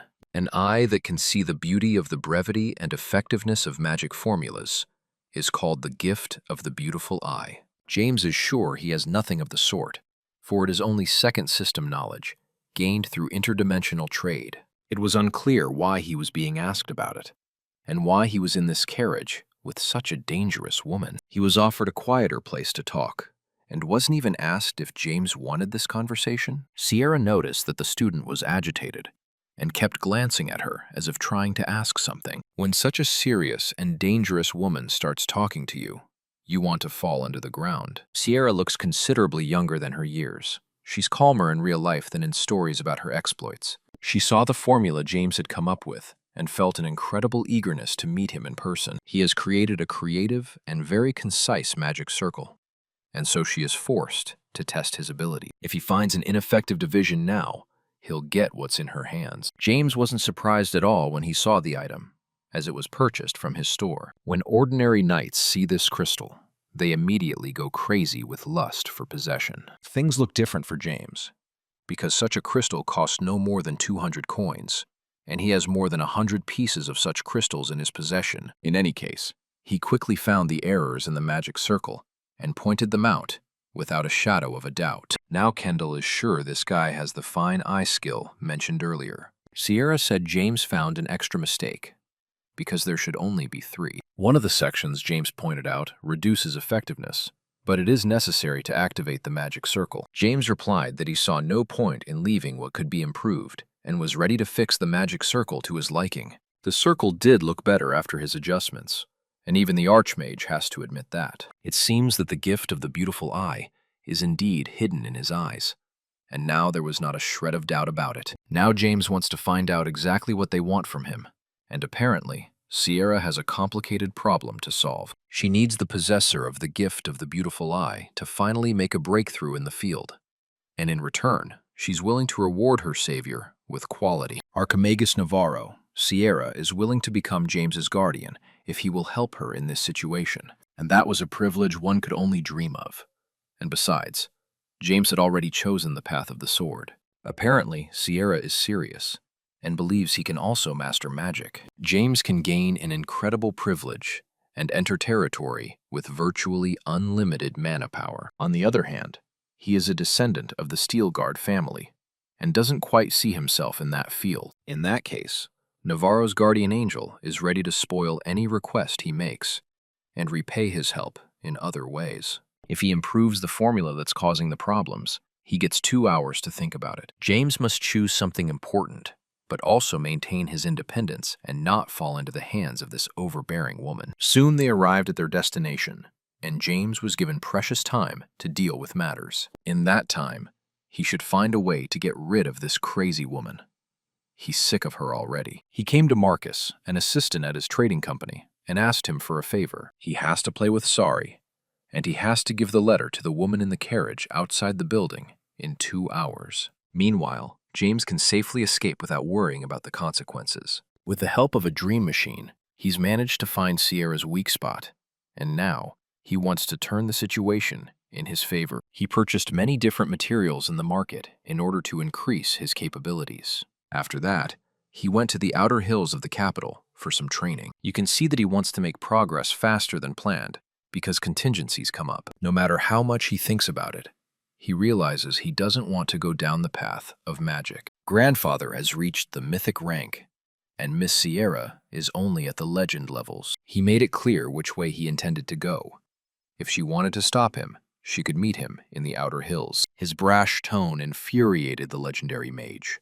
Previously, she would have destroyed anyone who spoke to her in that style. This little boy must pay for his disobedience and suffer serious punishment. After reading the letter, Sierra immediately headed towards the hills to find James Steelguard. He wasn't hiding at all, and all this time, he was just waiting to meet the indomitable woman. She looks like she's completely lost her mind, and yet she's only interested in understanding this young guy. He then immediately showcases his talents, and so is not afraid to defy fate. It all looked funny at first, but then Sierra noticed that her mana flow had weakened for unknown reasons. Her mana wasn't circulating, and it was to James's credit to stop her magic from his first attack and still managed to defend herself. After all, it is not for nothing that she is called a legendary archmage. Even despite careful preparation, it would be difficult to break through her defenses, as Ray Steelguard hadn't even succeeded. Within seconds, a real bacchanalia had already begun that would be hard to stop. Sierra was going crazy with anger and wanted to prove to this boy that he was just an insignificant worm in front of Her Majesty. The firestorm should have melted his young body, but James was able to resist. He was impressed by the scale of the attack, and if he didn't have the scroll, he would be in great danger. This scroll allows you to organize magical barriers, but now you have to forget about defense and think about attacking. James was ready to fight in the air, for that was what he had bought, without the necessary equipment for, hours ago. His armor helps him look like Superman, but even that isn't enough to scare Sierra. The net of lightning was directed toward James, but never reached its destination. Somehow, he was able to stop that power, and Sierra once again suffered another failure. Magical armor allows him to defend himself against any threat.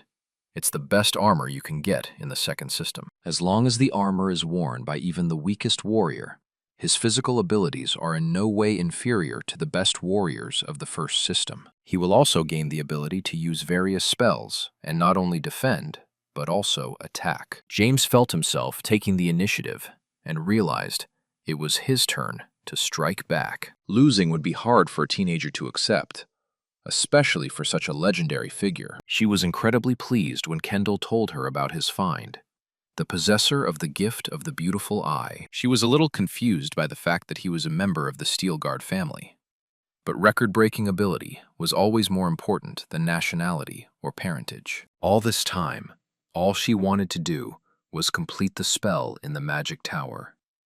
But James was stubbornly unwilling to help her. He thinks her wish has nothing to do with him, and he shouldn't worry about other people's problems. Hearing his insolent tone, the legendary archmage could no longer contain his power. James tried to attack, but as he got closer to his opponent, he saw something strange. But let's leave these two for a while and move to the outskirts of the capital, to the Flip Trading Company. Sylvia continues to take notes and follow all her instructions clearly. She often talks to herself while working and reminisces about Mr. Flip, who hasn't shown up in a while. Marcus told her that he might be in trouble, and that made the girl nervous. She wanted to look at Sari and see if the beast was worried about her master, but he had disappeared somewhere. Meanwhile, For really ran into difficulties, for his armor had malfunctioned. In the dream machine, James had clearly seen that Sierra would fail, but that wasn't the case now. James fell to the ground,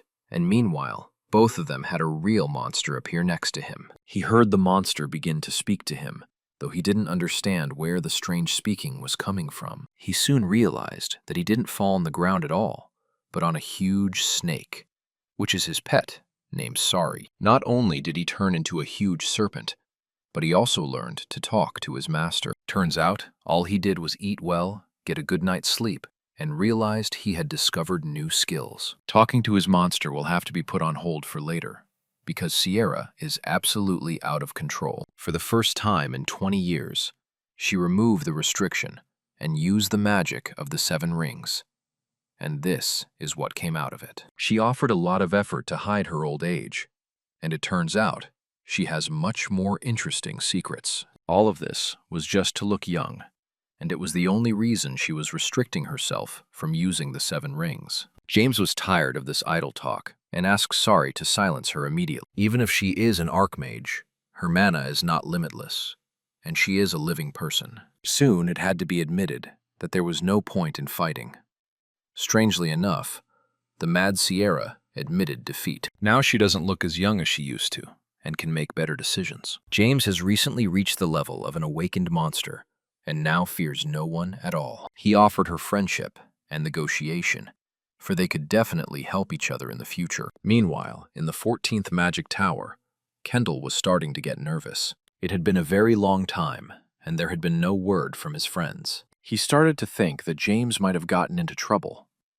But soon, he heard that Sierra had returned. She looked like her old self again, and was very calm, as if nothing had happened. There was some strange guy next to her, and it looked like he had dementia. Sierra gave him a chance to check into a room and make himself at home, and asked him not to deny himself anything. After that, as soon as the room doors were locked, this guy started hugging his face hard. It wasn't until a little later that it turned out it was all about taking off the mask, because it had been James all along. Apparently, he didn't even have to play the weakling. That's called real skill. Now James will be doing indoor training here and learning all the secrets that interest him. He promised to help Sierra research the areas of magic that are responsible for reverse aging. In return, he signed a contract for magical items between the Mage Tower and the Flip Trading Company. He also got a spot for indoor workouts and will be able to focus on his progress. He immersed himself in closed-door training for the sole purpose of exacting one last revenge related to his past life. Shylock can no longer go unpunished. It's time for retribution. It's time for revenge. James had caught his eye, thanks to his purchase of magical armor, and now they had struck up an acquaintance. Now all he has to do is to get this horrible creep to the bottom of the social ladder. On daily sales, James was able to earn over 10,000 coins over the next few days. In System 0 and 1, he's already earned recognition. But in System 2, he's only recently, so he's starting over. He still has a long way to go to the level of Shylock, but that doesn't mean he should stop and give up. Soon I was contacted by the channel master of the second system, and told that his friend had been kicked out because of James. Apparently, he's referring to Monfils, the same channel master of the first system with whom they had a friendly relationship. Although he pretended to be honest, but in reality, he turned out to be just a corrupt guy who can't live without bribes. He took James for an auditor, and so they had a long partnership. But now he was fired, and his trading account was completely written off. Monfils complained to his friend and said that the auditor had not helped him at all, but was only thinking of his own advantage. Merlin is not happy with what has happened and is not ready to leave it all unanswered and together with his friend. He brought up the collaboration with Shirlene, which was illegal, and said he'd get James in trouble. Because of his skills, James was able to feel the emotional state of the channel master and understand his emotions. He understood all the plans of the opponent and understood how to realize a calm way out of the crisis situation. He said that the channel master is trying to smear the reputation of the monitoring agent, and for that, the channel master can be fired and stripped of everything. These words immediately had a favorable effect on Merlin, who was no longer angry and agreed to a calm dialogue. He even gave a few gifts to his new comrade, promising not to cause any more trouble. The conversation was concluded on a good note, and now we can take a break from the life of the second system for a while. James will channel the channel master's fury into the Shylock and make the best of it. Soon, James saw the doors to the forbidden room that Sierra kept telling him not to enter. The door is slightly ajar, as if to entice him inside. And it's so interesting, isn't it? The closer he got, the more intense the feeling of mana enveloping his entire body became. What he saw was hard to explain.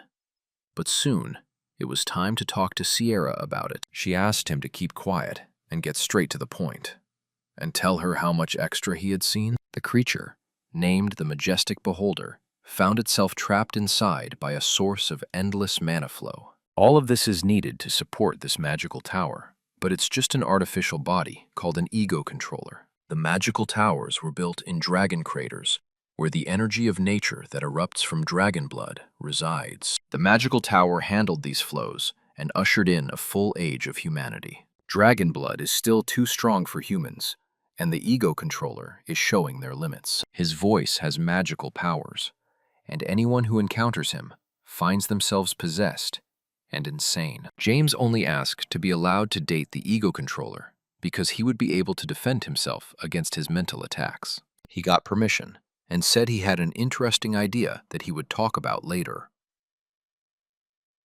Soon they were seen again, the ego controller looking like a large energy substance with a large eye in the middle. He tried to regain possession of James, but was again defeated. Apparently James is using a mind protection spell, and that's why it feels so confident to talk to the controller. The excess mana from dragon blood is rumored to dissipate before the mana flow becomes unrestrained. And if there's even a little bit of mana left, James is ready to take control of it. Instead of buying mana stone producers, you can just suck all the energy out of the controller. At this rate, he'll be able to quickly become incredibly rich, by the way, thanks to the constant sales of mana stones. He's had a plan in place for a long time, and he needs a lot of capital to carry it out. You also need to find users to help with the work, and a master channel overseeing it all. He has now made a lot of money, and is also taking control of the channel master and Sherlin, who will help accomplish some tasks. All the best ingredients of his future dish have already been assembled.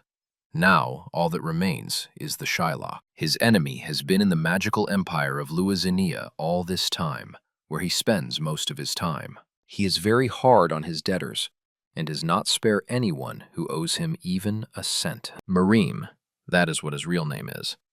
He is a member of the Rochester Mages Guild, and also just a bad guy, responsible for interdimensional trade, and thinks only of his profits. James contacted him a few days later and sent over 5,000 coins as a gift, for everything went according to their arrangement. A few days before this meeting, he suggested that I look into investing and make a little money. Mareem is an experienced trader. He knows very well that most investment attempts end in nothing, but based on the fact that this guy bought a third-generation magic armor, he really should be given a chance. Mareem invested 1,000 coins in James, and in a few days, he had already made a 5-fold profit. If he had known it would be this easy from the start, he would have invested all his money. James even bragged that he personally made 20 times as much, and that's just one of his business ideas. Mareem knows the business is somehow related to mana stones, but doesn't understand how one can make so much money on an ordinary commodity. He most likely collaborated with a channel master,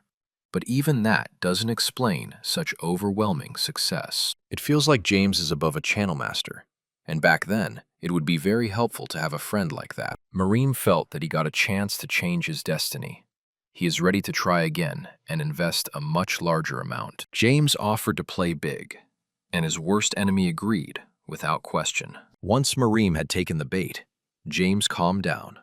For now, all that remained was to technically execute his plan. The case involves Merlin and Sherlin, who don't fully understand what's going on. They are all pursuing their own personal agendas, for James pays them double rate for their work. All the next day, Mareem was in a great mood and already felt the future profits in his hands. He had no doubt that he would soon become a multimillionaire and conquer the world. James reconnected with his ally and told him that they were close to making a huge profit. If you invest even more money, you can become millionaires in as little as a week, and that's a real possibility. It was all just a pyramid scheme, but Mareem didn't realize that he didn't actually own the money. They are virtual, and James is only competently manipulating his interlocutor by playing on his sense of greed. If Mareem backs out of the investment, he won't get that chance again, and therefore, he has to take the risk. 1,000,000 gold coins was a huge amount of money, and with that kind of money, one could live in luxury for 30 years. He immediately started dreaming of taking over the guild, because with more money, anything becomes possible. At the moment, the guild has over 500,000 in its account, and if you utilize that money, you can make astronomical profits. All of this will give him the opportunity to rule the world of magic and leave his name in history. And after all, that's what Mareem has always wanted. He decided to take this risk, for greed had completely clouded his mind. James got all the guild money in his account and now has total power over this guy. If everything goes according to plan, James will lord that money competently, make a lot of money, and Merim will be left with nothing. That's what he needed helpers for, because to make a lot of money, you need a competent business plan and structure. Only now it is becoming clear that some people do not change at all. Their actions are always haunted by a rotten nature. Now James can have closure on all these issues from his past life because he has already gotten so much revenge on each of them. Soon, Merim was hunted, for he had lost all of the guild's money. Business went wrong, and he didn't get a penny from James. And now he was persona non grata in his own province. He shouldn't have touched the guild's money from the beginning, but now it was too late to take a step back. Soon he is finally found, and now he has to give back all the money he stole without asking. There was no need to be careful with him from now on, and now Merim had become trash, with no rights, in the blink of an eye. Meanwhile, James was watching everything that was going on, and really enjoying it. Now his greatest enemy of the past is finally dealt with, and all his goals are accomplished. Either he will be forced to pay the price until his death, or he will die of brutal torture. It was strange because after that, together, James didn't feel satisfied, but only more out of control of his emotions. It was like that last time. Albert avenged himself, and it was the same thing he experienced now. He realizes that he can go another way, but it was too difficult to give up revenge because the emptiness inside demanded to be filled. His actions were reckless, but in any case, almost all of his problems were solved. Now all that's left to do is prevent the downfall of his own family. And right now, you need to focus all your attention on that. From an underdog, James has transformed into a titan and a true genius of the Stilgard family. And now he has the power to stop the fiasco. Many different changes have occurred since that moment, as life is relentlessly moving forward. James found it a little easier, for he had closed past grudges, but he still had no right to rest. His ordinary life had not undergone any drastic changes. He still attended regular lectures and meetings of his own takeoff club. Also, James didn't forget about training and interdimensional trading, which he kept hidden from view. Thus passed the first year since entering the academy. And finally, the following fall came. The academy is still just as fun, and James never ceases to amaze the training participants with his talents. His progress no longer surprises anyone, but his strength and skills always resonate in other people's hearts. Stories of James's accomplishments have long since transcended the capital and reached all corners of the empire. Now even Derek had found out that James was an aura wielder. Now he would definitely visit the capital. It's finally been 2 years of training. A lot of things have changed, but the most important goal is still ahead of us. James had been a steel guard for 17 years, and now there was too much paperwork in his duties. Fulfilling the role of CEO is not easy at all. Sometimes you have to drown in paper, literally. Over the past 2 years, James's trading companies have grown into major firms that no one ignores anymore. Flip has achieved sustained growth by trading with a huge Black Mamba criminal organization. James's company hit the jackpot thanks to trading rare items at rock-bottom prices. James climbed to the top of the mountain and became CEO of the combined business. Even though his earnings had increased, there was more work and less pleasure. Lately, Sylvia has been looking at him in some special way, as if she sees him as more than just a leader. Sometimes she is so oblivious to all that is going on that she may drown a few flowers due to her carelessness. The CEO has long since figured out what she's up to. All that's left is to figure out how exactly to respond to her innuendo. Soon Marcus knocked on the door, and with a puzzled look, told me that there was a great misfortune. The guards organize members of the Black Mamba organization, but this time they will not let them go home, because a secret arrest has been made. Not only staffers, but also the organization's leaders, Bass and Titan, were taken into custody. If any serious workers have been grabbed, it's not a minor issue at all. Tiara is the capital of Navarro and the first city of the country, with developed infrastructure and beautiful places. Only the residents of this city know about the constant crime fighting that runs through all the streets of the city. Even when the authorities try to fight it, criminal gangs still rise from the ashes like a phoenix.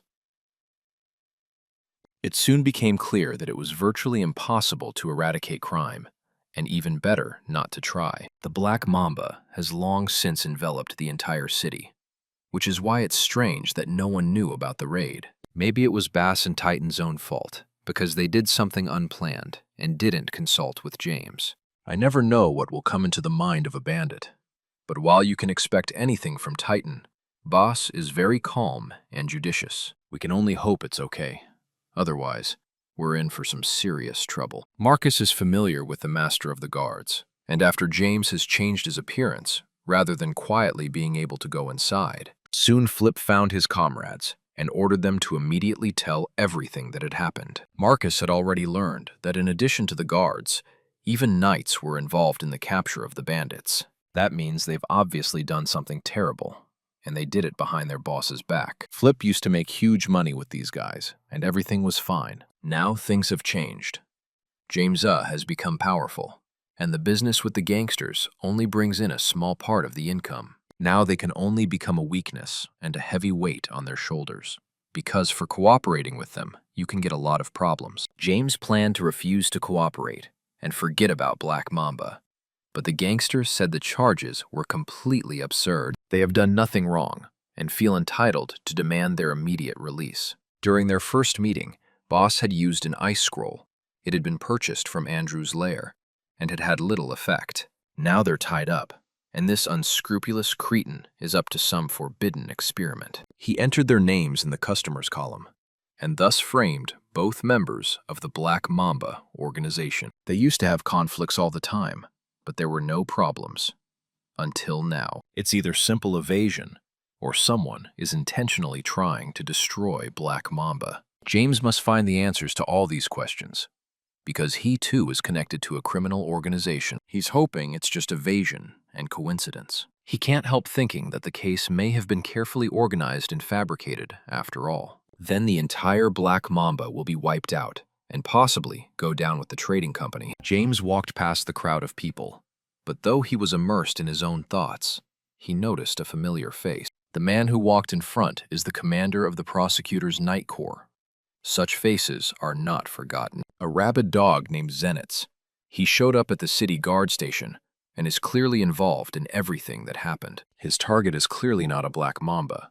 He's digging much deeper and aiming for James. After that, our hero went to the very slums to find exactly where Andrew is hiding. It is home to the poor who look upon the knights as something divine and unique. A place like this can't even provide basic security, much less if a night corps comes here. The night corps, along with Inspector Zenitz, can be a serious problem for even the most seasoned criminals. James was always ready for trouble, but because of this incident, he was really put under a lot of pressure. Employees of the trading house were arrested, and to get to the bottom of the situation, he came to the hideout of the one who had arranged all this trouble, Andrew. The knights continue to secure the perimeter, which means they have something to hide. Thanks to his invisibility skills, James can remain undetected and find what interests him. He smelled a familiar odor, and when he stepped inside, he was startled, as if he was seeing the monster under the bed for the first time. When he heard about the forbidden experiment,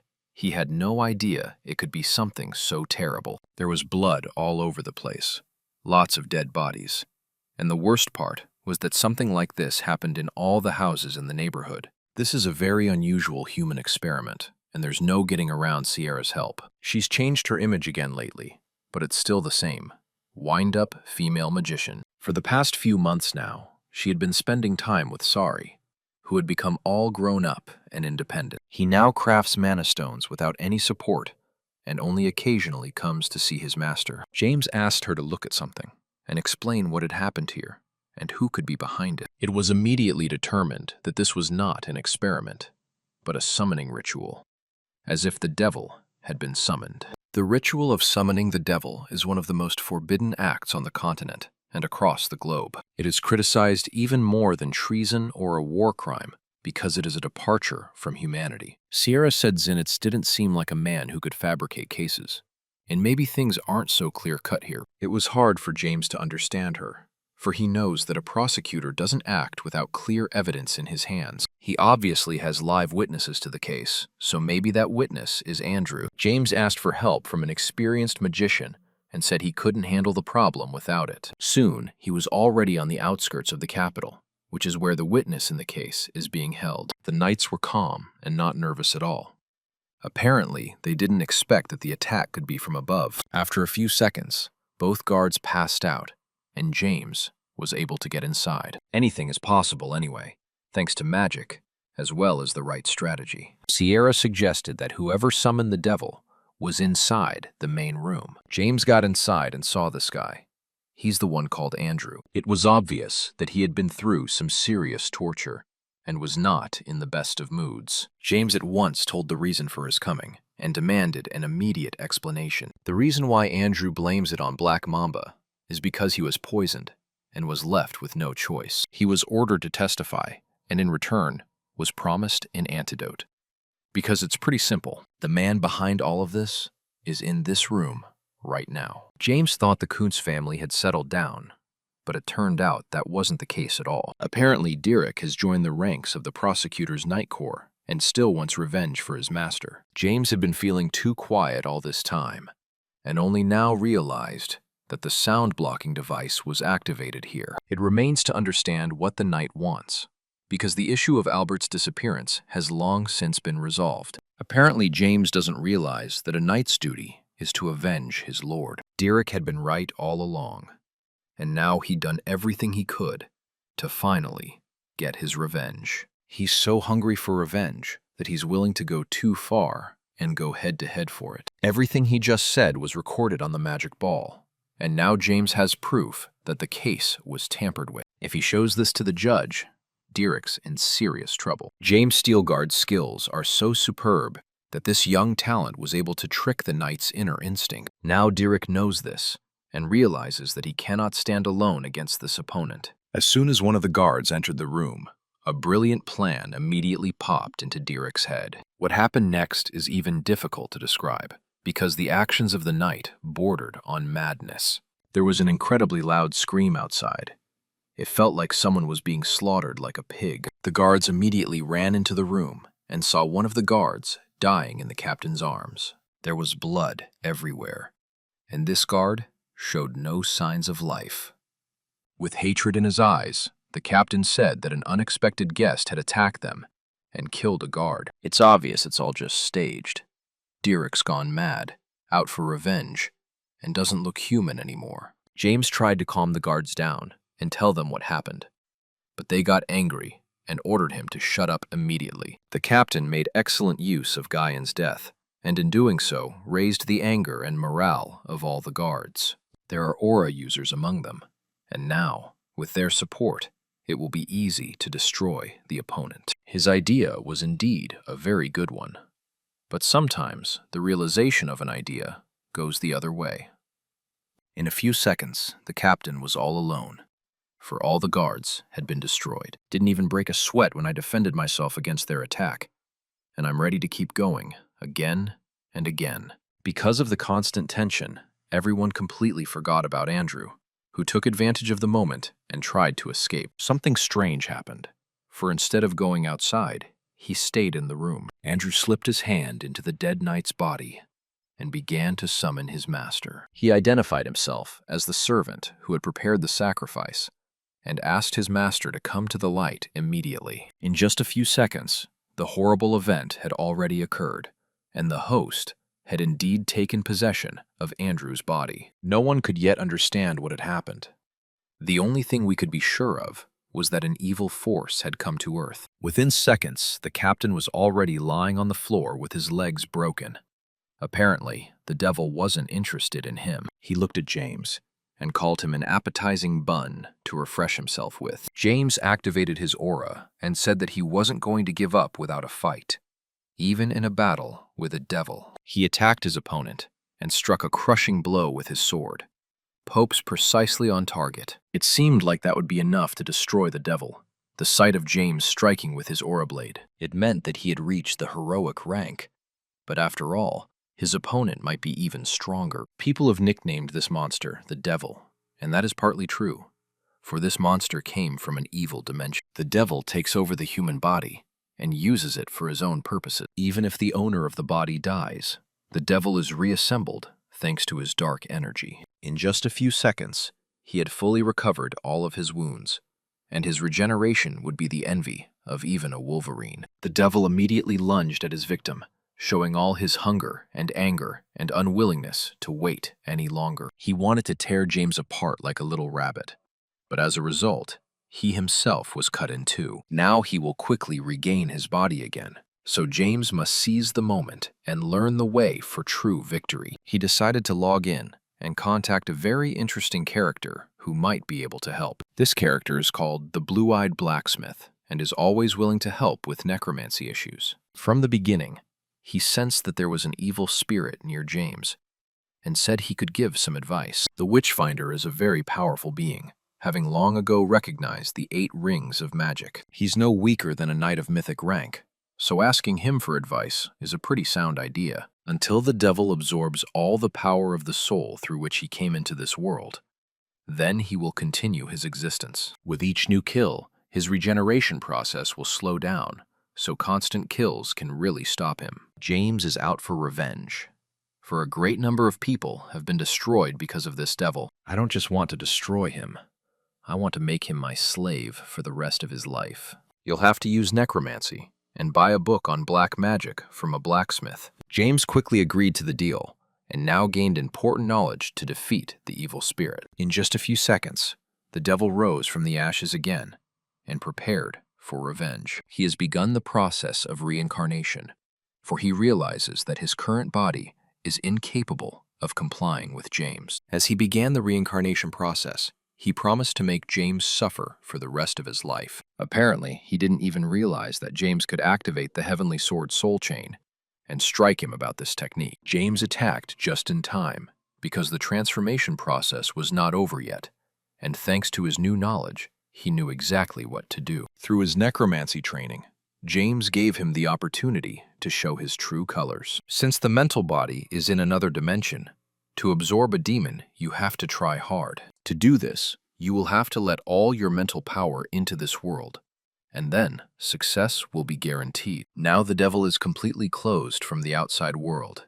He is under lock and key and cannot harm humanity in any way. That problem was solved, and now James had not only dealt with the situation, but had a new slave. James soon learned that his devil's name was Andalusia, who used to be a very strong and big spirit. You can't expect dangerous tricks from him now, but the very fact of power over such a spirit will add strength in future battles. A little while later, James met with Sierra and told her what had happened inside the building. The mage was surprised to hear that he used the aura blade.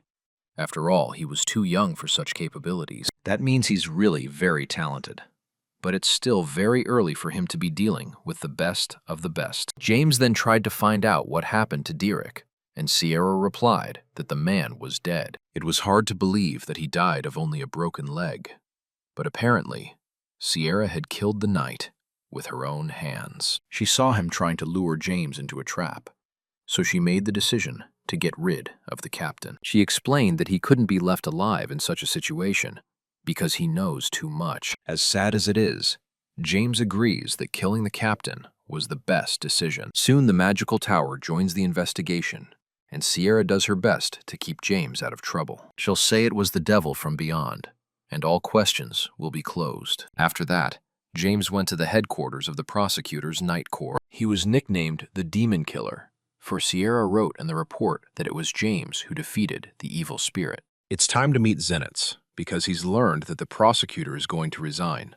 Apparently, the situation with the evil spirit affected him, and he was accused of all sins. The prosecutor even apologized to James, for all along he suspected him of murdering Albert. He misjudged people and was too obsessed with the idea, and so he apologizes. It is too early for such a professional of his work to retire, because he can be useful to society. James explained that Zenitz wasn't guilty of anything, and he should continue to serve for the good of humanity. Zenitz must continue to investigate, so that all those responsible are punished, and such a thing happens again. The prosecutor was very surprised that James did not hold a grudge against him, but on the contrary, wanted to help and guide him to the right path. Apparently, James Stilgard is a really good man who couldn't kill anyone and was only a victim of circumstance. Thus, the negotiations with the prosecutor concluded successfully, and James finally finished his business in that direction. As soon as James arrived home, he immediately found out that a new envelope with a letter had arrived. Over the past 2 years, he has received many envelopes in the same style. These are messages from Harvis Duracle. He receives such reports periodically from a double agent with whom he has long cooperated. Harvis conveys only a kernel of information, so that James understands the most important things while away from home. Harvis is unhappy that James graduated from the academy too early and received the highest grade. Now the imperial family would be watching him even more closely, and that would bring many problems. Stone and mana sales are progressing steadily, and recent months have seen record profits. Thanks to Darren's stubbornness, these profits could become stable over the coming months. There are no special changes in the environment of the person. Ray Stilgard still spends time in proud solitude. He had gone to transit some time ago and was there unaccompanied, so the purpose of his visit remains secret. In the past, the incident of the father's disappearance and the beginning of the family's disintegration is exactly how it started, as the hero vaporized without a trace. James must prepare for this event and get as much information as possible. Apparently, Dad went to the banquet, which means a lot and explains a lot. The Stilgard family became a symbol of loyalty, even though they wielded power and usurped the throne. This family had always been held in high regard, but Ray Stilgard, like his father, almost never appeared in high society. James graduated from the academy, received the highest grade possible, and was the featured speaker at the fall banquet. The youngest son becomes the pride of the family, and it's hard to believe, especially after failures in his past life. Soon, James went to the warehouse, for he had received a report that there was an emergency there. The CEO met his deputy Marcus, Sylvia, and the rest of the employees there. He came in and didn't realize what had happened, for their wares now looked like blue pills and beauty cream. While doing a trade check, the assistant discovered that the goods had been delivered to the wrong address. The trading company Rayhan distributes these products under the guise of novelty, but does so in small quantities.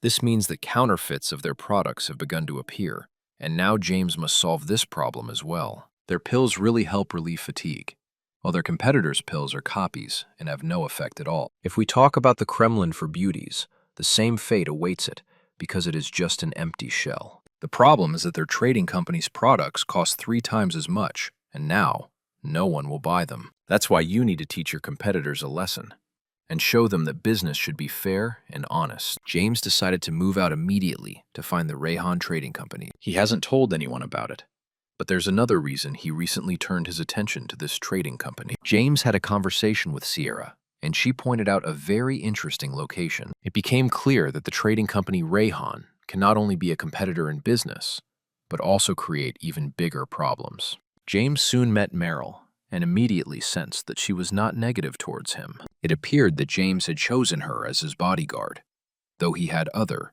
more suitable candidates. First, we need to go back in time to figure out what's going on here. James had organized a troop of knights, and now he had people coming to him to apply to join. You need to allocate exactly what positions they're going to hold, especially since they're all very different. James soon learned that the girl's name was Meryl, and she was 22 years old, meaning she was even younger than Mark. Meryl didn't attend the academy, but that didn't stop her from making progress in her skills. Soon, James had each of them assigned positions and decided to use Meryl as a bodyguard. He did so for a good reason, for he had learned that Meryl was a member of the Tarap family. If a girl from an aristocratic family applies for a job as a knight of a trading company, then her family is in trouble. Meryl is the eldest daughter and carries a heavy burden on her shoulders, because she has to help her relatives in difficult situations. James understands her very well, so he decides to help her progress. Soon they arrived at their destination, for there was to be a meeting with the Rayhan Trading Company today. They were immediately met by Zimmer, who was in charge of greeting visitors and running errands. James got angry and ordered the head of Rayhan Company to run here immediately, or else he would destroy everything here. Zimmer immediately ran to his boss to tell him what had happened, because no one had suspected such a meeting. Zimmer knows who the demon killer is, so he immediately warned the boss that the meeting could be dangerous. Rayhan Soliman was excited, but didn't show his emotions at all, even though it wasn't easy. He was displeased that James didn't even say hello, but immediately started strutting around his room like he was at home. Soon, James threw the products that had been copied from his trading company on his desk as proof. James reminded us that extreme greed can cause serious problems if not stopped in time. Green pills and beauty cream are literally declarations of war because they are copies of competitors' products.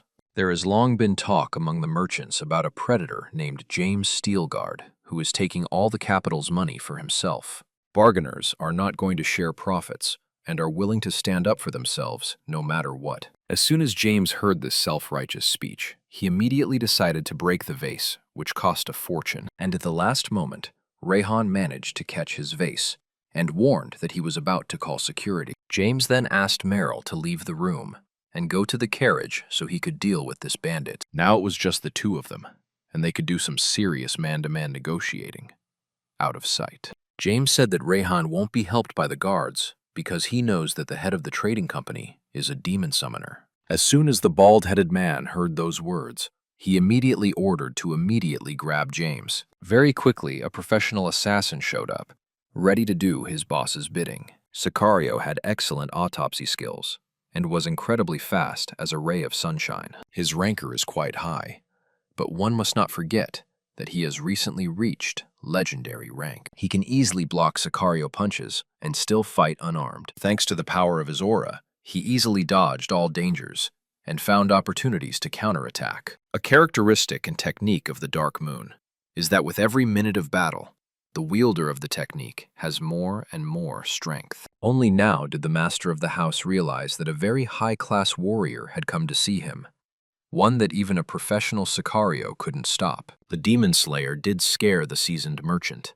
but it was unlikely that James had come to kill him. Either way, there's no point in hiding your true identity anymore, especially when you're serving a demon. The demon was sure he could stop the owner of the aura, but he overestimated his capabilities. You can't rely on fortitude alone, as knowledge of martial arts also plays an important role. Seeing that the demon wasn't inclined to negotiate, James realized he needed to make it suffer. Within seconds, he was already screaming in pain, but no one in this house could help him. One more hit, and he would really die, since he had a very weak recovery speed. He will be in serious trouble if everyone finds out that the owner of the trading company is a servant of the devil. In such a situation, James decided to use the spirit of Andalusia for one demon to destroy the other. It was just as the blacksmith had told us.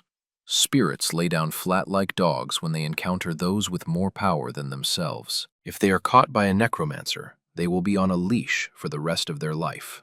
The demon will now call James its master, for it has taken complete possession of his body and soul. Thus, James will soon be able to gather his own army of the dead, and then you cannot be afraid of anything in the world. After a while, Rayhan returned to his normal form, in order not to arouse unnecessary suspicion. It seemed like he had already sacrificed more than 10 people in order to increase his strength. Even though it's awful, and he should have been punished, James is going to take advantage of this man. He won't even ban him from selling his products, even though that's what he came here to do. Apparently, he changed his plans at the last minute, and now he needs Rayhan's signature. The signature is needed to sign the loyalty contract and the James and Rayhan trading houses. Rayhan Trading House must pay compensation equal to 1/5 of net profits. Even though it's a real robbery, Rayhan has no choice but to accept the offer. The best part started later, when James saw that Sicario Chris was still breathing. The landlord said he didn't want to get rid of the murderer because he got him from the Marquis Dorian. James can't figure out why that name has come up again in his story, but it's hardly a mere coincidence. Soon, the counterfeiting story was successfully ended.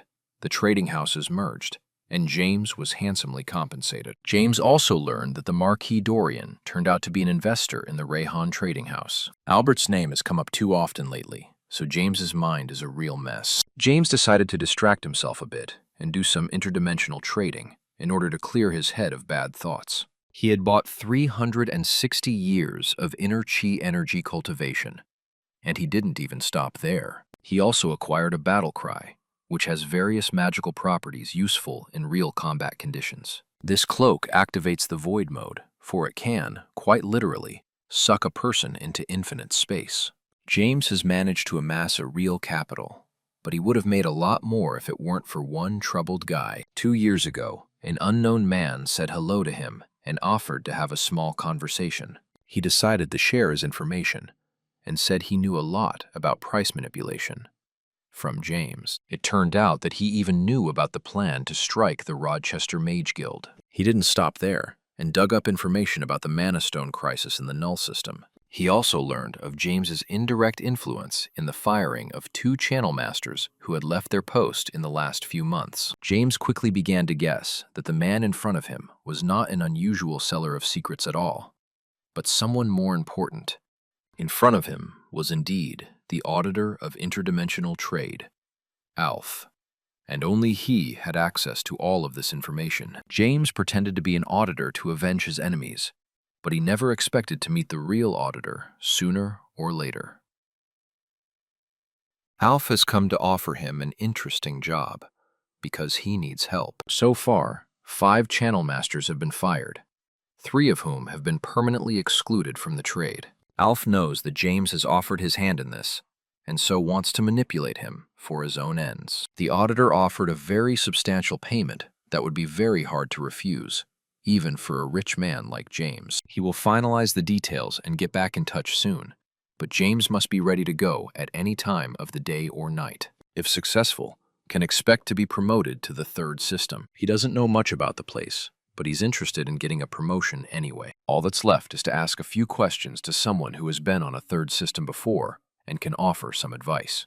This person is the blue-eyed blacksmith we have previously met. It's difficult for him to give an answer, but he's sure the system is worth trying to get into. You'll have to purchase a level 8 ring to do so, though it's hardly ever for sale. It wasn't long before James decided to take a little break from trading thoughts and step out into the fresh air. He had been told that his father had almost arrived in the capital, and his escort could be seen on the horizon. Very soon they will meet again, and James will spend some time by his father's side. He had felt abandoned in his past life, for he had not felt the restrained paternal love at all. He had all along thought of his father as an insurmountable wall. But things change in this life. James first met with Harvis, who bowed to him in front of all the other knights. They haven't seen each other for several years, and Harvis has changed a lot, because his life is not a gift. During the day, he lives as an ordinary knight of the Steel Guard family, and at night, he turns into a bonds merchant. Soon their conversation ended, because it was time to see her father. This long-awaited meeting had finally happened. James immediately greeted the main man in his life and bowed his head to him. He didn't have time to hug his father, for his older sister ran up to him and didn't hold back her emotions. She congratulated her brother on his excellent graduation from the academy and said that the whole family was very proud of him. Her pleasant voice and incredible kindness still remind James so much of the orthodox periods of her childhood. It turned out that Darren's sister had arrived as well, but of course she hadn't greeted her brother so warmly. The girl said she'd come to the capital to broaden her horizons, but James guessed she hadn't made that up on her own. She was unequivocally prompted by Harvis, who had no choice, for Darren could not be left alone at home. Lately, she was starting to guess that he and Bonds were the same person, so Raspberry was now the problem. Once Harvis left, she would notice that Bonds stopped showing up at the residence, and suspicion increased. Then Harvis asked his master to help him in an important matter.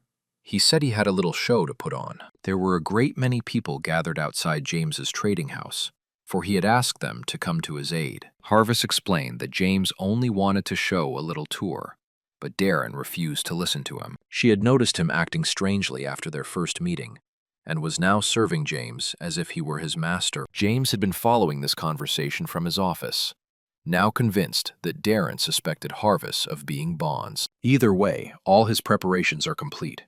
All that's left is the next step. It was at this inconvenient moment that Rayhan showed up, along with his personal Sicario, Chris. Recently, the Devil's Servant had met with the Marquis, but information is not exchanged in such meetings.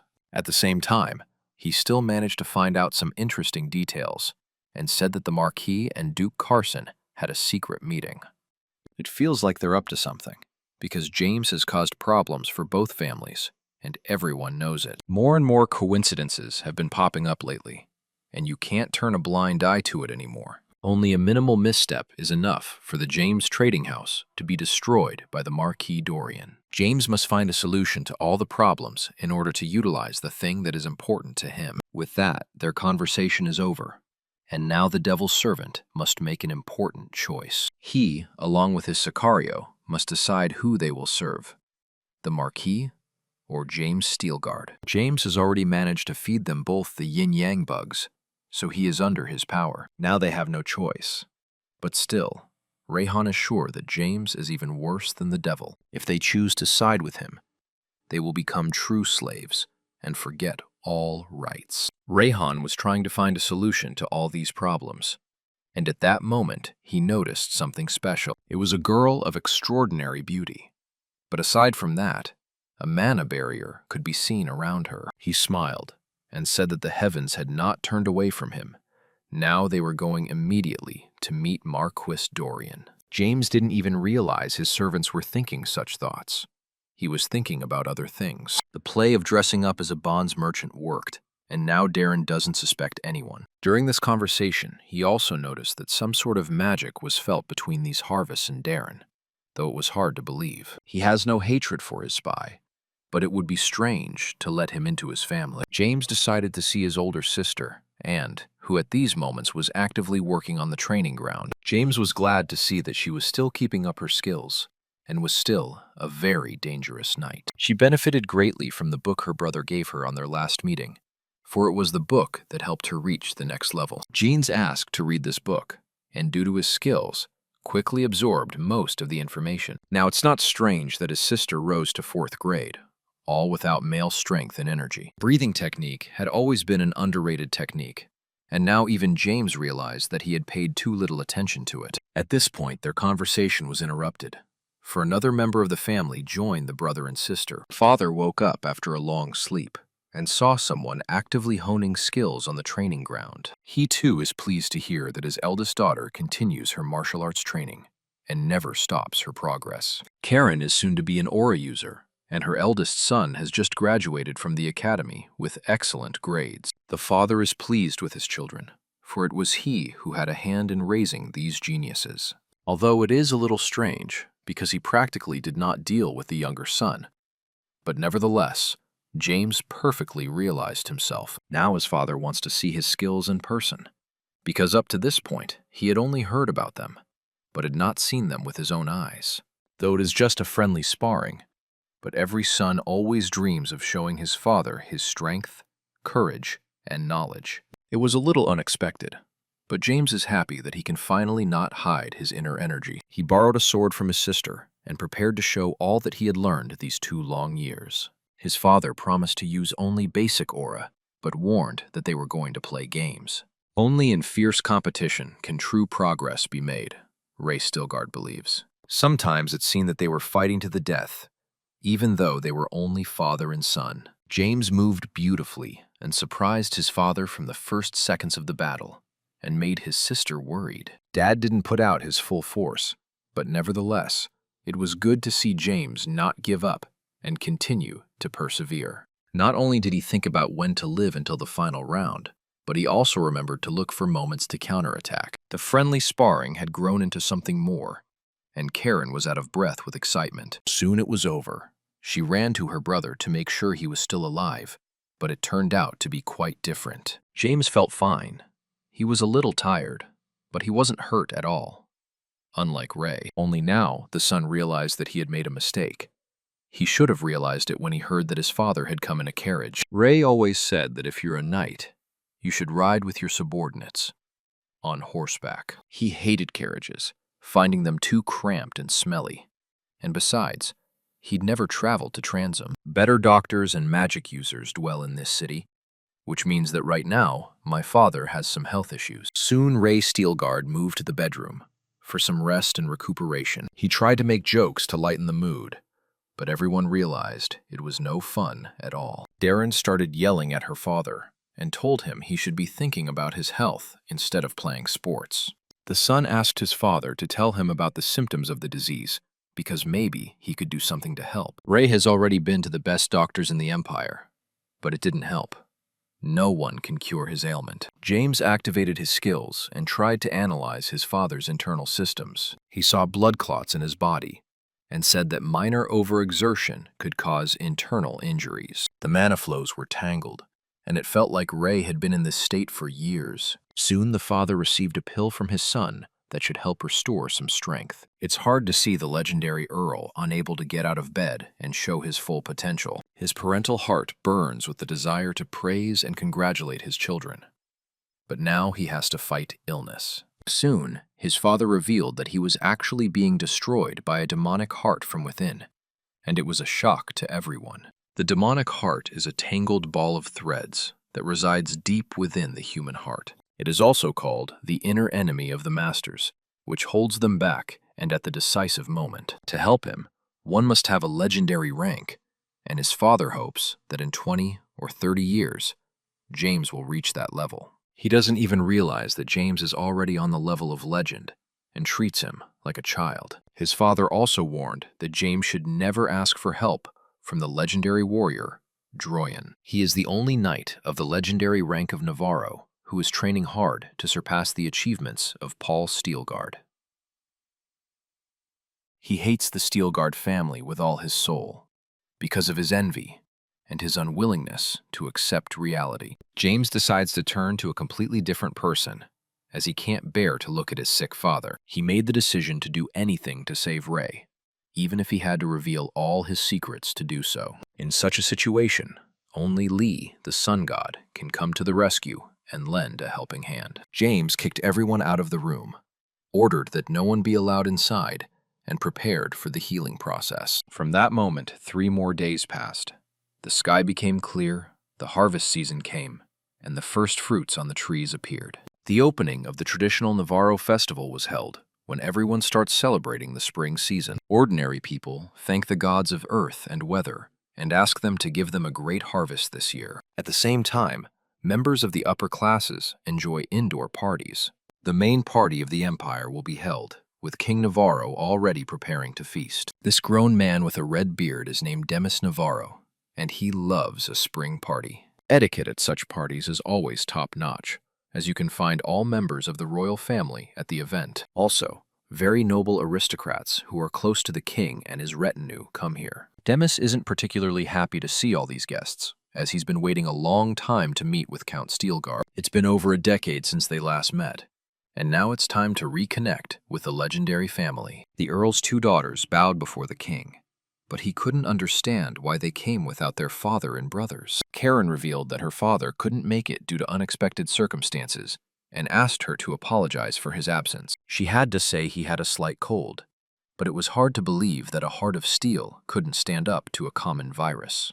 The king asked the sisters to sit down at the table and enjoy the banquet, and not to deny themselves anything. There are a huge number of special guests to meet, and Marquis Dorian is also on site. Just now, he passed by the legendary warrior we recently recalled, Knight Droyan. Here he met Sierra and had a little talk with her about what was going on in the Empire. Soon it will be their turn to bow to the king, and he asks them to concede the right to do so first. It was obvious that a conflict was about to erupt between them, for these figures represented Navarro's sword and magic. You have to realize that if Sierra doesn't go in first, the mages won't be happy, and the same will happen to the knights if Droyan isn't the first to bow to the king. At this moment, the cold-blooded Duke Luther Carson appeared between them and proposed to enter at the same time. It was enough to finally calm down 2 pensioners who had forgotten to take their aggression pills. Thus, some of the most powerful men in the country entered the hall at the same time.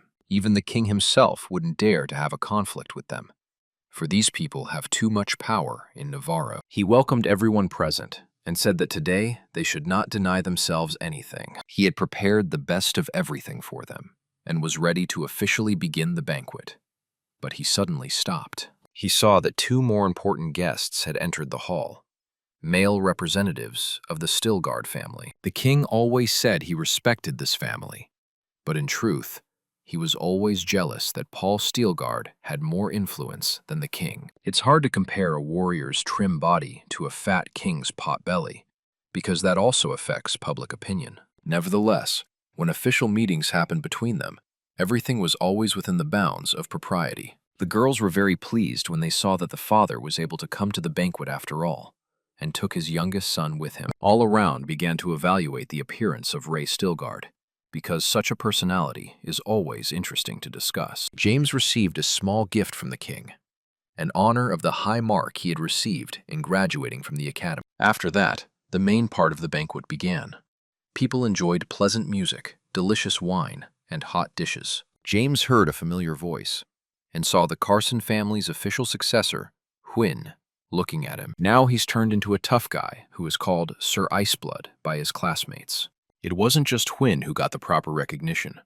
Roughly the same thing happened to all the members of the Rising Club. As cliché as it sounds, they've all taken off and achieved staggering results in the last few months. Barian has become one of the Academy's best warriors, while Mita is about to overcome the second-class wall. Benjamin and Dave are also working hard in their respective fields and are gaining recognition step by step. Chappelle had long ago finally decided to become a wizard and did not succumb to the entreaties of his family, who had always been famous for the art of swordsmanship. Soon, he will officially enter the Magic Tower and get a chance to become an outstanding mage. Most interestingly, Hwin has shown the most progress, as he has now been named the official successor of the family. He also started running a new club called Flight and recruited new talented kids there with incredible potential. During their conversation, James noticed that Luther Carson was looking at him. This man truly reeks of coldness, and to get such an enemy,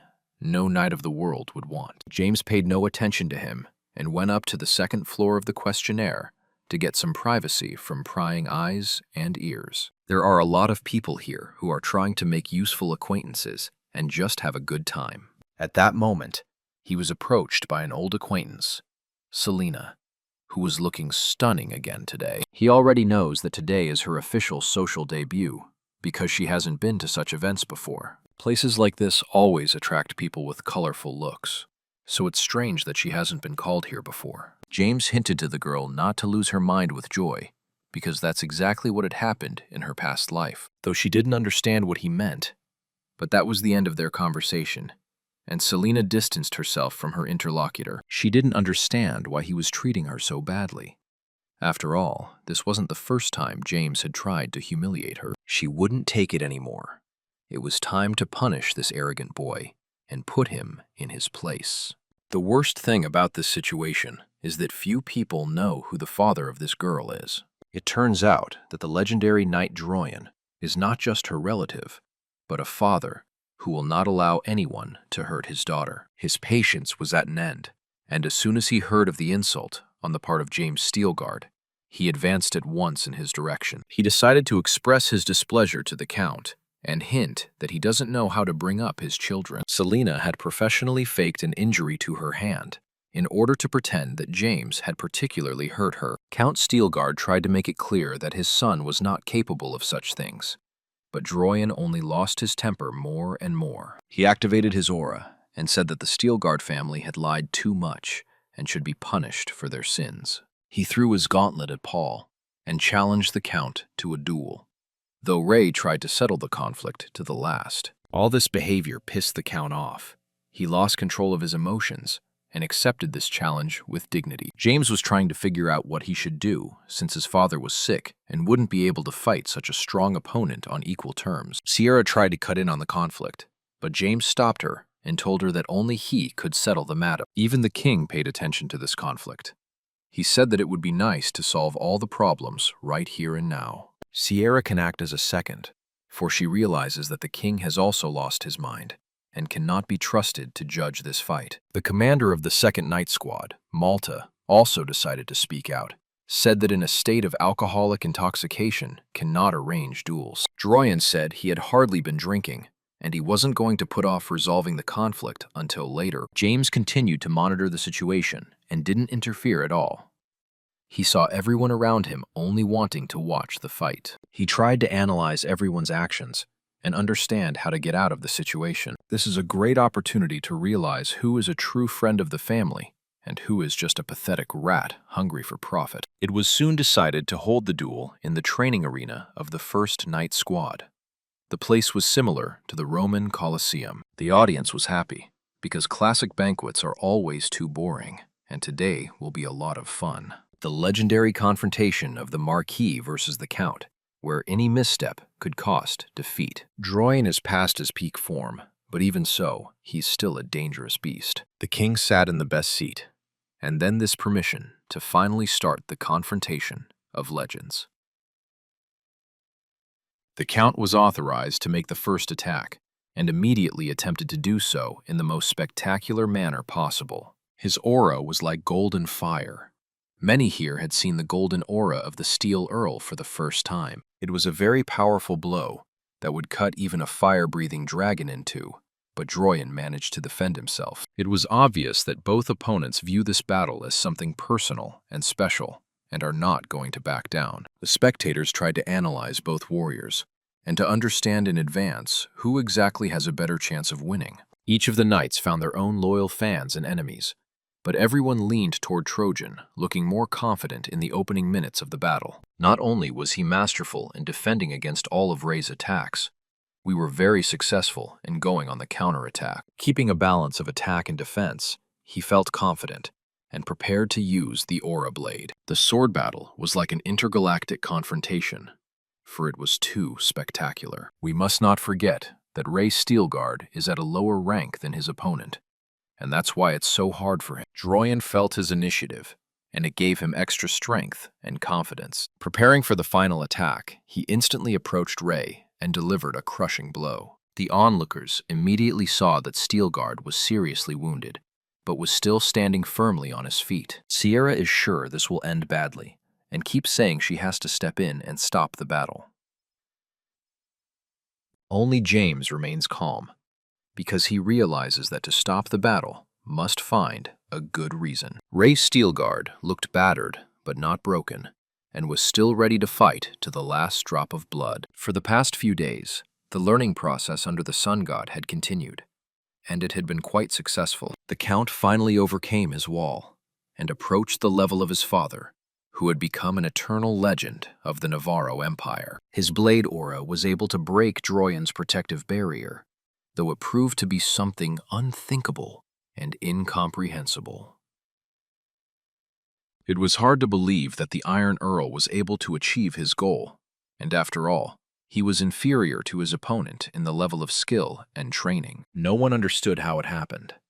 Only James knew from the beginning that his father would not lose this battle. He watched the confrontation between the two heroes and remembered what had happened a few days ago. James gave his father a very special book that told the story of self-defense breaking and overcoming. He shared his martial arts techniques with his father and promised that they would definitely help him make unprecedented progress. Now, thanks to these techniques, the Iron Earl was able to make the Marquis of Droyan retreat. And after all, it seemed like something unthinkable. The Marquis had been a knight of legendary rank for more than a decade, but right now, he looked too unconvincing, lethargic, and uninterested. Though he fought to the very end, like a wounded lion that was cornered, he could not stop the onslaught of his opponent. Such a result seemed impossible, and on the Marquis's face read genuine surprise. He had to admit defeat, and also say that he was no longer going to hurt the honor of the Steelguard family. It was so humiliating, especially considering that it would be held in front of the high society, that the Marquis wanted to fall under the ground. He tried his best to be better than Paul Steelguard, but as a result, lost even to his son. After winning this uncompromising duel, the banquet resumed again, and the satisfied spectators continued to enjoy the delicious food and drink. Ray was especially pleased, for it had been a long time since he had felt this good and confident in martial arts. The atmosphere had noticeably changed, for now everyone had to recognize the fact that the Count was now commanding even more respect. James turned his attention to anyone who had a change of heart and someone who had supported the Steelguard family from the beginning. He remembers every word that was said, as well as everyone who didn't step in and help his father through a difficult moment. All around, everyone was happy, but only the Marquis Dorian looked gloomier than the Dark Knight. It's been 2 years since his son went missing. He still looks overly saddened and visibly nervous. The Marquis approached the Count, not to congratulate him on his victory, but to start a new conflict. He said that Ray had raised his son to be a traitor, and stated it so earnestly that there was no doubt a new confrontation was about to begin. It seems that James Stilgard will be the initiator of a new conflict, because the past duel was also started because of his relationship with Selena. A crowd of interested witnesses had formed around the two high-ranking people of the Empire. Marquis said that James Stilgard is hiding a traitor in his possession. He means Reyna Bale, though her current name is Sylvia. She is the daughter of a traitor, and at the same time, the assistant of the Count's liberated son.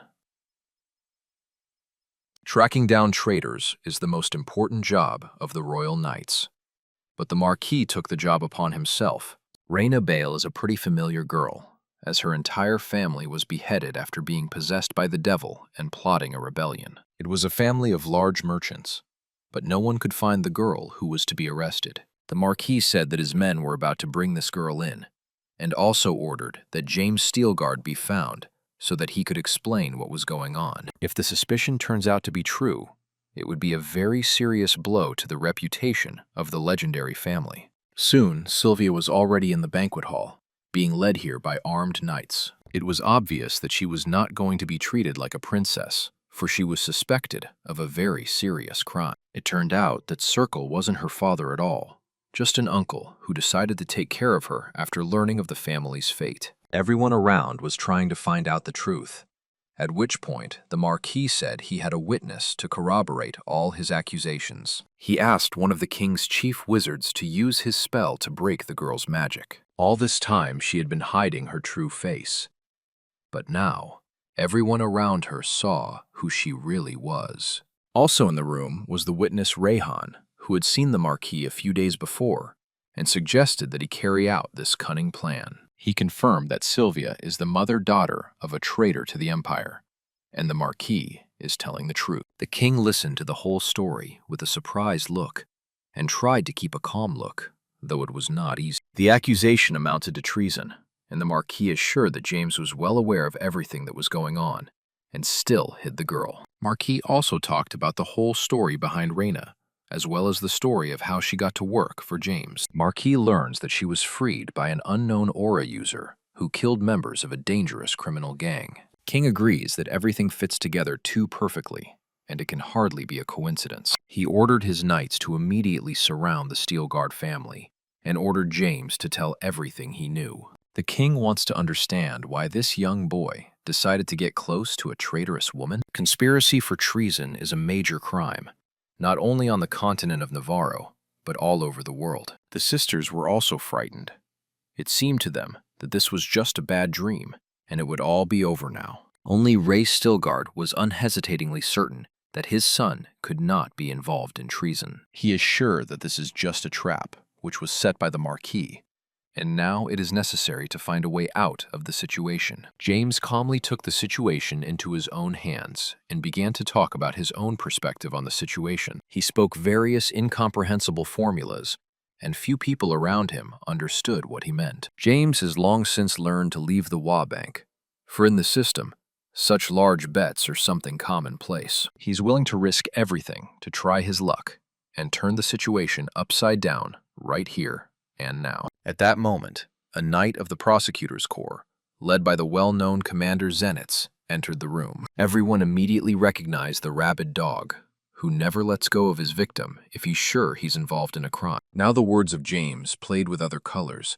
began to form a feeling that the traitors may be not Stilgard and Marquis Kunz. It was clear to everyone that last night's duel could have been easily avoided, but it didn't happen. The king had consciously taken this step, for deep down, he had always wanted to see the defeat of the Stilgard family with his own eyes. Zenitz told that his case involved treason, and he was obliged to interfere with the banquet. A few days ago, he received an anonymous letter where the sender told the truth about the incident that led to the death of the family 9 years ago. Zenitz conducted his own investigation and learned a shocking truth that can no longer be hidden. The captain found out that there was a witch doctor present and asked a witness, an instructor at the Night Academy named Circle, to come in immediately. He told the whole truth and also revealed that Rain's mother used to be his lover, but their relationship didn't work out. She was accused of treason and sentenced to death.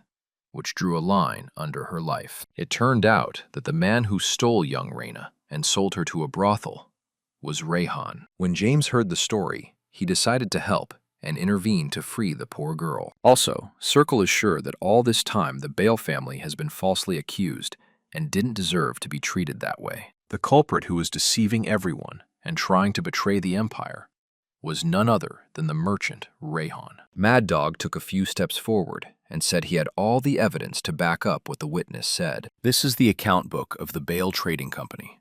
The book was lost at the time, but was actually kept by Circle. It contains traces of all of Rayhan's criminal activities, as well as confirmation that he is the traitor to Navarro. Bale's family saw who he really was, so he decided to get rid of them in a very nasty way. James was very well prepared for this situation.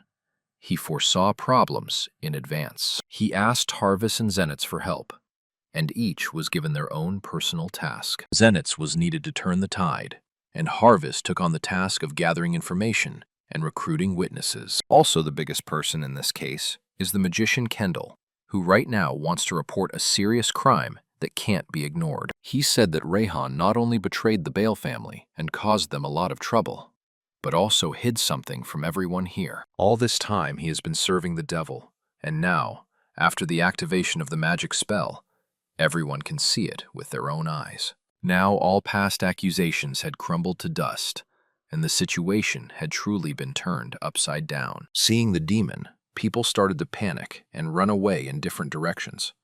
And even the king didn't know what to do. The knights immediately surrounded Demis, but even behind their backs, you could see that he was trembling with fear.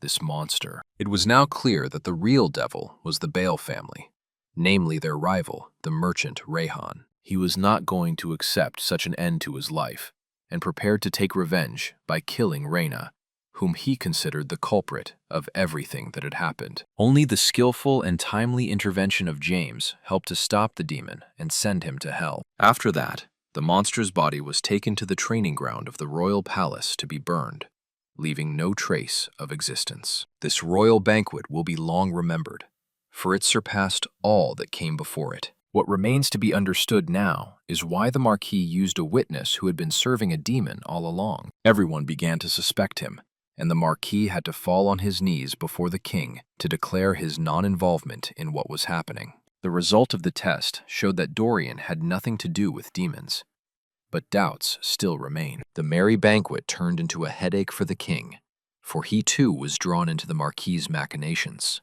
Now he does have to admit that he illegally destroyed an entire family, because the Bale family had nothing to do with the devil. The king of the country was fooled by an unknown merchant.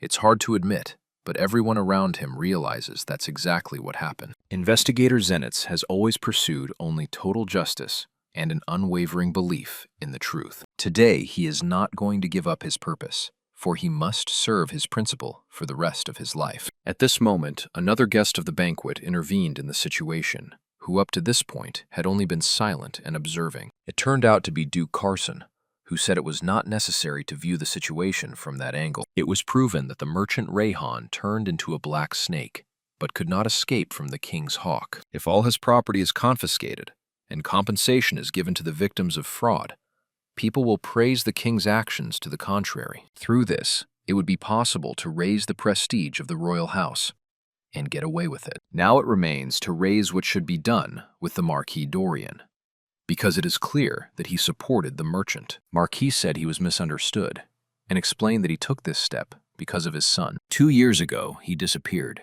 and there's still no word from him.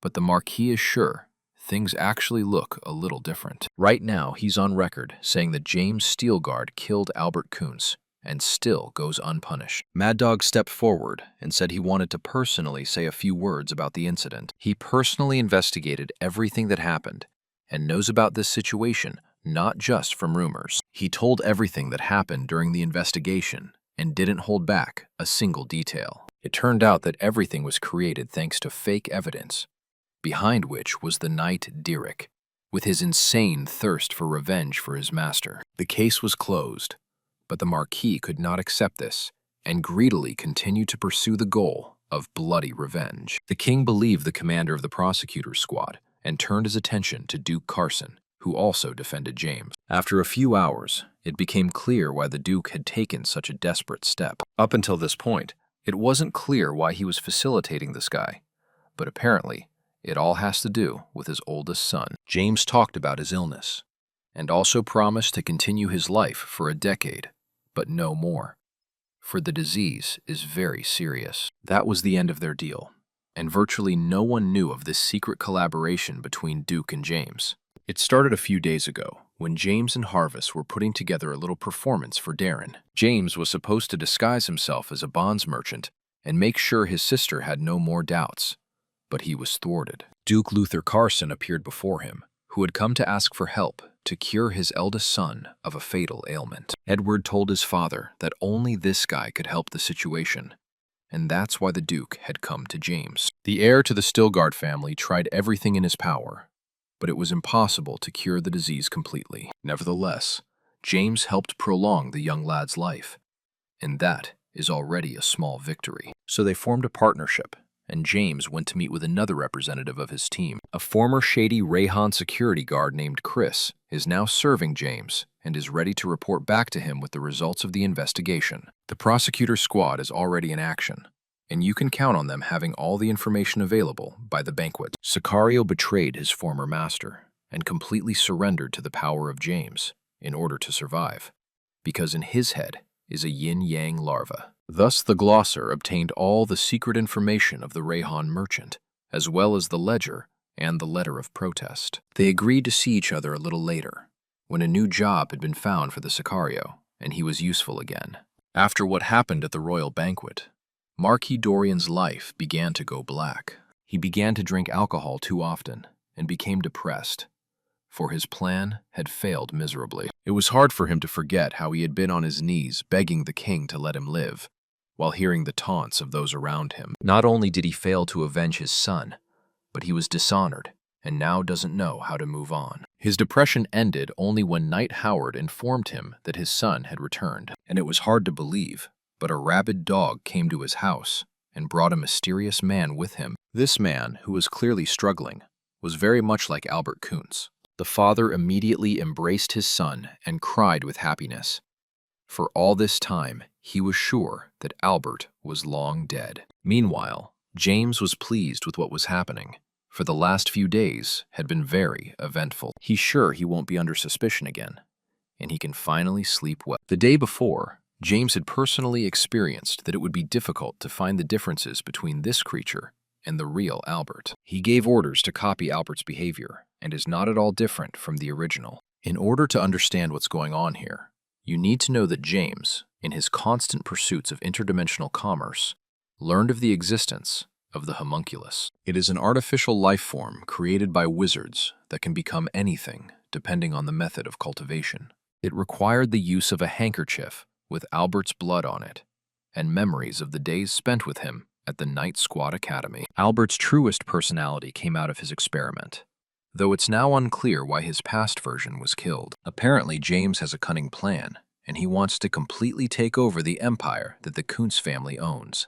Afterward, James met with his father, who still can't believe he has fully recovered from his illnesses. It all seems like something unbelievable to him, but the sun god and medicinal plants have really helped his health and fighting skills. He wants to hear an explanation from his son, because he thinks it's all to do with Paul. James explained that this wasn't really true, because all along, he had been helped by the book, Interdimensional Trade. Apparently she was used by Paul, and it was she who made him a knight of mythical rank and a hero of the land. Such information would drive a normal person crazy, but Father is still calm, thanks to his connection to the unique continent of Jaon.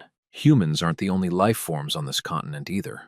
There is a lot to be found there. Spiritual entities seek to infiltrate here from the netherworld, and this has been going on for years. It's not only incidents with evil that plunge the continent into chaos, but also the influence of a god who sends miracles to Earth. Even if people are told that they are not unique and special, still no one will believe that there is a higher world and perfect beings. The sun god is also a party to the deal, from the higher world. And now that explains it all. Only now did his father realize that Paul Steelguard's swordsmanship was only an ordinary System 1 martial art. His inner characteristics, such as fearlessness and desire to achieve justice, and descended from his heart. But he took possession of the sword thanks to the Book of Interdimensional Trade, for it is a common martial art of Miram. His father had a lot of respect for his grandfather, so this information is very painful for him, because Paul turned out not to be as legendary as he may seem. All this time, Ray had been trying to outdo him, but now he was relieved, because he realized it was impossible. Only with interdimensional trading skills can one learn genius, and James now has that opportunity. Their conversation ended on a positive note, and it was time for a little rest and to analyze their next steps. Yesterday, the father learned about all his son's secrets, but today, something unthinkable happened. Harvest entered the room unannounced and stated that Earl Ray disappeared without warning. Apparently, the past is repeating itself, for no traces of magic have been found in the Count's room. Not yet in the mansion. Although everyone around him said that the Earl would surely return soon, but James doubted this theory very much. Several days passed after that conversation, but the Earl never came home, and James lost his appetite for food. His sister tried to reason with him and guide him to the right path, but James listened to almost no one. He cares too much about his father, and probably feels guilty about what happened. After all, the day before the Count's disappearance, there had been a difficult conversation between them that could have influenced Ray's decision. In any case, the young heir to the family knows that you can't sit back and you have to act. James took to the road for the purpose of trying to find at least some clue. According to the Zenith investigation, there was no record of leaving or entering through the fort's gates, and no witnesses were found. It started out exactly like the hero's disappearance that happened in a past life. After Sierra left the banquet hall without alerting anyone, she only returned today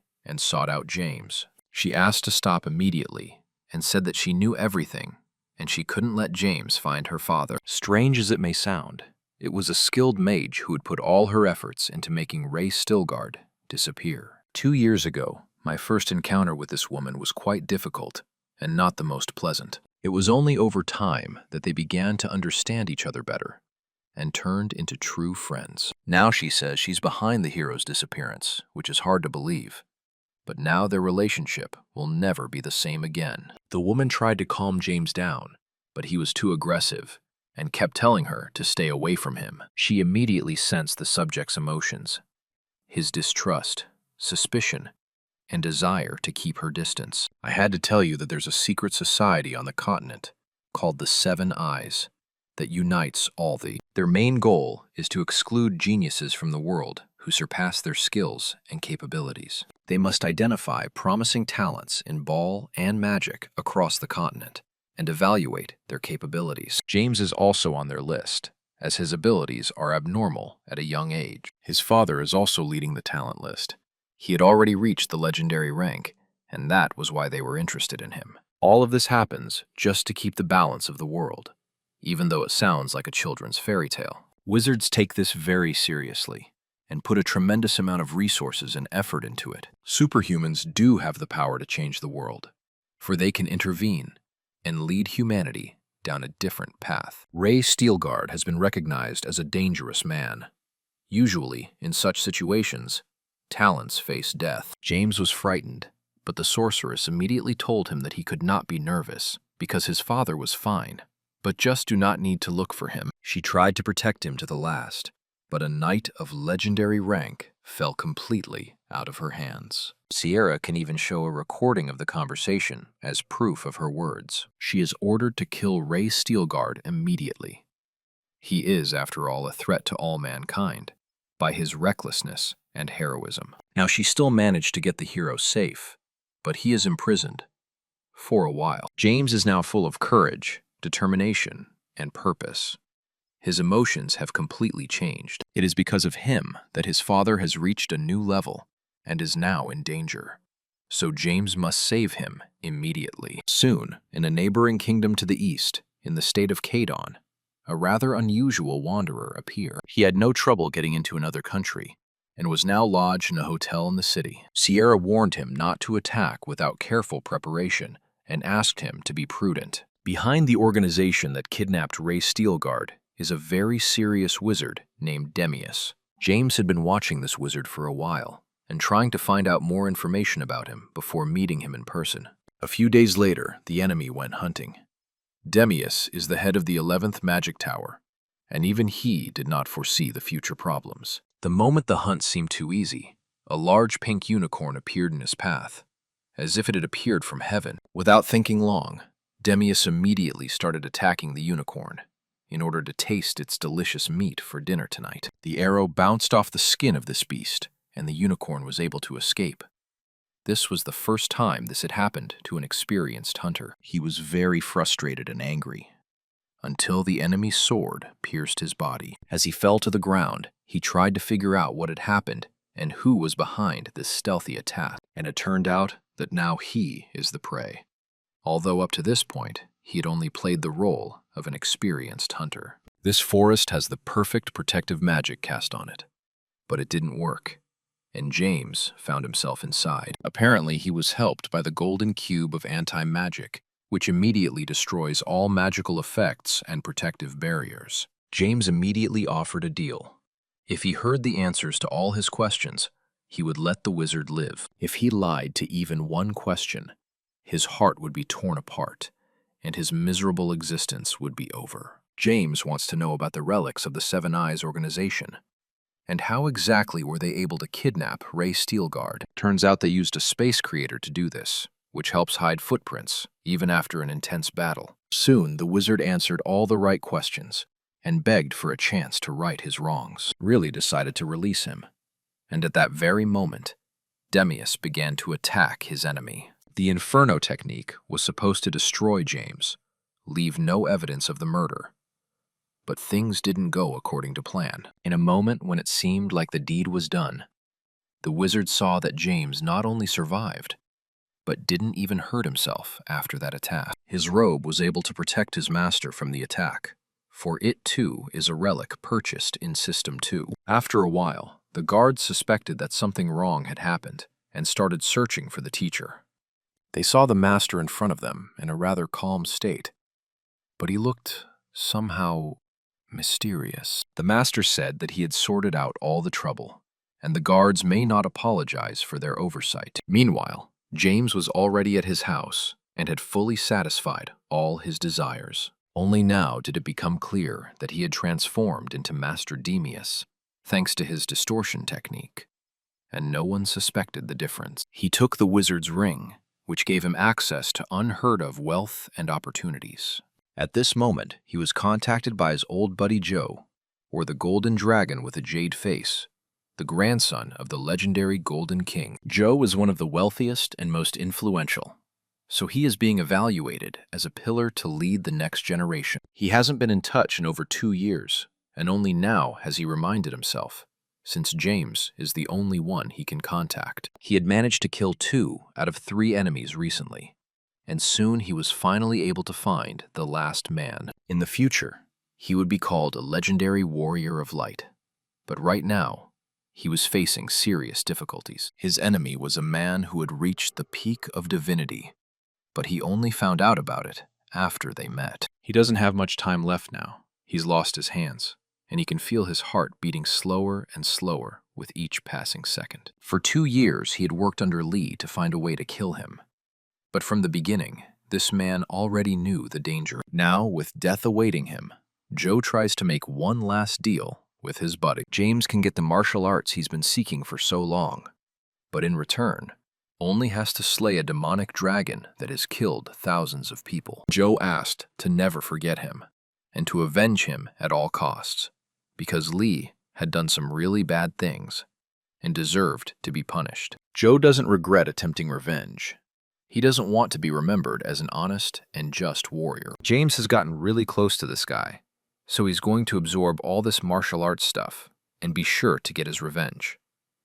But only after solving all his problems. Let's move to the northern part of the continent, to the stronghold of the Seven Eyes organization. One of the wizards, named Clouk, was talking to the other wizards about various problems and future plans. Among them is also Sierra, who remains a member of their organization, but enjoys what they do less and less. Demius hasn't said a single word in all this time. He's too silent today, though he usually likes to chat. The conversations continued until one of the main wizards at the table was headless. It is impossible to describe the astonishment of those gathered around the table, for they could not believe their own eyes for some time. Master Demius rose from his seat, calmly drew his sword, and decapitated the wizard still nearby. All this time, it had been James who had continued to use the distortion technique, and now prepared to complete his mission. The old man turned out to be insane and tried to destroy everyone who got in his way.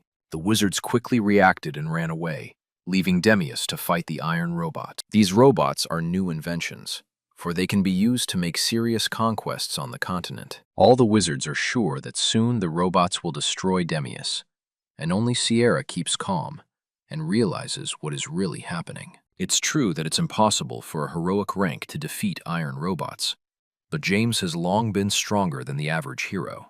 Through constant martial arts training, he has learned the way out of the boundaries and has now made supreme progress. His aura release, called Blue Wave, is creepy to anyone who has to fight this warrior. Soon the iron monsters were destroyed. All that was left of them was a pile of metal that would no longer pose any problems. James said he was here for his father and would destroy not only robots, but wizards as well, if necessary. His actions were so fast that not even magic had time to stop his attacks. The most interesting thing was happening not near James at all, but among the wizards who were attacking him. All the while, Sierra pretended that she was also fighting against the unexpected guest. But it was only acting. At the very last moment, she directed her magical attack at the other wizards, for she had already chosen her side long ago. It is now clear that she is a traitor, and James has been alive all this time, thanks to the void mode that saved him from magical attacks. Only now the most interesting thing will begin, because the surviving wizard Franz, the Department of Magical Armor of the 4th generation. Such armor uses mana reactor, which are energy generators, quite like the heart of an Iron Man. Such a development could destroy the commercial structure of the second system, so it is considered very dangerous, but promising. Sierra didn't expect Franz to have been hiding such power all this time. All this time he's been hiding the relic as a trump card, and now he's ready to use that power for his own good. It was something personal to Sierra, so she was the first to start attacking the old man.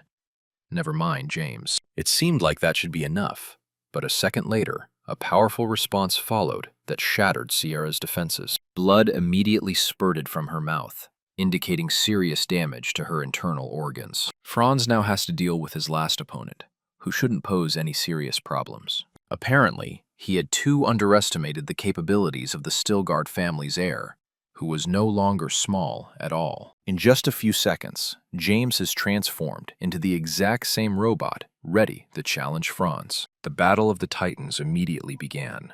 By such a moment, you realize that Godzilla vs. King Kong, it's not interesting at all. It was a long battle where the initiative was constantly changing hands. Franz thought he would soon be victorious, until another robot stepped in for his opponent. Sari couldn't stand still and watch his master get beaten, so he too took part in this battle of Iron Men. Now the two of them can easily defeat a powerful opponent, because their strength is in unity. However, you'll have to sweat a lot to do it, because Franz uses not only armor, but also the skills of a high-class wizard. James only managed to defend himself at the last moment thanks to the barrier activation.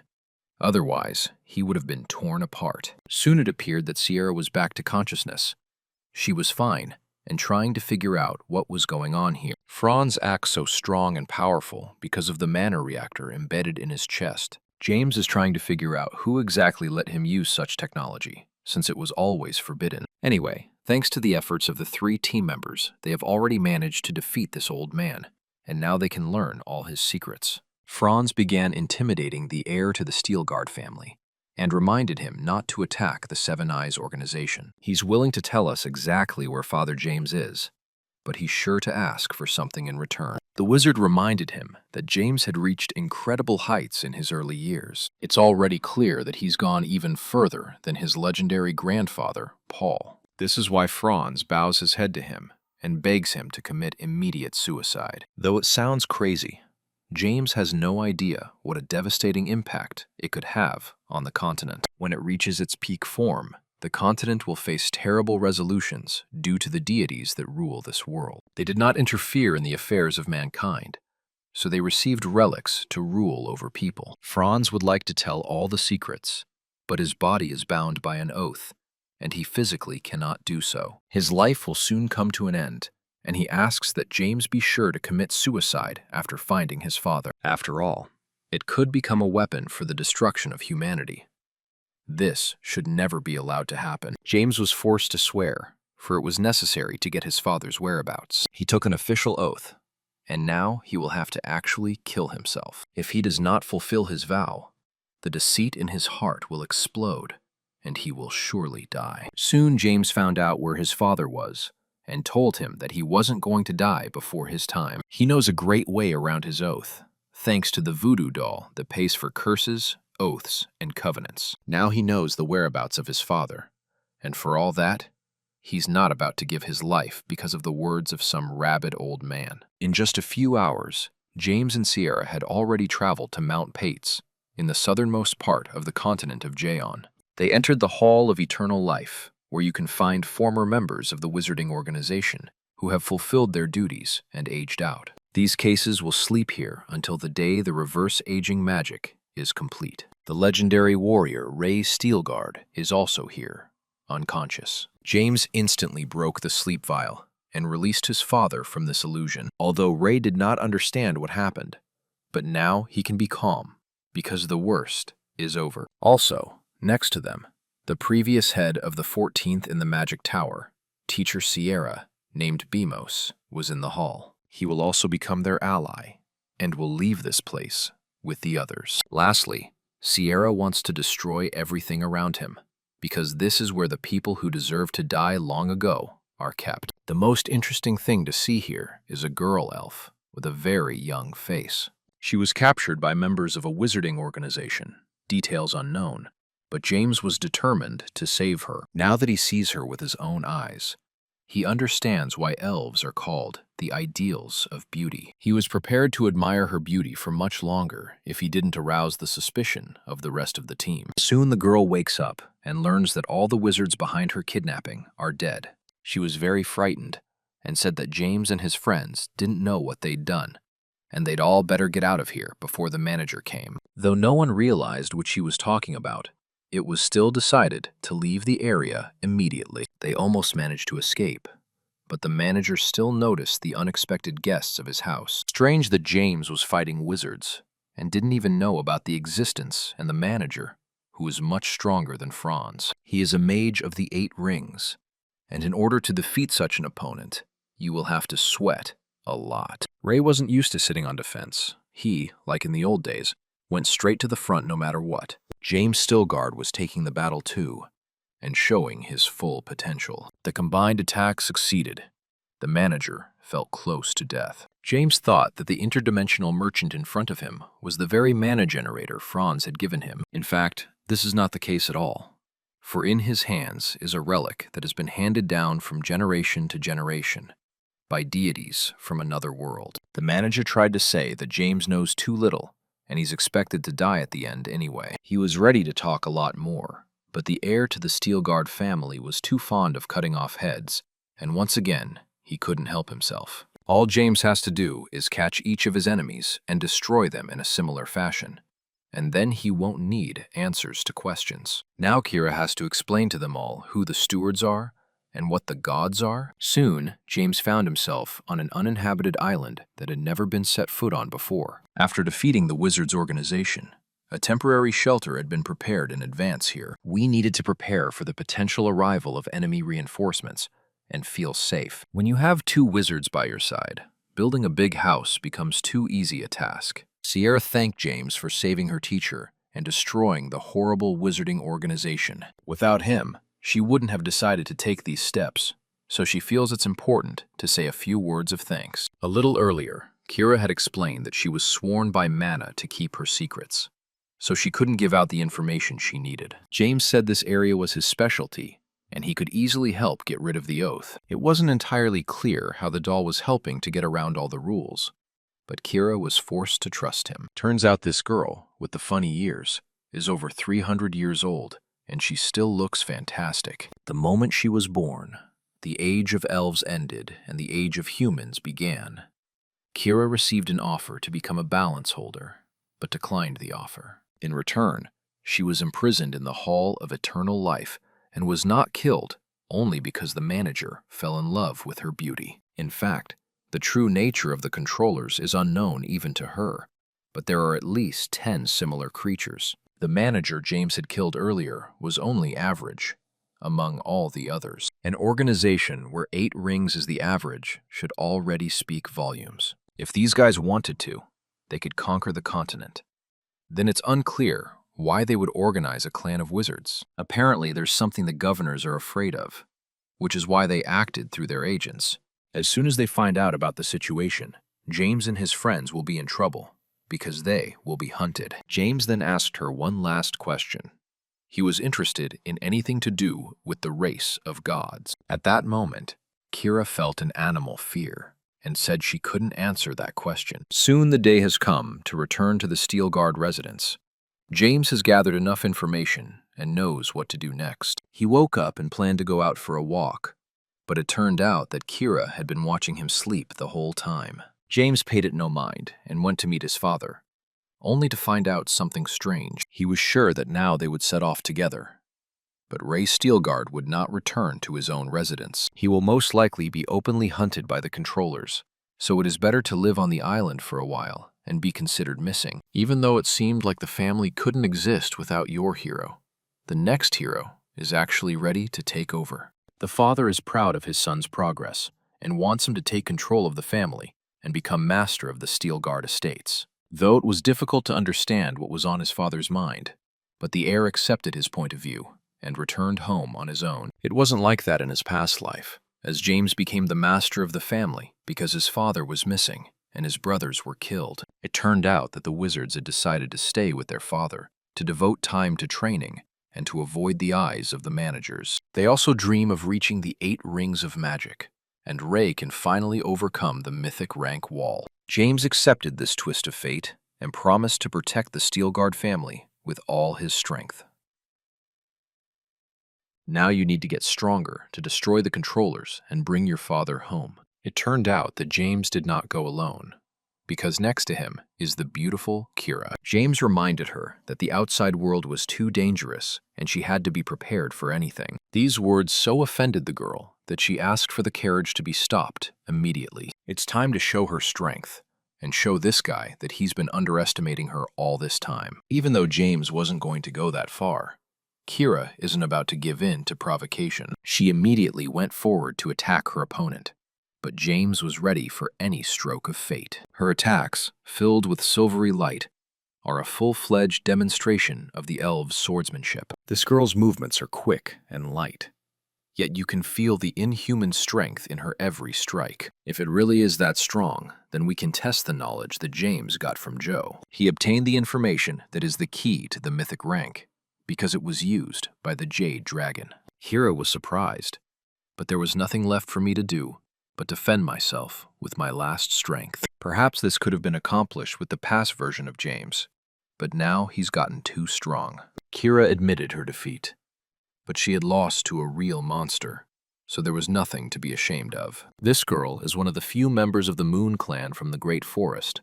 She was chosen to be the master of the Moon Spirits. Thus, she was able to use the silver sword with its incredible power and aura. It can also transform into something very small and cute and become like a pet. It's called a spirit image, and her transformation means that Kira now trusts James. It feels like she's playing against the rules, and now, more than ever, James understands the manager who fell in love with this beauty. Whatever the case, James must endure, for he has met many beautiful women before, and he has developed an immunity to beauty. Soon they continued on their way. Kira had fallen asleep after a hard sparring session, for it had been a long time since she had shown her strength. Meanwhile, James had logged in order to study and understand the mana reactor technology. Soon he finally returned to the lands belonging to the Stillguard family. A little copy of Kyra. Her name is Ariel, and she has already made friends with Sari, with whom they quickly hit it off. James hasn't had his territory for a long time, and so He needs to sort through and figure out what's changed in all that time. There was a strange atmosphere in the city, even though it was the farming season. But there was clearly something wrong here. There have never been taxes in Steelguard territory, a rule that was instituted back when Knight Paul was still a knight. This made the villagers feel much more confident. But now, something has changed. James and company went to get a little something to eat and continue their observations. The owner of the place was in a bad mood today and decided it was okay to raise the price and try to cheat the customers. He ordered James to pay more than he owed, or else he would regret being born into the white world. The heir to the family had to show his true colors for everyone to realize who he really was. James ordered the tavern owner to get into a fighting stance immediately because he had too many questions for such a terrible business. Within minutes, there were already several knocked-out guards lying on the floor, but the master was still alive. He apologized for his behavior and promised never again to take an extra penny from the villagers. The Steelguard area was originally a very different place, so it's hard to know what happened. The owner of the establishment said that they had been waiting for their savior for a long time and hope for a speedy change of power. Their bad attitude is the consequence of the Dickens gang, for it was because of them that the situation got worse. James couldn't believe he actually heard the name Dickens, and yet this guy is a real devil who goes by the last name Steelguard. It was over a month ago when young Mr. Mark announced that the head of the family was missing. He asked the king to conduct a national search, but it was a terrible decision, for information could not be allowed to spread. Apparently, Mark wanted to be the next county master, so he took such a desperate step. He got the support of the knights and became head of the family. But then came Dickens and his warriors. Dickens' Uncle James, from a very early age, caused me great trouble until he was expelled from the academy. After that, he went into hiding to avoid his grandfather's eyes, and only then came to Ray and began to demand part of the inheritance. A few years ago, he spent all his money, the culprit being gambling and alcohol. Apparently, he was successful because he returned with knights who were able to overpower the Steelguard family warriors. He came to help Mark, but ended up taking over the family and started lining his pockets with gold coins. Dickens is mad because has never before received such unlimited power and opportunities. His warriors are constantly taking people's last money and demanding insane taxes that are impossible to pay. A parasite has infested the property, and James must start cleaning up immediately before the county rots from the inside out. Not only was he agitated, the eldest daughter of the family also didn't understand how the situation had gotten out of hand. This kind of horror should not continue, especially in a family with such talented warriors capable of anything. Just a few months ago, James was the star of the royal banquet, but now he is far away, though his family needs his help. Now Dickens even beats the servants if he sees even the slightest disobedience. Karen promised to come downstairs. All the family members were already waiting for her. Discontent was read on the face of each of them, but no one dared to say a single wry word to Dickens. He felt very confident and enjoyed every second of being on the throne, as if he didn't notice the general hatred. Mark only smiled and pretended not to notice how all his rights as head of the family had fallen into the hands of this ruthless bandit. Dickens would order the girls to pour him wine, and if they refused, he would go into a rage. Harvest tried to defend the young ladies, but he had little chance of getting justice. The knights of the head of the family asked him not to interfere in family affairs, for he was not part of the family. Dickens said the girls of this family have too bad manners, so he wants to beat the insubordination out of them. That's exactly what would have happened.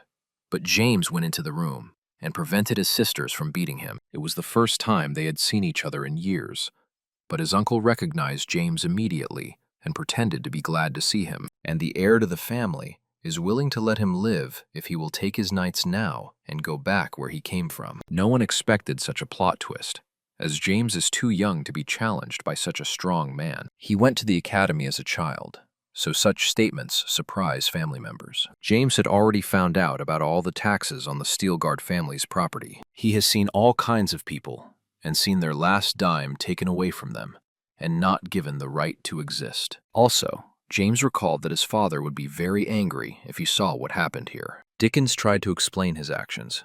He told various tales and said that nothing was his fault. James doesn't have enough patience. He immediately drew his sword and started attacking, and practically killed his own uncle.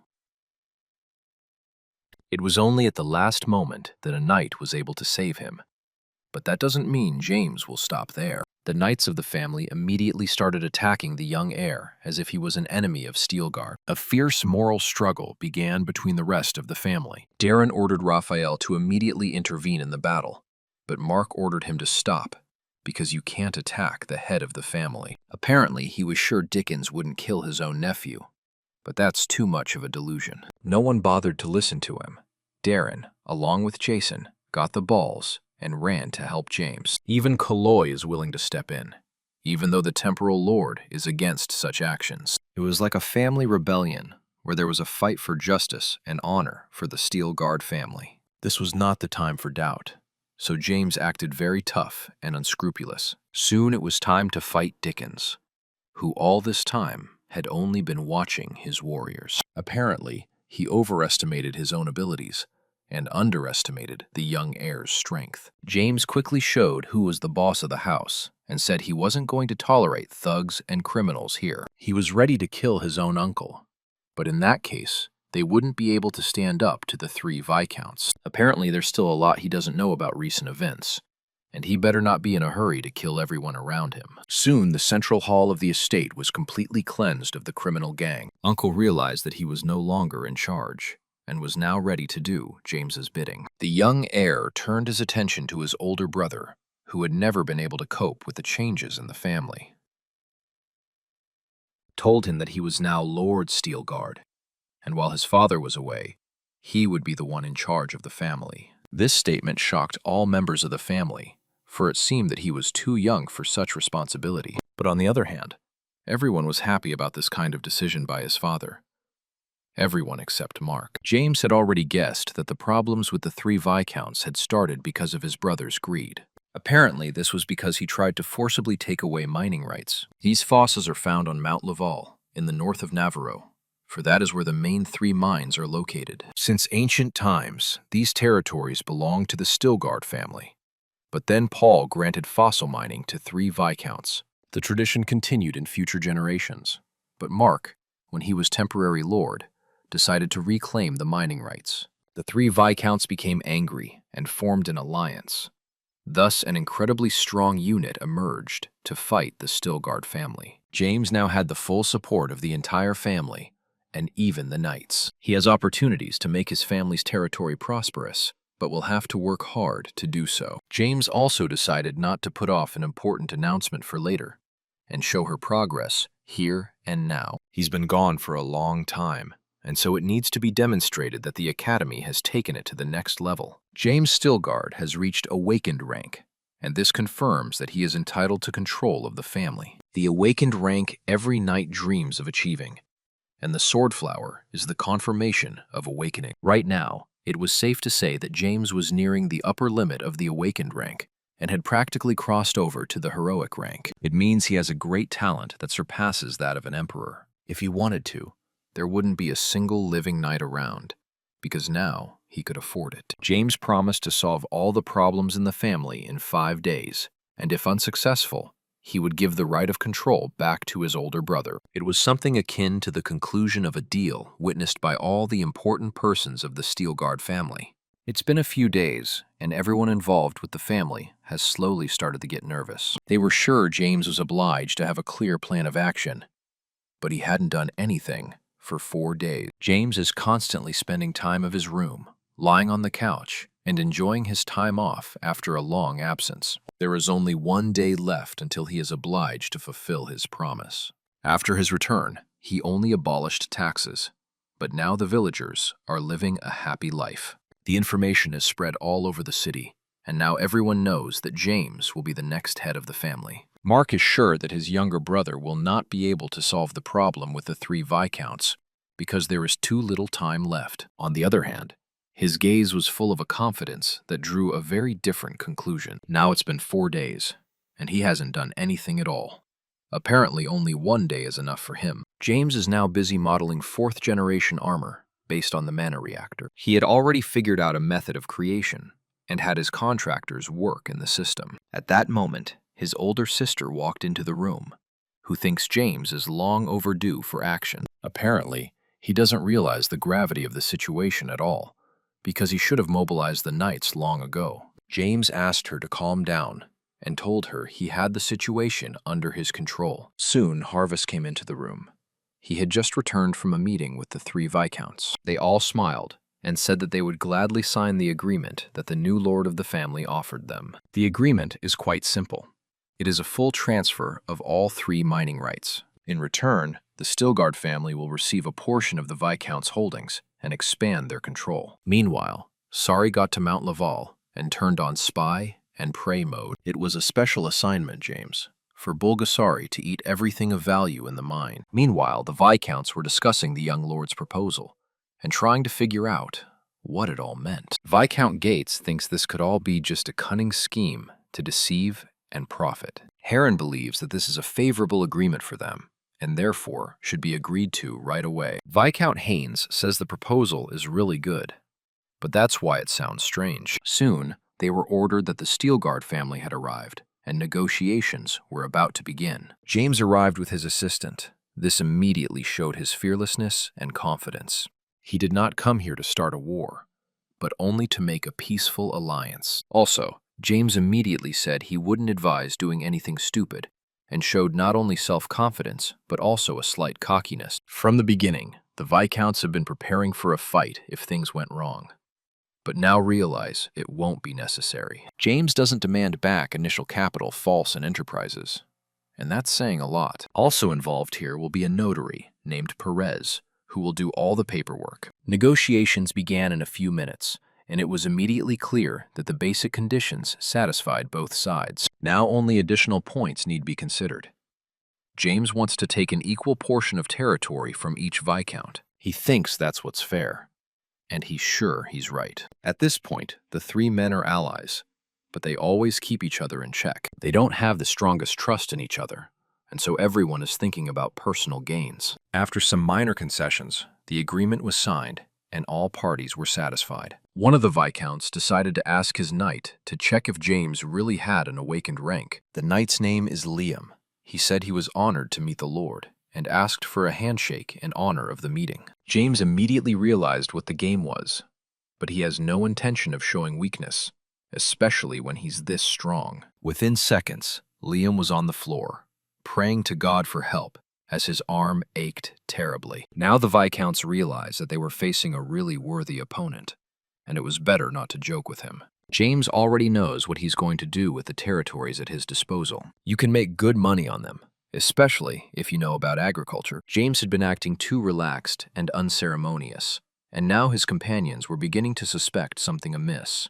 The documents already had signatures on them, and James realized that it was okay to not hide his true intentions. He instantly began attacking the guards and broke the silence of this negotiation. He didn't come here to take their territories, but to talk just his uncle. It's well known that they were the ones who controlled Dickens, but were in the shadows the whole time. Even though the Viscounts tried to claim that none of this was true, James hasn't believed in children's fairy tales for a long time. He instantly cut off one of their hands and showed that he wasn't going to stand for lying. He realizes that they didn't plan it, and someone was behind their backs, so he needs that person's name. Karen was the first to panic and promised to tell everything immediately, as long as he didn't get killed. It turned out that they were acting according to the will of Marquis Brand. Apparently, he had changed based on past life memories. Originally, this Marquis came on the scene much later, but things have changed now. Soon, James learned everything the Marquis was up to, and realized that he really wanted the Stilgard family to fall. There was no point in leaving the Viscounts alive. They're just unnecessary witnesses who might start unnecessary rumors. But James is too kind. He beat them and rendered them unconscious for a while in order to leave quietly. You can even use the scroll to restore their severed limbs. Apparently, the Lord isn't as bloodthirsty as we thought. Now they would never again in their lives oppose the Steelguard family. And that would be enough. James wiped their memory, and when they woke up, told some tales. He said a huge rock fell on their tent, but James was able to save everyone inside. Though it sounded odd, considering James wasn't hurt at all. The Viscounts were forced to believe it. He now has complete control over their minds and can edit their memories. These three men better not fight with James, because he could change their lives for the worse. Afterward, the Lord met with his Sari, who had completed all of the master's tasks. James entered the inventory and asked Bogasari to spit out everything he had eaten during his time in the mine. This monster can chew and eat endless amounts of metal and grow stronger as it absorbs it. Anything he ate, Bogasari can melt into any desired form. But that's not the limit of what he can do either. James got 500 tons of top-quality steel, all in just a few hours. Sari is great. We need to use it more often in the future to reap more benefits.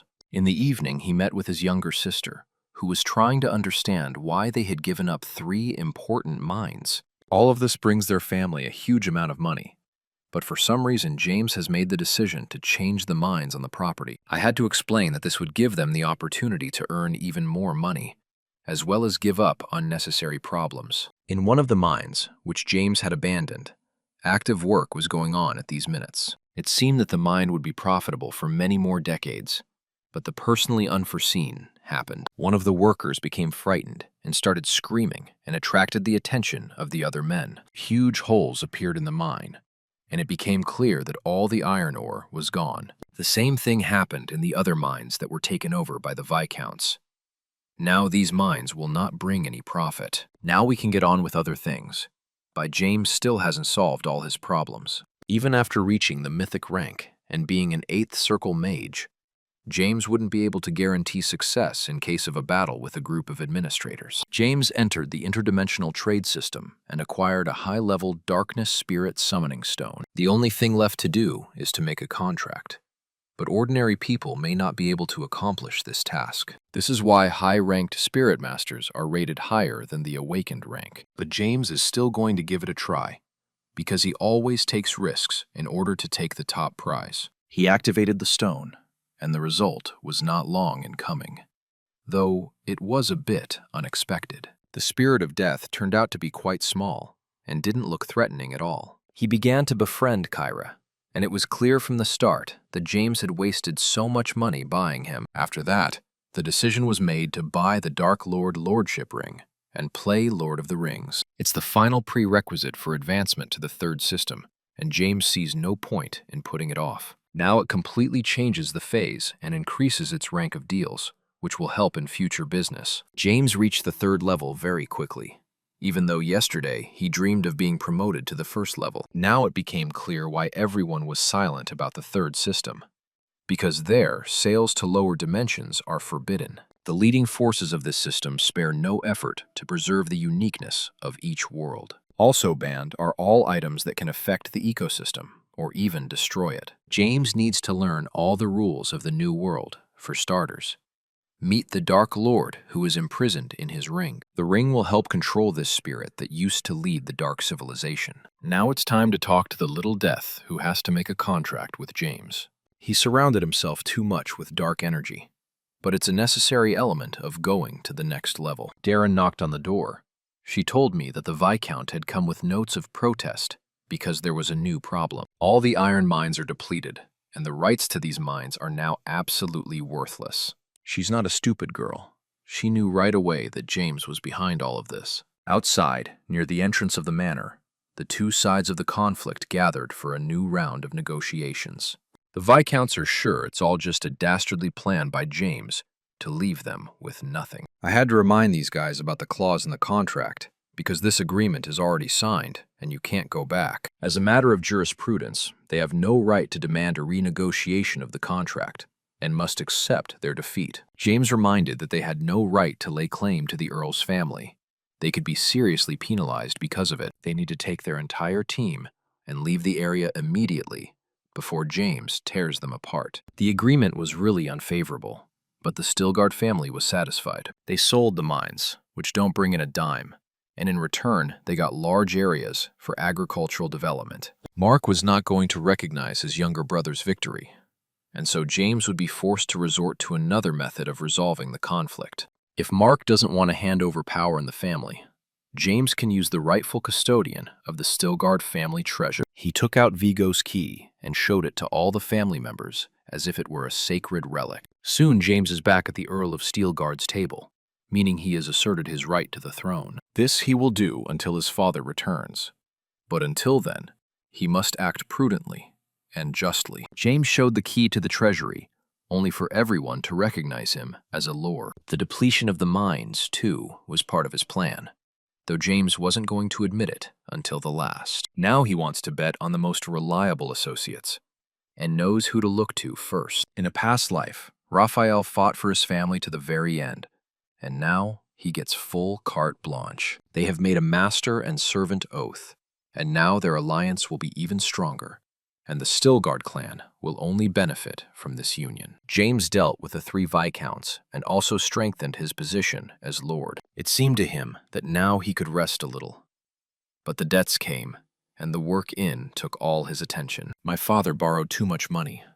Apparently, he had a clear and understandable reason for it, but it is not known now. The most interesting thing is that all the money was taken from Düsselkreit, but the actual owner of his company is Marquis Brand.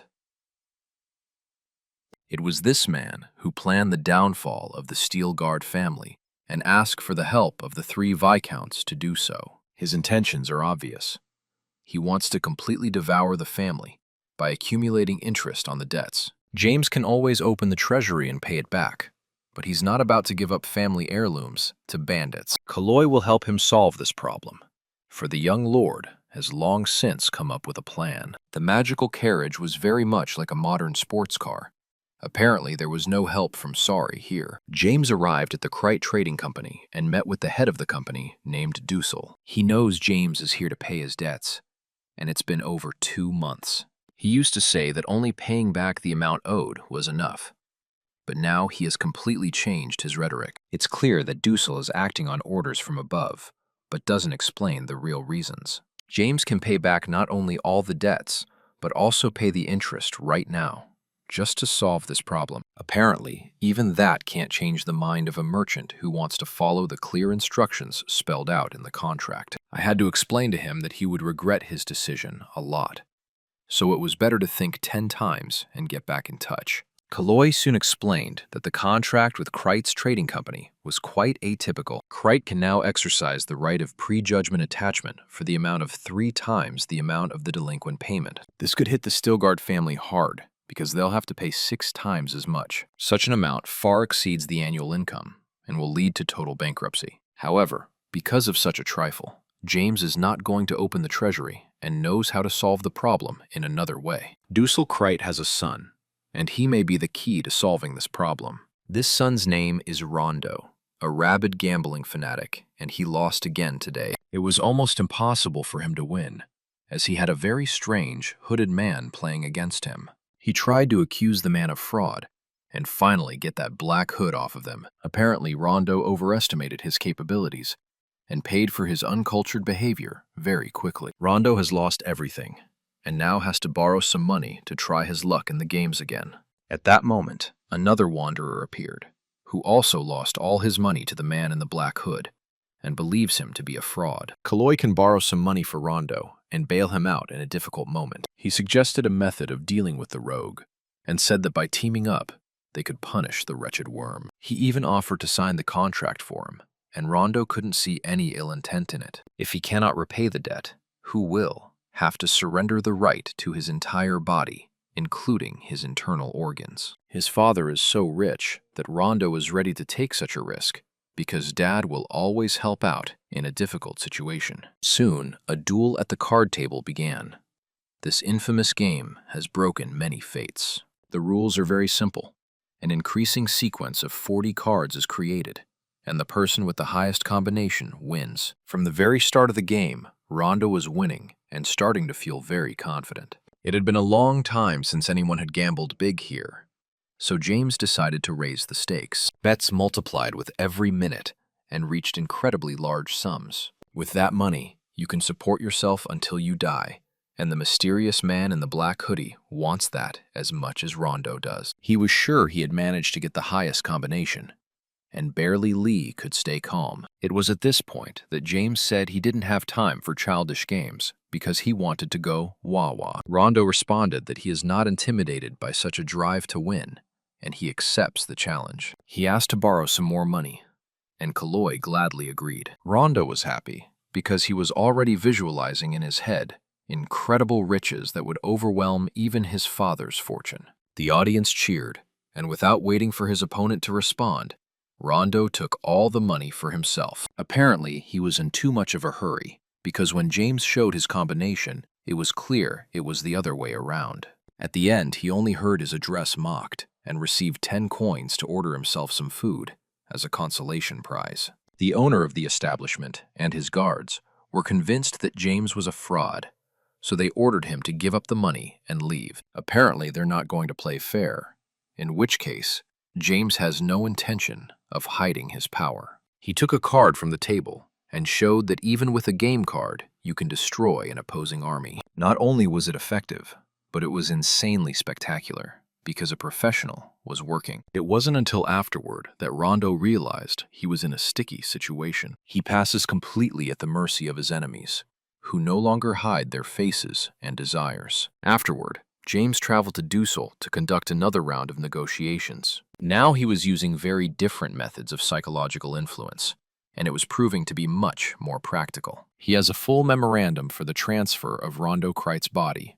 If Düssel doesn't follow all instructions, his son will be turned into mincemeat. James now looked like an experienced snake, taking his time to squeeze his opponent until he completely lost the ability to breathe. Seeing that words were not enough, James decided to demonstrate that he was not going to drag out the negotiation process. With his knife, he began torturing Rondo, while Düssel watched in panic. It was only at the very end that the experienced merchant asked him to stop and agreed to accept all terms. Thus, all of the Steel Guard family's problems with the Kreit Trading Company were quickly resolved. James was pleased that he was quickly settling into the role of Lord, and decided that he couldn't stop there. We need to show everyone that you can't touch the Steel Guard family, and especially not the Marquis of Brand. He had already learned that Dickens and his knights had been completely wiped out, and was unhappy with the failure of his special operation. He also learned of the collapse of Kreit's Trading Company, which failed to deter the young lord. Now the Marquis must think twice about what to do next,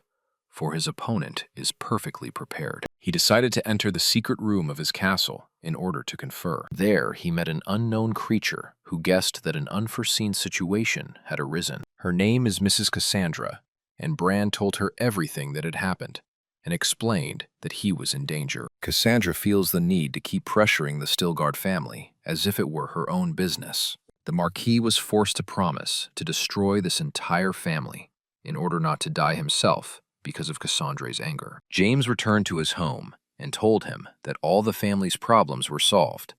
Now they owed no one anything. Everyone can relax and feel at ease because their family is no longer in danger of bankruptcy. A small party was thrown in honor of problem solving, where James met with Marcus. He heard about all the business of his trading company and also talked about his new ideas. James called his assistant into a secret room to show him a new business idea. It turned out that James had stocked up on a huge amount of toilet paper, which they would now be selling. At the time, no one realized how lucrative it was, or how to work with it at all. Explained what the item should be used for, and said it would blow up the market. At that time, rich families used silk.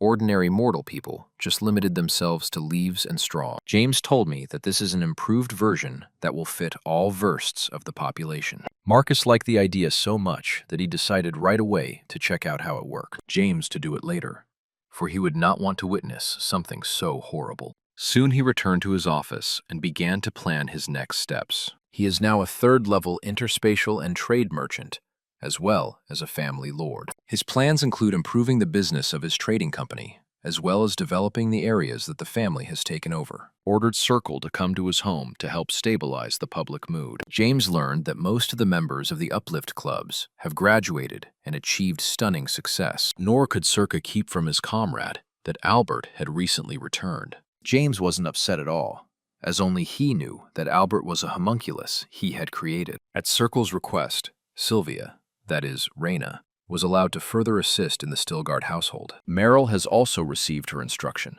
and is now the Lord's personal bodyguard. James even met with representatives of the Black Mamba in order to find out how things were going on the dark side of the capital. He asked to find out about all the companies associated with the Krite Trading Company and ordered it to be done as soon as possible. Sicario should follow the Titan, monitor his actions, and assist if necessary. Chris is now fully under Lord's ownership. Their contract is for the next 5 years. James has sorted out all his problems and is now ready to reach incredible heights beyond imagination. Luazenia has set up production of magical armor, which we've already seen in action. Market capitalization has been steadily increasing. After all, it is the key business that created the current Luazenia. That's exactly what it was.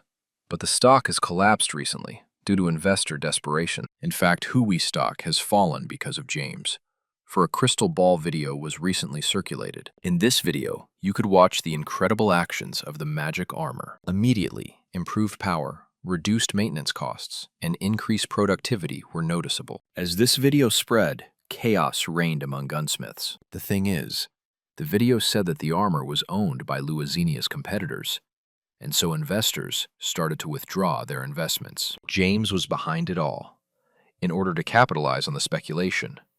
And he did it perfectly. Investors lost a huge amount of capital, but James only counted the profits. He was so proficient in interdimensional trading that even Warren Buffett himself would be envious of him. A little while later, Marcus came to him and told him that toilet paper was really the best thing he'd ever seen in his life. Marcus will now be more inspired to sell the product and has promised to increase turnover in the coming months. Once the trading decisions were made, it was time to talk to your virtual assistant who had completed the research. He visited Mount Laval and learned that the mineral resources are estimated at 8 billion coins. Before that, James absorbed knowledge about economic principles, credit finance theory, and developmental science. Now he is much more aware of everything related to such directions, and it's hard to surprise him. He also noticed the empty space in the mountain and learned that it was due to construction by the natives. This was hard to believe because this construction is absolutely in the center of the mountain, and it was hard to get there. Now James realized that the legends he had heard in his childhood might be true. That's when he learned these stories from his father, about a creature that lives high in the mountains and deep in the caves. This creature wields magic and uses various servants to conduct large-scale construction. Legend has it that there is a dragon's nest at the epicenter of Mount Laval. Dragons exist not only within the first system, but also on the continent of Jaon itself. They are the epitome of disaster that can bring down the castle walls with just one flick of their tail. Dragons utilize sheer size, their super strength, and even magic. The strongest living thing on the continent is now in front of James, and it's insanely interesting. Thanks to the drones, he had already had time to reconnoiter, and would now go inside, backed up by magical armor. He activated stealth mode, but he also immediately noticed dozens of magic circle traps. I had to activate the magic nullification cube again in order to feel at ease. He has magic armor on his body. If we have to attack a dragon, it shouldn't be a serious problem. What James certainly didn't expect was to encounter gargoyles that the drones hadn't spotted. I had to sweat a bit to deal with this small army of bats. James decided to shine a light on the space in front of him and saw a dragon skeleton. He had expected to see something more, and only finding the gold coins made him at least a little happy. The dragon bones can be used to make weapons, but there is also a dragon heart here, which is even more important. It is like a core of inner strength as soon as James tried to touch it. Then the dragon spirit came to life. This dragon soul is 10 times stronger than the Andalusia demon soul, and that's saying a lot. Only the Dark Lord's ring can help in such a situation, and James is ready to use it. In this way, he was able to completely absorb the dragon soul power and save himself from an unnecessary battle. He felt all the emotions the dragon had felt throughout his life. He had been through a lot. Meanwhile, Cassandra met with Brand again to find out about the change in the situation. He brought only bad news again, and said he couldn't deal with the lowly descendant of the Steelguard family. Turns out, James has defeated all the competition, and now he's hard to approach. Steelguard is the great throne of the Destroyer, and the name of that Destroyer is James. You can't just chase away the Destroyer and keep him alive.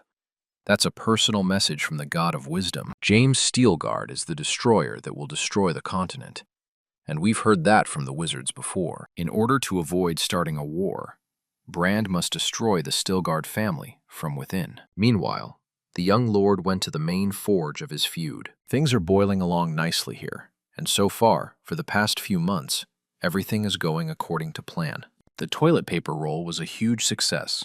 People were also given toothbrushes and soap, all of which improved their standard of living. The commercial district of the capital and the night streets were completely black mamba. James also received a mana ring and began the process of absorbing level 7. A lot of iron ore from the mountains had been mined, and now there was no problem in making weapons and necessities. Now the only problem left is the labor shortage due to the amount of work. You can enlist the help of the Viscounts, for the depletion of the iron mines has left many free laborers there. We'll just have to negotiate with the Viscounts, who will be forced to make a deal. Soon, the workers of Mount Laval recognized the change, though they had already begun to starve. They thought there would be no more work, but word came that they would now be working for the Stilgard family. They no longer need to carry huge stones on their hands. Now they will be helped by new machinery, as well as improved working conditions. A new world opens up to them, where you can not work to exhaustion, but have time to rest and do your own thing. The Stilgard family's working neighborhoods began to prosper. Wages increased, and so did vacation days. There was not a single person who was not satisfied, because the conditions were several times better than in the past. Here's the perfect moment. Just when it seemed like all the bad stuff was over, a big problem appeared. Some guys started to look too sleepy and tired and couldn't do the amount of work needed. At first, it seemed like they just needed a rest. But then came the realization of the true problem. Marquis Brand soon learned that a plague had spread in Stilgard County. Over 100 people have been infected, and at this rate, the disease will quickly wipe out everyone in that area. The plague is the ruler's vice, and the Marquis wants to use this excuse to attack Stilgard. Employees did encounter a hellish disease, and for the first time, no one understood what to do. Already 30 workers were dead, and the rest of us were feeling worse and worse by the minute. James only came up with a solution after a while, when he started handing out hygiene products, although it didn't save the situation. Only after some time we can be sure that the plague is defeated.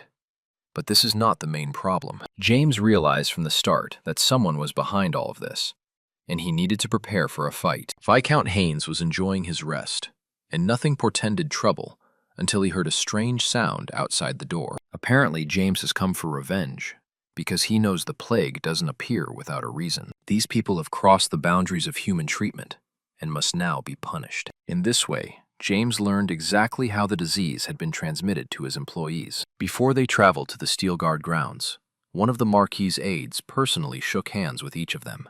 His handshake proved deadly, but no one felt threatened. James will let the Viscount live, but only to get to the Marquis thanks to him. To begin with, he decided to meet the man who had spread the disease. He sat quietly in his room until James burst in there, breaking through the wall and immediately asserting himself. He wants revenge for the people who died in incredible agony and didn't deserve that fate at all. It turns out that James's opponent isn't exactly an ordinary guy, but a real necromancer. He turned into a monster in seconds and promised to kill James very slowly. Strangely enough, the young lord, on the contrary, took it as an opportunity and even smiled. His soul ring came to the rescue once more, and he released the dragon in order to feed it to the necromancer. It was enough to make the necromancer fall to his knees in short order and begin apologizing for his behavior. James found out about everyone behind the attack on his territory and promised to destroy them all. Soon, the workers returned to the construction sites and continued their work,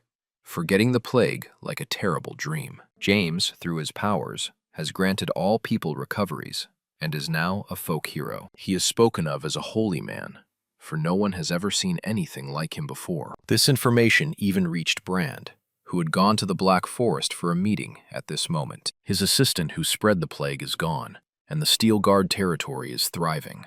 And now, the Marquis is in a terrible mood. James was able to capture the crystal ball. He began blackmailing the Marquis and ordered him to come to a secret meeting in a dark forest. Soon their meeting was finally standing.